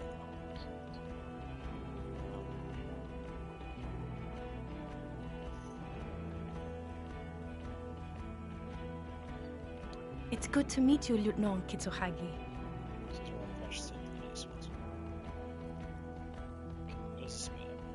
Ari, we want to help you. Trant, I believe this is where you come in? This is the horse-faced woman. I don't know why you named her that, but it was beyond idiotic. You should never address her using those words again. Yeah. Oof, backstitching. Okay, sorry. Gotta go. Important stuff. Dramatics. I don't quite know what I'm doing here. I was asked to participate as an expert. I think I need to manage your expectations a little. I'm at best an enthusiast in cognitive science. My background is in something else entirely. I engage in neurology on a merely theoretical level. In fact, I should probably get going.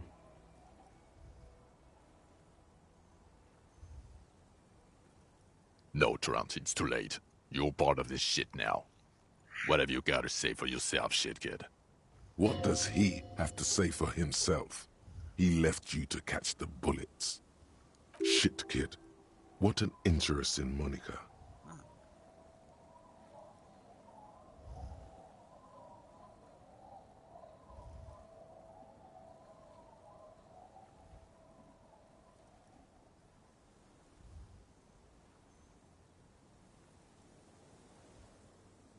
You.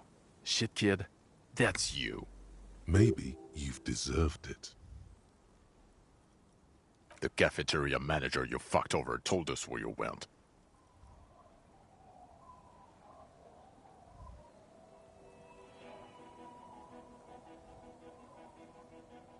Strange. He didn't mention that. In fact, the establishment didn't look saved at all.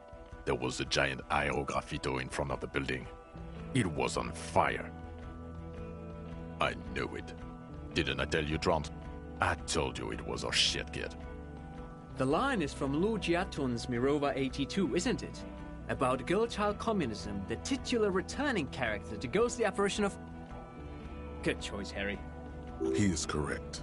It was the Seraillese poet Lu Jiatun who, in the 50s of the last century, composed her.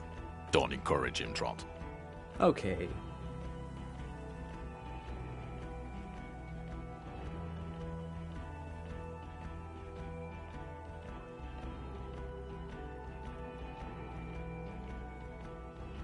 It's okay. I didn't come here to gloat or to fool you. Neither did he, actually. We're just worried. That's right. Worried. I'm always worried about you. Every time you don't show up to work, or when you do but stink. You're a worry fest. She's worried about you. I'm worried about you. Even Special Consultant Backpedal is worried about you. Everyone worries instead of working.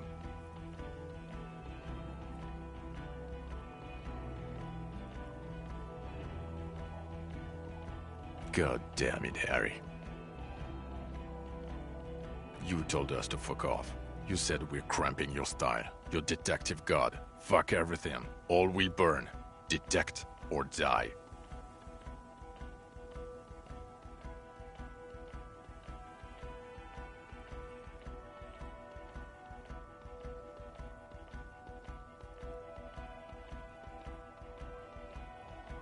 It wasn't like that. Fuck you, Harry. We didn't know there was gonna be a tribunal, did we?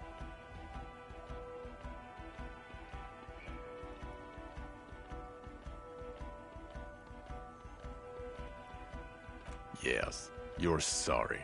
You're the sorriest cop who ever lived.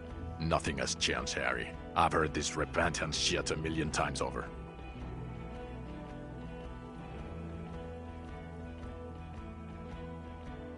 Yes, I'm Tran Heilestal.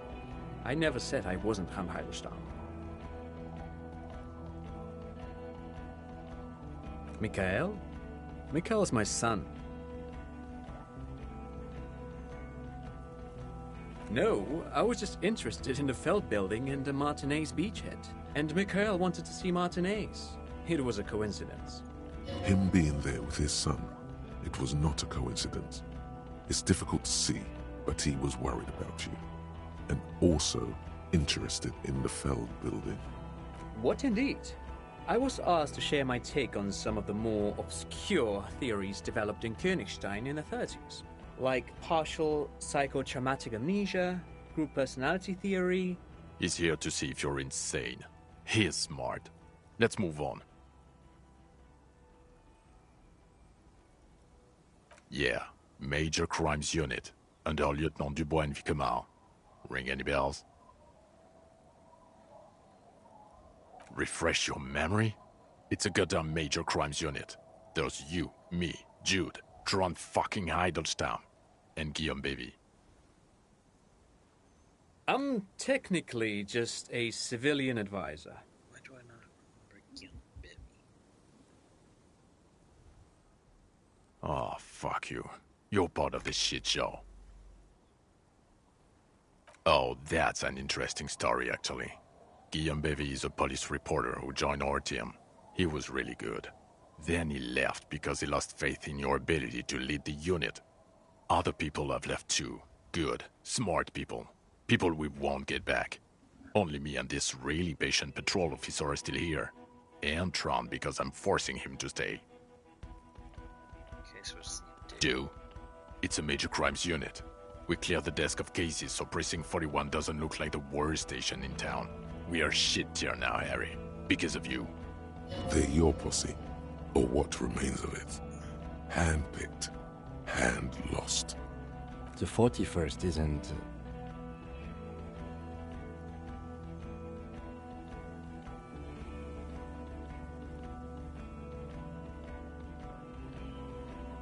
Guilty as charged. I heard you'd lost your mind and your memory. I wanted to see if it was true. And it was. Good work, Harry. You're insane now. There's one less person for me and everyone else to rely on. He was too sarcastic for you to realize who he was.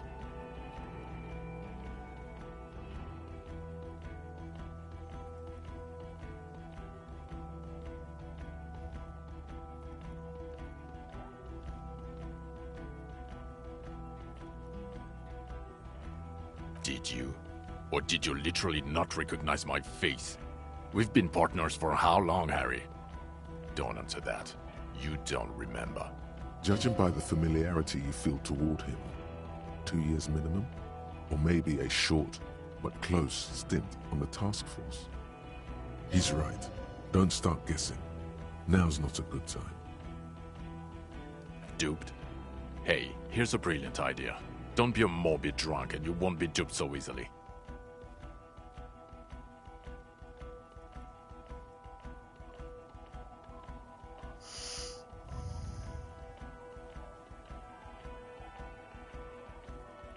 No.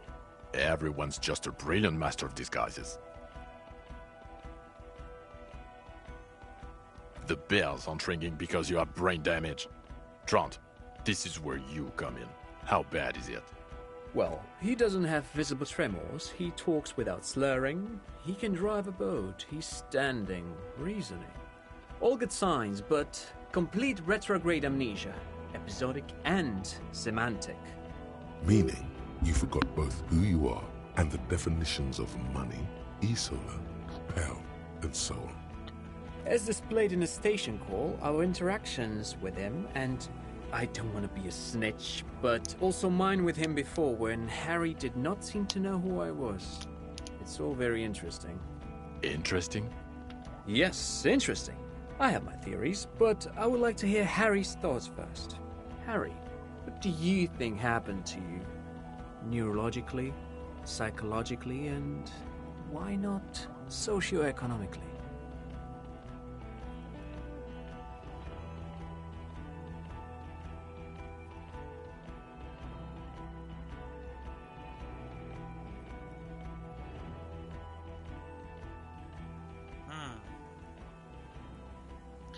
So much lost memory, and now I'm slowly recovering. I mean, that is partially true. I think it's this episode. Psychotraumatic amnesia, Trant? I can go for that. Shit kid is a broken man. Always has been. Who isn't? I know I am. But you know what? I keep my shit together. Also, I know a person can't wipe their own mind, however traumatic it gets. That doesn't happen. You're lying. Or insane. Or both. But Detective Vigmer, he has blanked out before. Yes, a couple of times. After some of the more serious benders. One was after the two drunks case, the other when we looked into that mural. So you don't remember not remembering. Beautiful. The two cases in your ledger, the unsolvable case and the Next World mural, those were recent. Those cases were hard on you. Interesting. So at first he dipped his toes into it, prepared. That's where he would have gotten the idea, yes. Practice. And then he used alcohol to get there, so to speak. What do you mean? Well, here's my theory. What if this is an absolutely normal reaction to the world we're living in? What if this is not a significant anomaly at all? Something to be explained, approached as a defect? Look at the sensory input here. Look at the ruins, the neon. Listen to the radio, the multitudes, the people. Live here for 40 years. As a police detective, he's like a magnetic reader on the world tape, to borrow a known metaphor. Harry's been pushed flat against it. Total input. Hardwired to the free market. He just needed for its end. Okay, Trent, thank you. That's absolutely meaningless. I'm glad we brought you. Will he or will he not be able to work in the major crimes unit? Is he a cretin now? I want to know that. He's not a cretin, and he is able to do work. If not in his previous leadership role, then as a line detective. Leadership, now.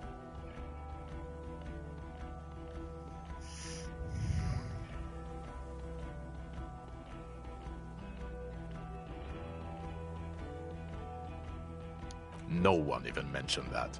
I misphrased my question. It should have been, is he able to put his clothes on and use the body? Or do we need to get him on a disability pension? Now nothing. Now we're just going to stand here. No, now we discuss that.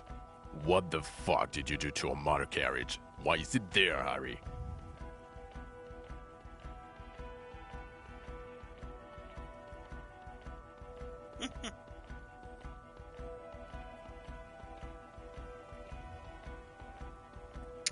It's true. I don't know what's sitting there. So I'm just gonna kill something. No.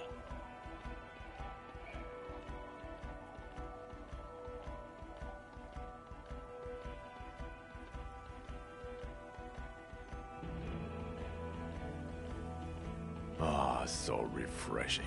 He just admits it. Thank you for your honesty. Thank you for destroying 45,000 real of police property that's coming out of everyone's payslip. It doesn't matter. Your badge, Harry. Show me your badge.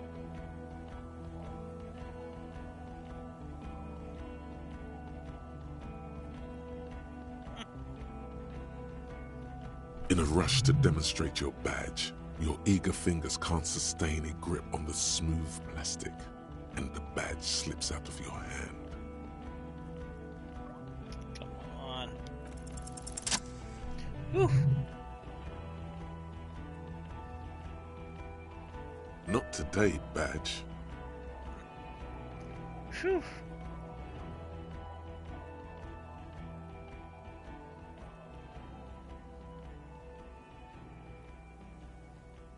And your gun? As if having your badge and gun are natural states, not achievements. I have, like, my gun empty. What is it with all these material objects?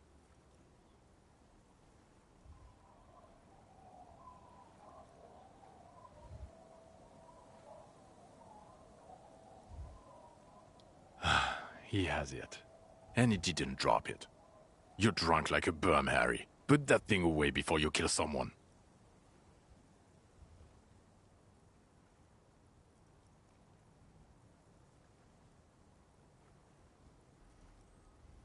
So you forgot to drink? I don't buy it. Why do you smell like a corpse then? He's wounded. It's been a long week, and he's handled an actual corpse. Idea what you're supposed to.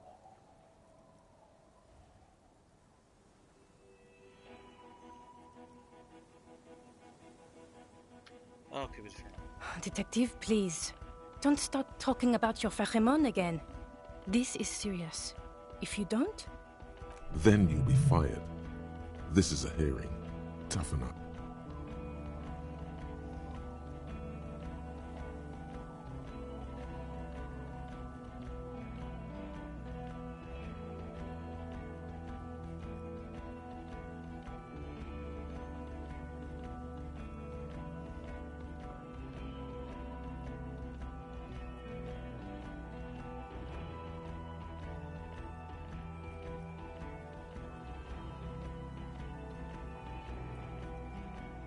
I don't believe you. You're drunk. You let a suspect escape, a certain Roby, because you were too drunk to take her in. We've read the report, Sari. Lieutenant Kitsuhagi's. We know.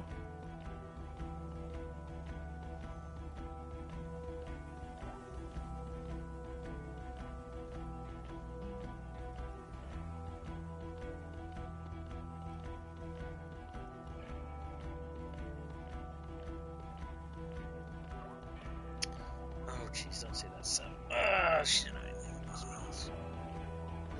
She got my hands on me. Don't want to say that, actually. There's the turds.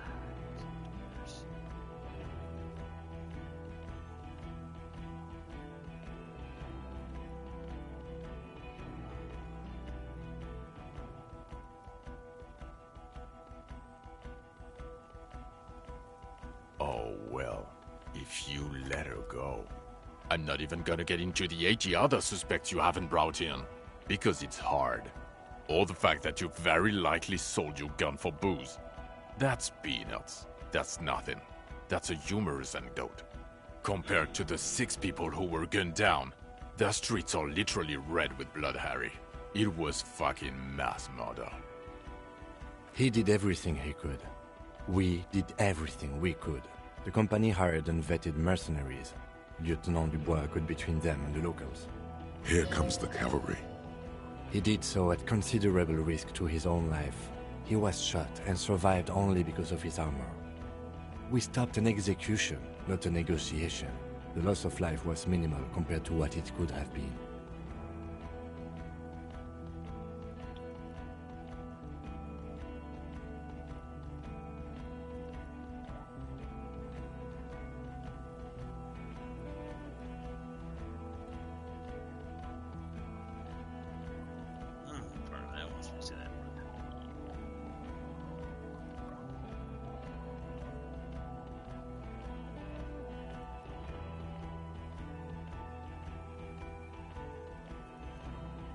Thank you for the input, Lieutenant Kitsuragi. I didn't mean to suggest you didn't handle the situation. Registration if you're outside coughs. He thinks of apologizing, but decides against it. You've spent the week with him on this case. What is your take? On the case? On Lieutenant Yefretor Dubois. Well, the drinking, the gun losing, also losing the badge. That's all true. Although he has not been drinking on the job this week. See? 1 week. Then there's the self-flagellation issue. He likes to apologize, profusely, making it sound like he's guilty of at least first-degree murder. It's not a good communication strategy for an officer. It's It's just strange, especially in light of his political views. Detective Dubois is, as you may know, a true blue moralist, a man of the center, not prone to political outbursts, which is commendable, but also at odds with his behavior. Really?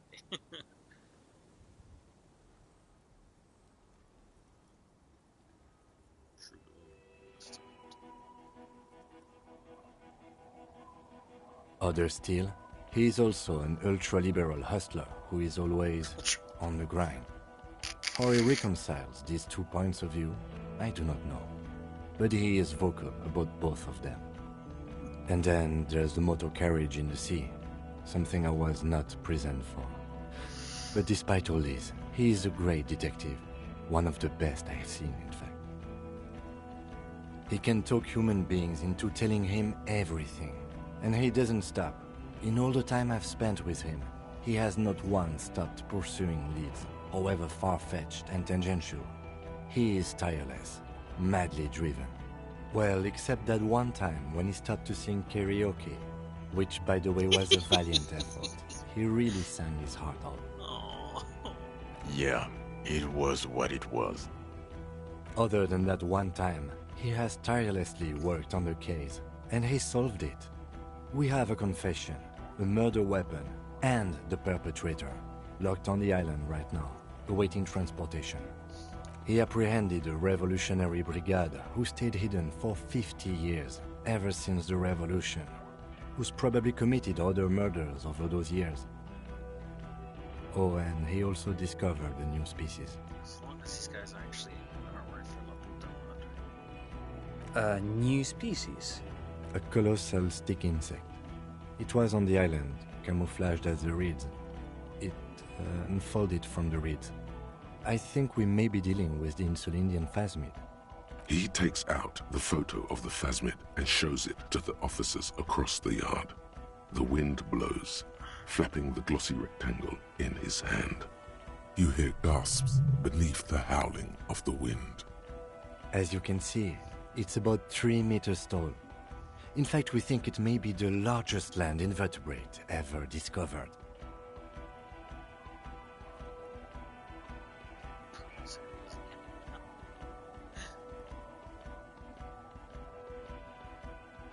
Party wants to gloat, but I shouldn't be saying that.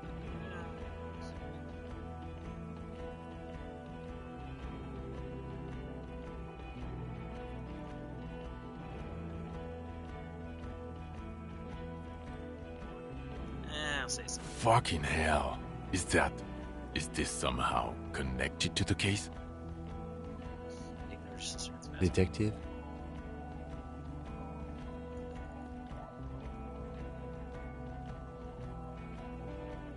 The old man was not aware of the phasmid's presence. Exhibiting a strange, atypical dementia, he fell into a stupor after its appearance. He became near catatonic. So it is connected. I must say, this is absolutely extraordinary. I don't even have words for it. Yes, it really does make it hard to fire the drunk. This is a very, very sad man who has just seen something that's made him forget his sadness.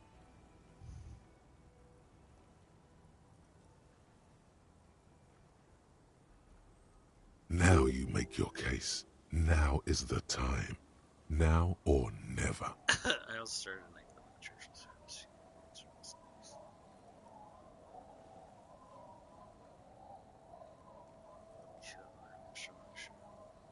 Pierce said that the Guardian was assassin by our killer. That's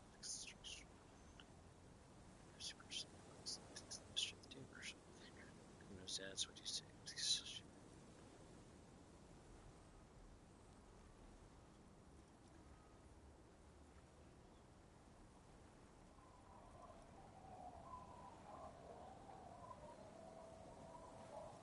Lilianovich. A revolutionary matronym. The custom started in Grad, where they have patronyms. Krasovich, Lasovich, etc. The revolutionaries saw this as a chauvinist atavism, so they used matronyms, derived from the mother's name instead. This man's mother was Lilian, his Lilian's son, Lilianovich. The custom was overturned after the revolution failed, but not before it made it to Revachol. So, it is what a soldier of the ICM would be called. Thank you, Trant. Thank you for that piece of cultural theory. You said you have a motive? Of course, excuse me, I just thought it was noteworthy. It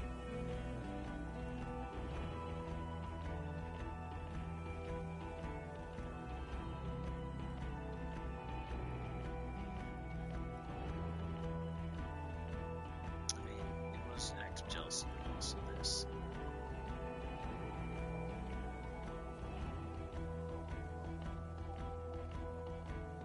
And it worked? You got a war going? Yes, until we stopped it.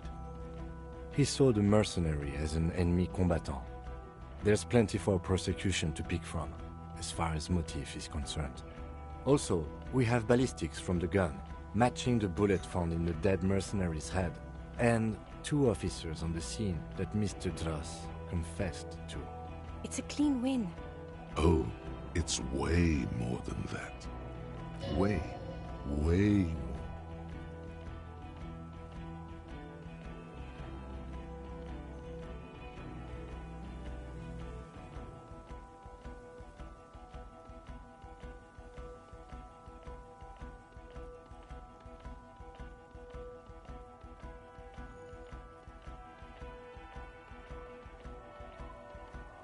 Perfect folding mechanism. Get over yourself, Harry. I can still smell the booze on the wind. God damn it. Doesn't it ever leave? It is there, like in your bones or something. It will pass in time.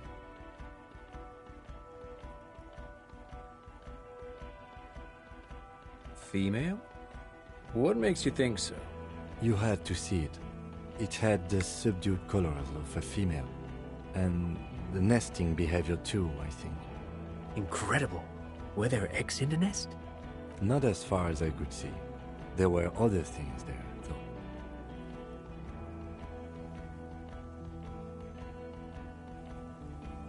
Actually, you know, this would indicate it was a male. This is far from anything in my field, but I think such nests are called bowers. They are for attracting mates. Of course, as I said, I'm only guessing. I didn't see it. It must be robust if it can move a whole helmet with its limbs.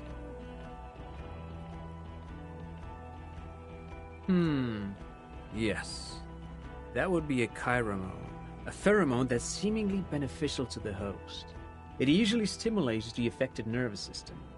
Not a human's, of course, but perhaps a predator's? Nothing is off the table. But I want to stress this. The find does not have to be connected to the case. The case is 100% prosecutable, without any chiromones. Of course, Lieutenant. Of course. We should treat the case and the phasmid as completely separate from each other. People are not going to... They're not going to go for this speculation in the constabulary. As in cloning itself? What makes you think so? Well, then it wouldn't matter if it's a male or female. The bower would just be rudimentary behavior from before the parthenogenetic mutation. That makes sense, yes. Very interesting. Such organisms are extremely vulnerable to disease. A single strain of bacteria could wipe out the whole species. We're probably looking at conservation efforts here. Yes, but also reed-colored, beige and brown, a little green on the outside. After unfolding from a single stalk, it still retained parts that looked like reed tufts on its limbs. Incredible. The PR value of this is exceptional. Carp discovers new species. Maybe even discovers the Insulindian phasmid. No, that's too much. This would really help with some of the problems we've been having. Absolutely, this is great. This does not say vigilante murderers to me at all. This says science, news, human interest. You know, it's a really good thing you have that photo. Without it... You're doing good here. Perhaps only for a moment, but still. Quit while you're ahead? Or no?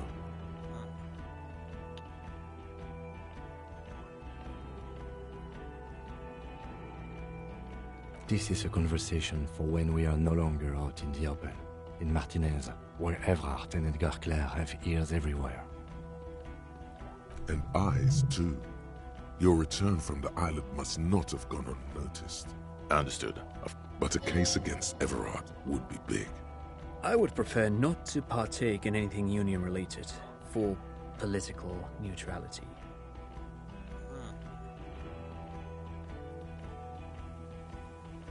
Yes. Fallen through a gap in a boardwalk. Drunk. The body was transported to Precinct 41, our morgue. I had Tilbrook and Mullins take care of funeral arrangements and family stuff. You're not the only cop in the world, Harry. This all comes back to us. Still, good work with the missing person, Detective. It's still a point for you. No denying it.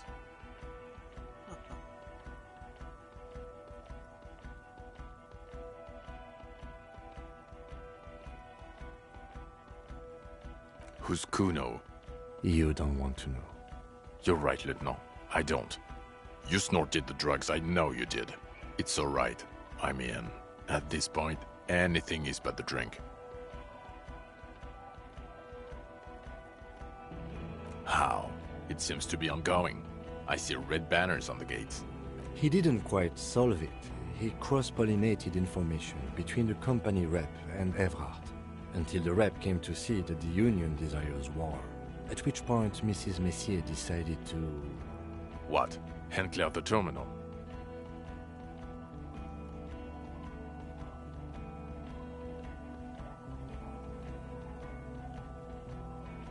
Sounds like you got played, Harry.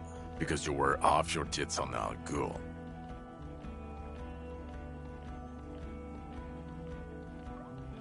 It doesn't matter how I know about Al Ghul. What matters is, you're Everclear's messenger now. A union man, as he calls it. He's a mob boss, did you know? Is that why you want us to investigate the assassination of the previous union head thing? To get off Everard's hook? No, it's nothing like that. He was reckless with information, but ethical. We don't owe anyone anything. This allowed us to stabilize things in Martinez. God, calm down, Jean. Silence. Good. The man doesn't know what to say. I know they don't care about it, but sure. What was that? It sounded like you set up a nightclub in the church.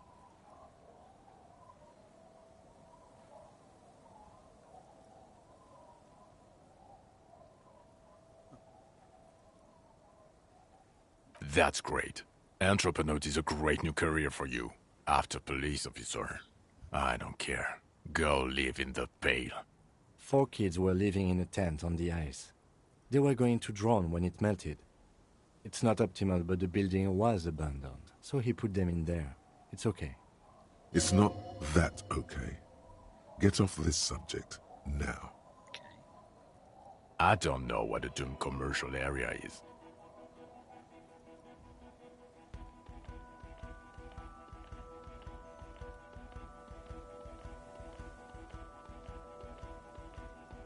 No, we didn't. It didn't turn out to be anthropometical again. Enough with the solary pale 2mm hole in the word line. This isn't Paradox B.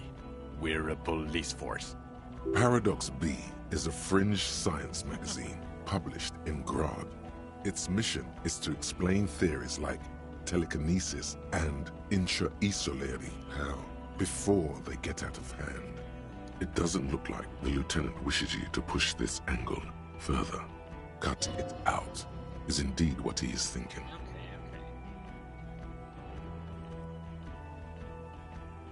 I don't want to, but you discovered a new species and solved the murder.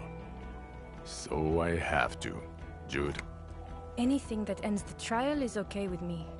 You haven't been drinking, she thinks, so maybe this time. Agreed. The public relations potential of this is too valuable to let go. Okay. We have vehicles in the square, and the perpetrator needs to be taken into custody. Let's go. more skill point. Alright.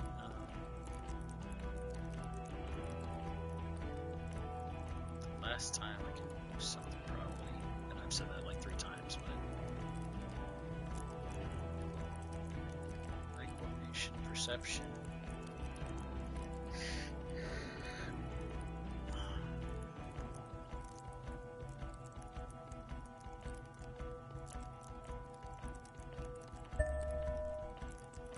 Probably wants to composure because I failed that thing, but it's not like I can go back and do it, so.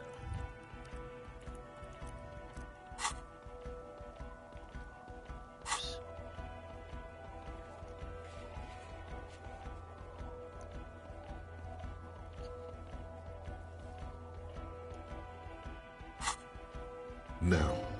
Now you will finally get to know who you are. I have a few questions about before we go. The man looks westward, impatiently, jingling his car keys in his pocket.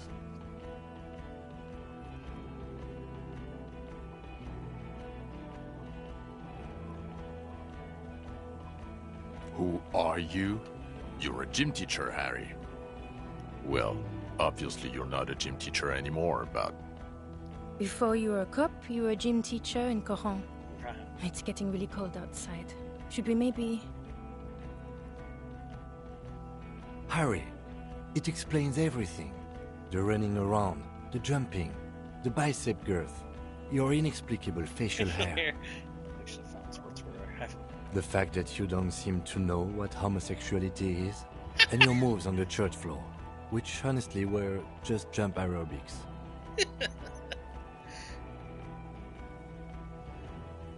Also, this guy. Just everything about this guy. And this guy, too. I'd contact Mike. Of course. Contact Mike. He's been on about Mike again. I hate that guy.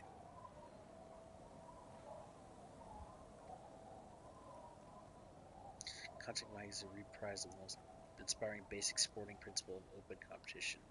A 5001 rank outsider. 5001 rank outsider. Oh, you don't say. Does he also vault an impassable gulf of finance and privilege? It is getting cold out.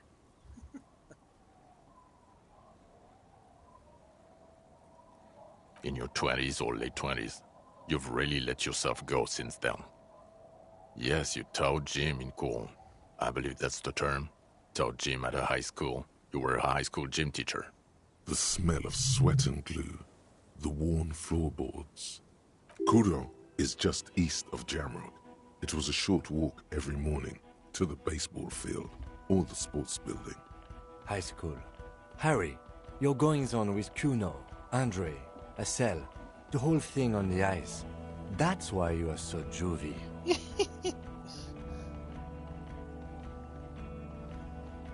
His smirk suggests barely contained laughter. The regular. You found some chick. She inspired you to fight the big fight. Be more than you are. All that. You, every morning, walking from Voyager Road to teach gym. She, leaving for the academy with her spring coat on. The air filled with the smell of smoke and raspberries and incredible hope. An ocean full of hope. I knew it. I knew no normal human being can run like that. He's an honest-to-God gym teacher. It's not a mystery. Some chick fucked you over. Also, you were drunk. You really went with it too. Really maximized the damage.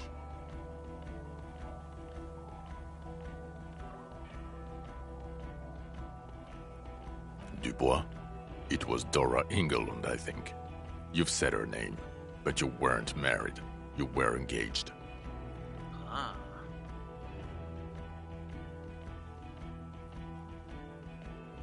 Something like that. Half Vazan.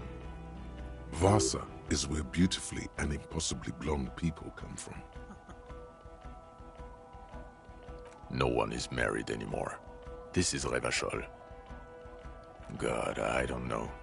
6 years ago, She was way before my time. 6 years and you haven't gotten over it. What the hell is wrong with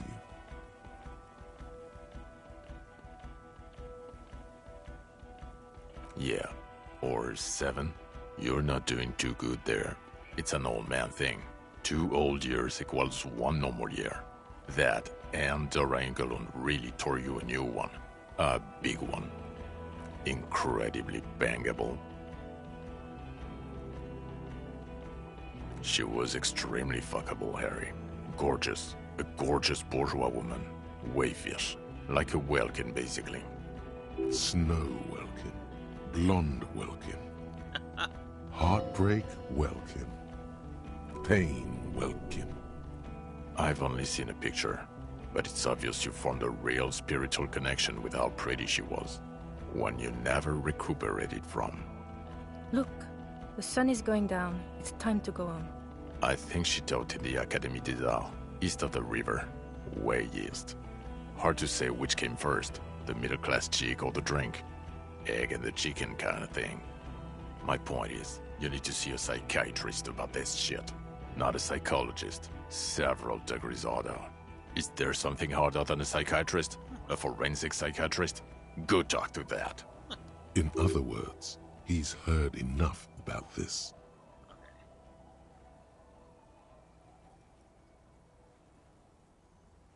No. You're too unstable to work for a mob boss. You're suicidal, Harry. No mob boss would take you. That's true. I assure you, I wouldn't consult for a corrupt unit. He would immediately backpedal out of it. I told you it's not that bad. Us? We're the bloody murder station, haven't you heard? We're the bad guys. No one likes us. That's not true. Jamrock is too big for one precinct. You are just understaffed. And everyone respects the 41st. You have Captain Price. Thank you, Lieutenant. You're being kind. It is an understaffed station and the district is too big. Which is why we need to... Get back to it. We left Torsen and McLean to run the Sea Wing. It's not good. Mac the Torso Torsen and Chester McLean. They're not fit to run a wing. Believe me. Things are shaky as it is. They are damn iconic though, Torsen and McLean. Yeah, not like us. 2 clinically depressed old men. Where's the contrast here? We are garbage. God. There are 4 wings, Harry. A, B, C, and D. We're in C. It's made of losers and clock punchers. You and I reconceptualized it as a task force. It was a mistake. There's also a lot of outside help involved, not only me. Other losers too. He's anything but a loser. Although he would like to be seen as one. It's cooler that way. Ptolemy Price? He's the son of the old Price, one of the founders of the RCM. He's one of the most highly regarded men in the force. You're lucky. Somewhere under the curved roof of a former silk factory, shaped like a ladybird with 2 chimneys, Police Captain Ptolemy Price sits behind a heavy wooden desk. Resident medic Nix Gottlieb pours him coffee. It's silent in the captain's office. They speak of change, the city, the tension on the streets. They speak of the events of April and the blood on the streets in May.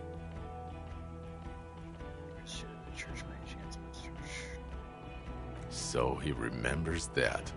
Yes, there may have been a raid on some churches. It wasn't good press. Shooting up churches never is. I was out of town, to be clear. Our enemies were hiding in a church, to the best of our information. That's it. I'm not talking about this anymore. Your security clearance is shit tier right now. You have to wait for it to go up. He means it.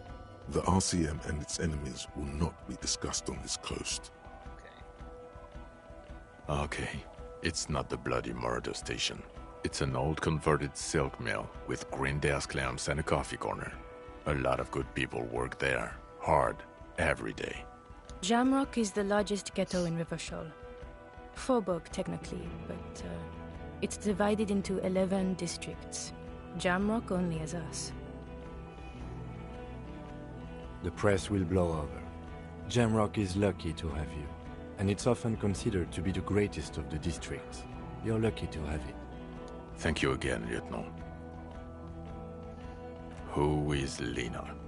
She lives at 1113 Tabernacle Road in Jamrock, remember? Tabernacle? It's on the way over. Near where you live on Perdition. Fine, if we're gonna drop you off anyway.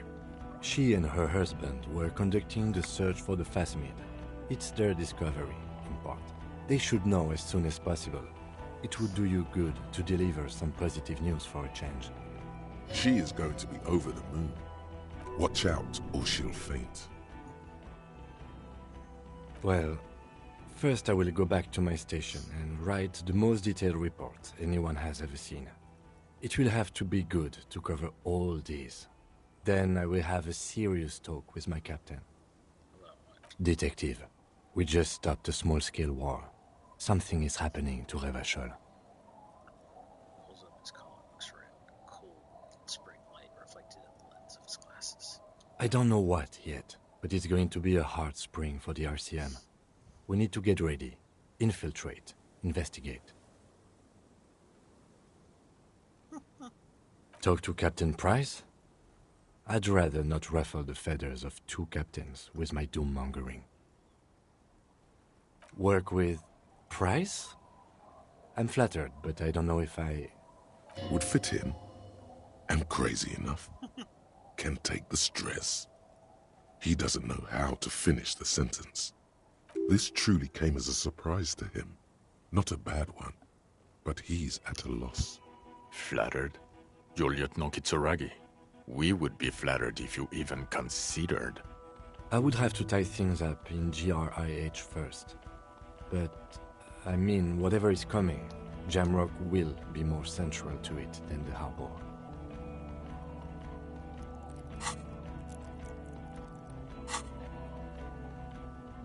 And we also have a huge caseload, Lieutenant.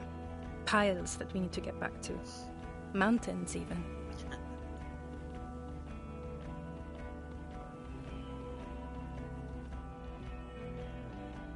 I do like the sound of that. Recruited Detective Kim Kitsuragi! Yeah! He's really considering it. Good. Fuck it, let's go. Tron brought his motor carriage. It's a 20-minute drive to Jamrock. Under the evening sky, the great district turns on its lights. A chessboard of wooden houses, 80,000 living souls inside. Fire traps as far as the eye can see, from Main Street to Precinct 41 atop the motorway, to Boogie Street forking into the dark horizon. You close your eyes and hear the dogs bark. A lone woman sits by a factory window, dreaming of meteorite strikes. On Rue de Saint-Jérôme, a square bullet slides into a square-shaped chamber. In Old South, a man without eyelids smiles. Spring has come. It's time. Dawson? Yes. McLean? Yes. Heidelstein? No. Vicmere? Yes. Dubois? Of course. Really? Nix Gottlieb looks up from the list. I hear he's unstable. You say that like it's a bad thing. Captain Potomny Price gestures with a ballpoint pen. It's dim in the office, and the curtains are drawn. Harry's our man. He'll pull through. When he does, he'll side with the RCM. Understood. Gottlieb returns to the list. Minot? Of course.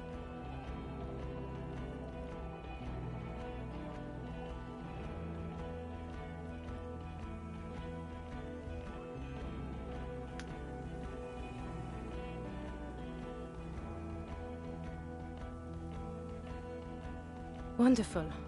Then can we please just go back to Jamrock now?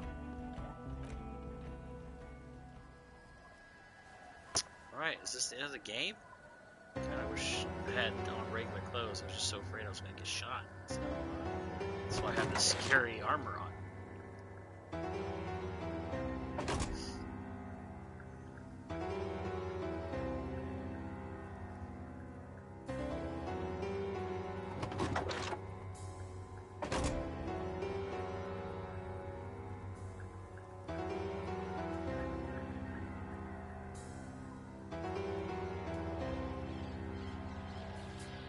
gosh, this is it. Have we finished the game? It's finally over?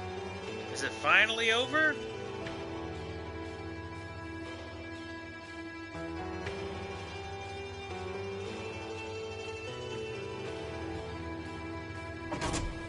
Disco Elysium!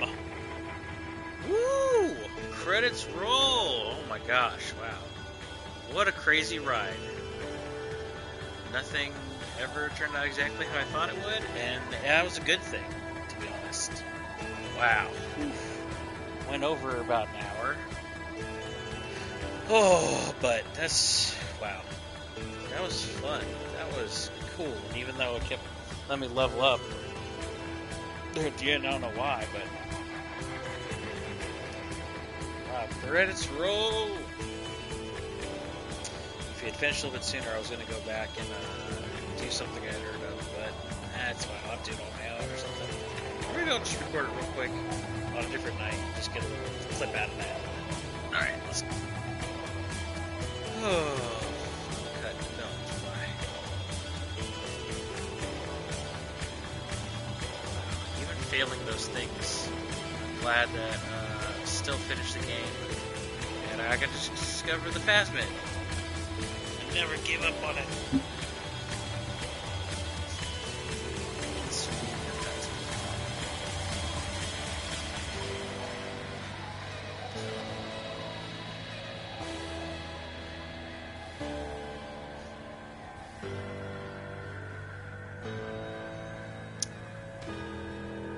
Man, that was a fun game.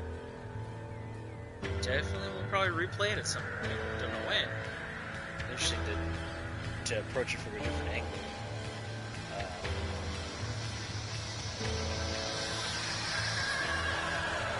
Man, I like the ending I got too. You know, it wasn't clean, it wasn't like, oh hey, yay, it's good, but you know what? I feel like every Harry kind of result is leaving so far.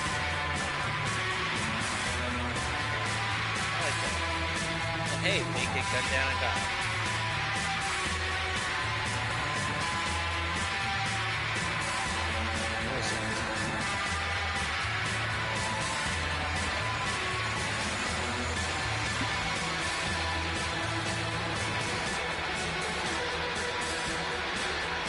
Learn about pretty much whatever.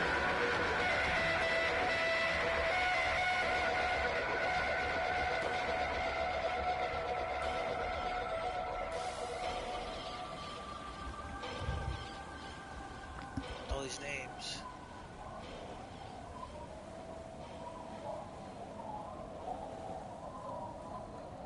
Take this over.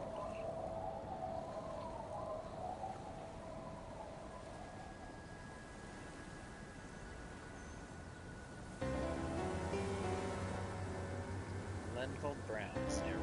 Man, his voice is amazing. Definitely. Look up, see other stuff he's done.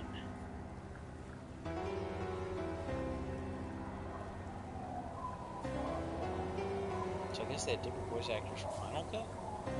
But the Final Cut, I should say, yeah.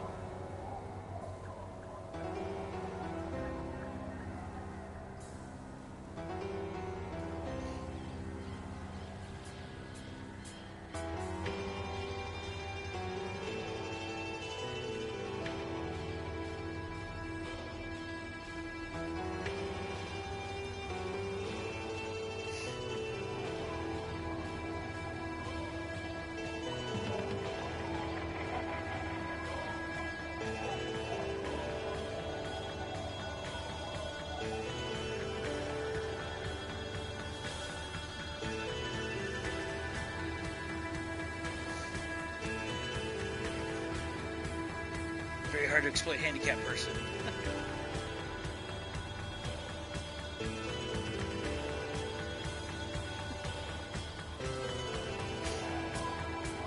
Man. Lead to freedom, Mr. Anonymous. Phew.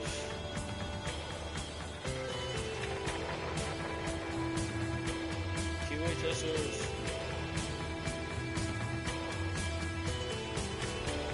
sector, Chinese trailer.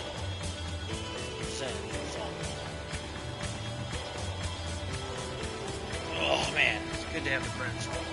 I would just be quiet, but then YouTube and other stuff would get very mad and go, "What are you doing? You're trying to get people to listen to music."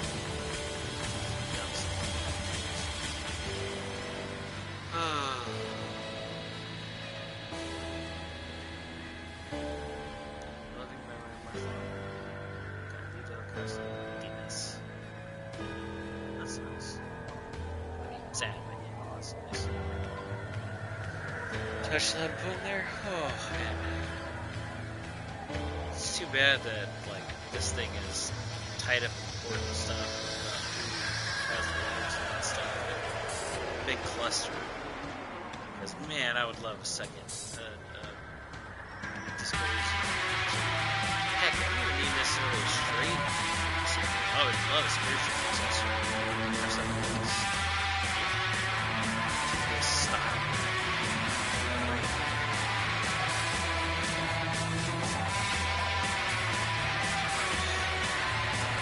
I got the game to play next. I think a while back I had an idea, but now I have no clue. I'll take this next week and figure that out. I wonder if I should do a short game. Or I could just do another long game like this. Heck, I could do Dragon's Dogma or something. Who knows? I'll have to see what's available and figure out what I want. If there's anybody watching and you guys want to give me a suggestion on what game I should do next, definitely feel free to leave me a comment on YouTube under this video, or hey, feel free to join my Discord and tell me in there. Once there's enough people in the Discord and it's grown a bit, I'll definitely be putting up polls to give you guys the choice about what I'm going to be playing in the future. So yeah, enjoy today, jump in, be a part of me building up this awesome community. The Russian team. Oh. This was long. Special thanks to the community and translation group for their ideas and insights. Community translation group. Just throwing it away. Yeah, this is super fun. Definitely next time if I play, I'm not shaving. Gotta keep that face and beard, man. It did feel good to give me to do a fresh start for that.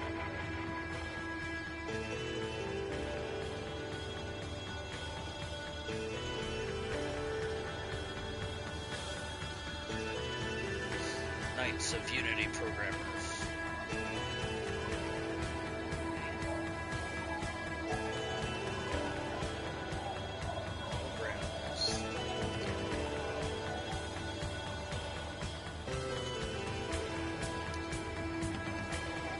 Even if these credits take forever and I lose, I'll be honest, sometimes I do lose interest in them and stuff, but I try to watch them and let them all scroll because, man, I know what it's like to be a guy behind the scenes and, just to have somebody, give you a little bit of recognition, let them know it.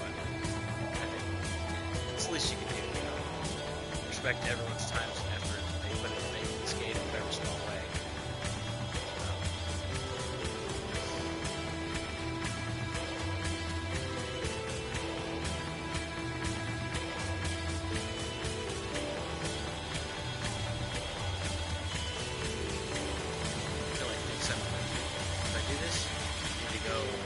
Opposite of what I did this time. It made me very emotionally in touch and not very physically adept. Definitely go the other way. Either full physical instrument or go with reaction and stuff. What's it called? Stress relief, Ziggy Dog. Everybody at Larian Studios.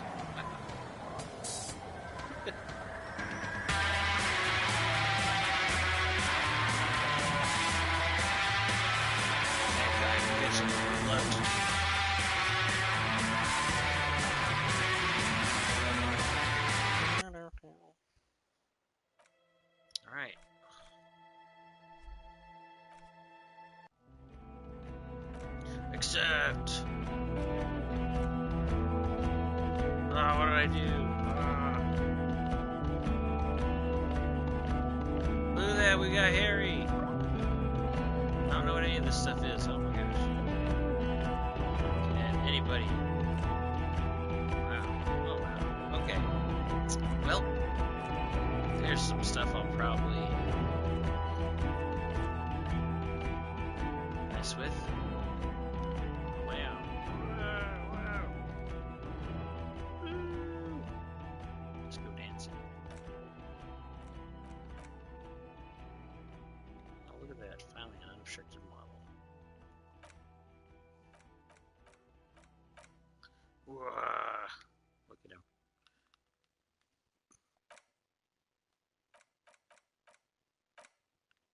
Here he is without his military fatigues.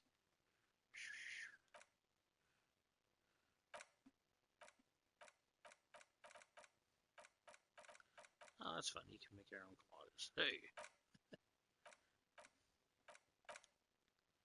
There she is.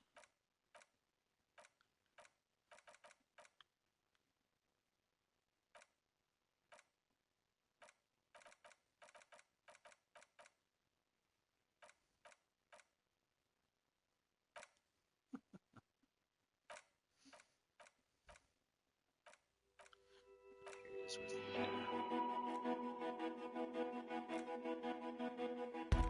Okay, that's interesting. Cool. Just make your own collages with all the characters. Is there any characters we missed here that I never met?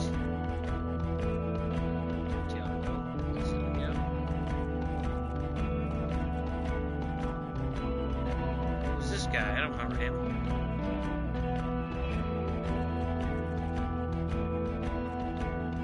Fast man. That's the squid. Yep. Scabs. Sorry, scabs.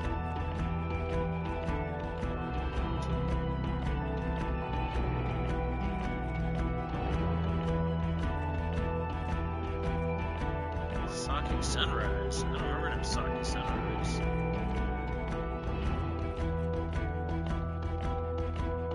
Alright, unless he was the guy like couldn't wake up. We never did wake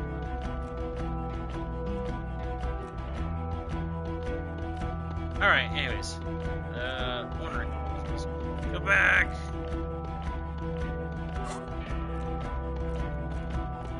How do I exit out of this? Wait, what? Do stuff? Oh my gosh. What is going on? Ah!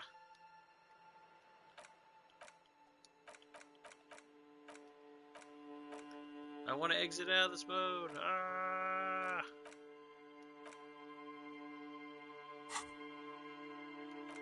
Oh my gosh, how does one get exit out of this thing?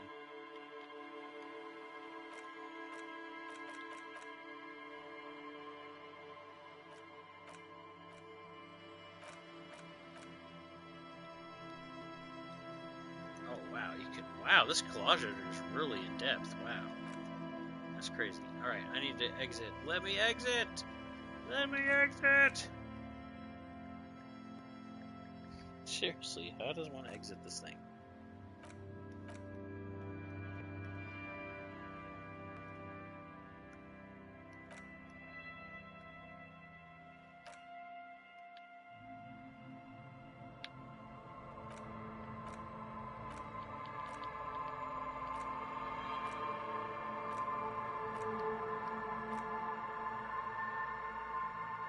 Okay, there we go. Alright, everyone, sorry about that delay. Anyways, oh, it is definitely time. Oh my gosh, it is so late. Alright, it is definitely time to call it a close. Thank you so much, guys, for hanging out with me and seeing this through to the end. If you're watching this on Twitch, please give me a like and follow. Get notifications whenever I go live. Feel free to jump in the chat. If you're on YouTube, like I mentioned before, feel free to leave me a comment, tell me what you like, didn't like, or any other random thoughts you have, maybe about the next game I'm going to play. Yeah, and again, you can find me both on Twitch and YouTube at Stumpwater_Jack, and just generally any other social media, search for that. And last but not least, I'm Stumpwater Jack, as I've said many times, and I've got a shiny spell shack. Feel free to join my Discord. Links are both under links and stuff under both Twitch and YouTube. It's a cool, awesome place. I love to make for people to hang out, share memes, vote on upcoming game stuff. So it's the first place to update with news about streaming schedule and all that stuff. And just want to make it a really cool, awesome place to hang out and share memes and do all that crazy stuff. So thanks so much for joining. And yeah, I don't know what game it'll be next week, but I will see you here next time off Tuesday. All right. And until then, remember to bring a little bit of magic to the world. All right. See you guys. Bye now. Goodbye.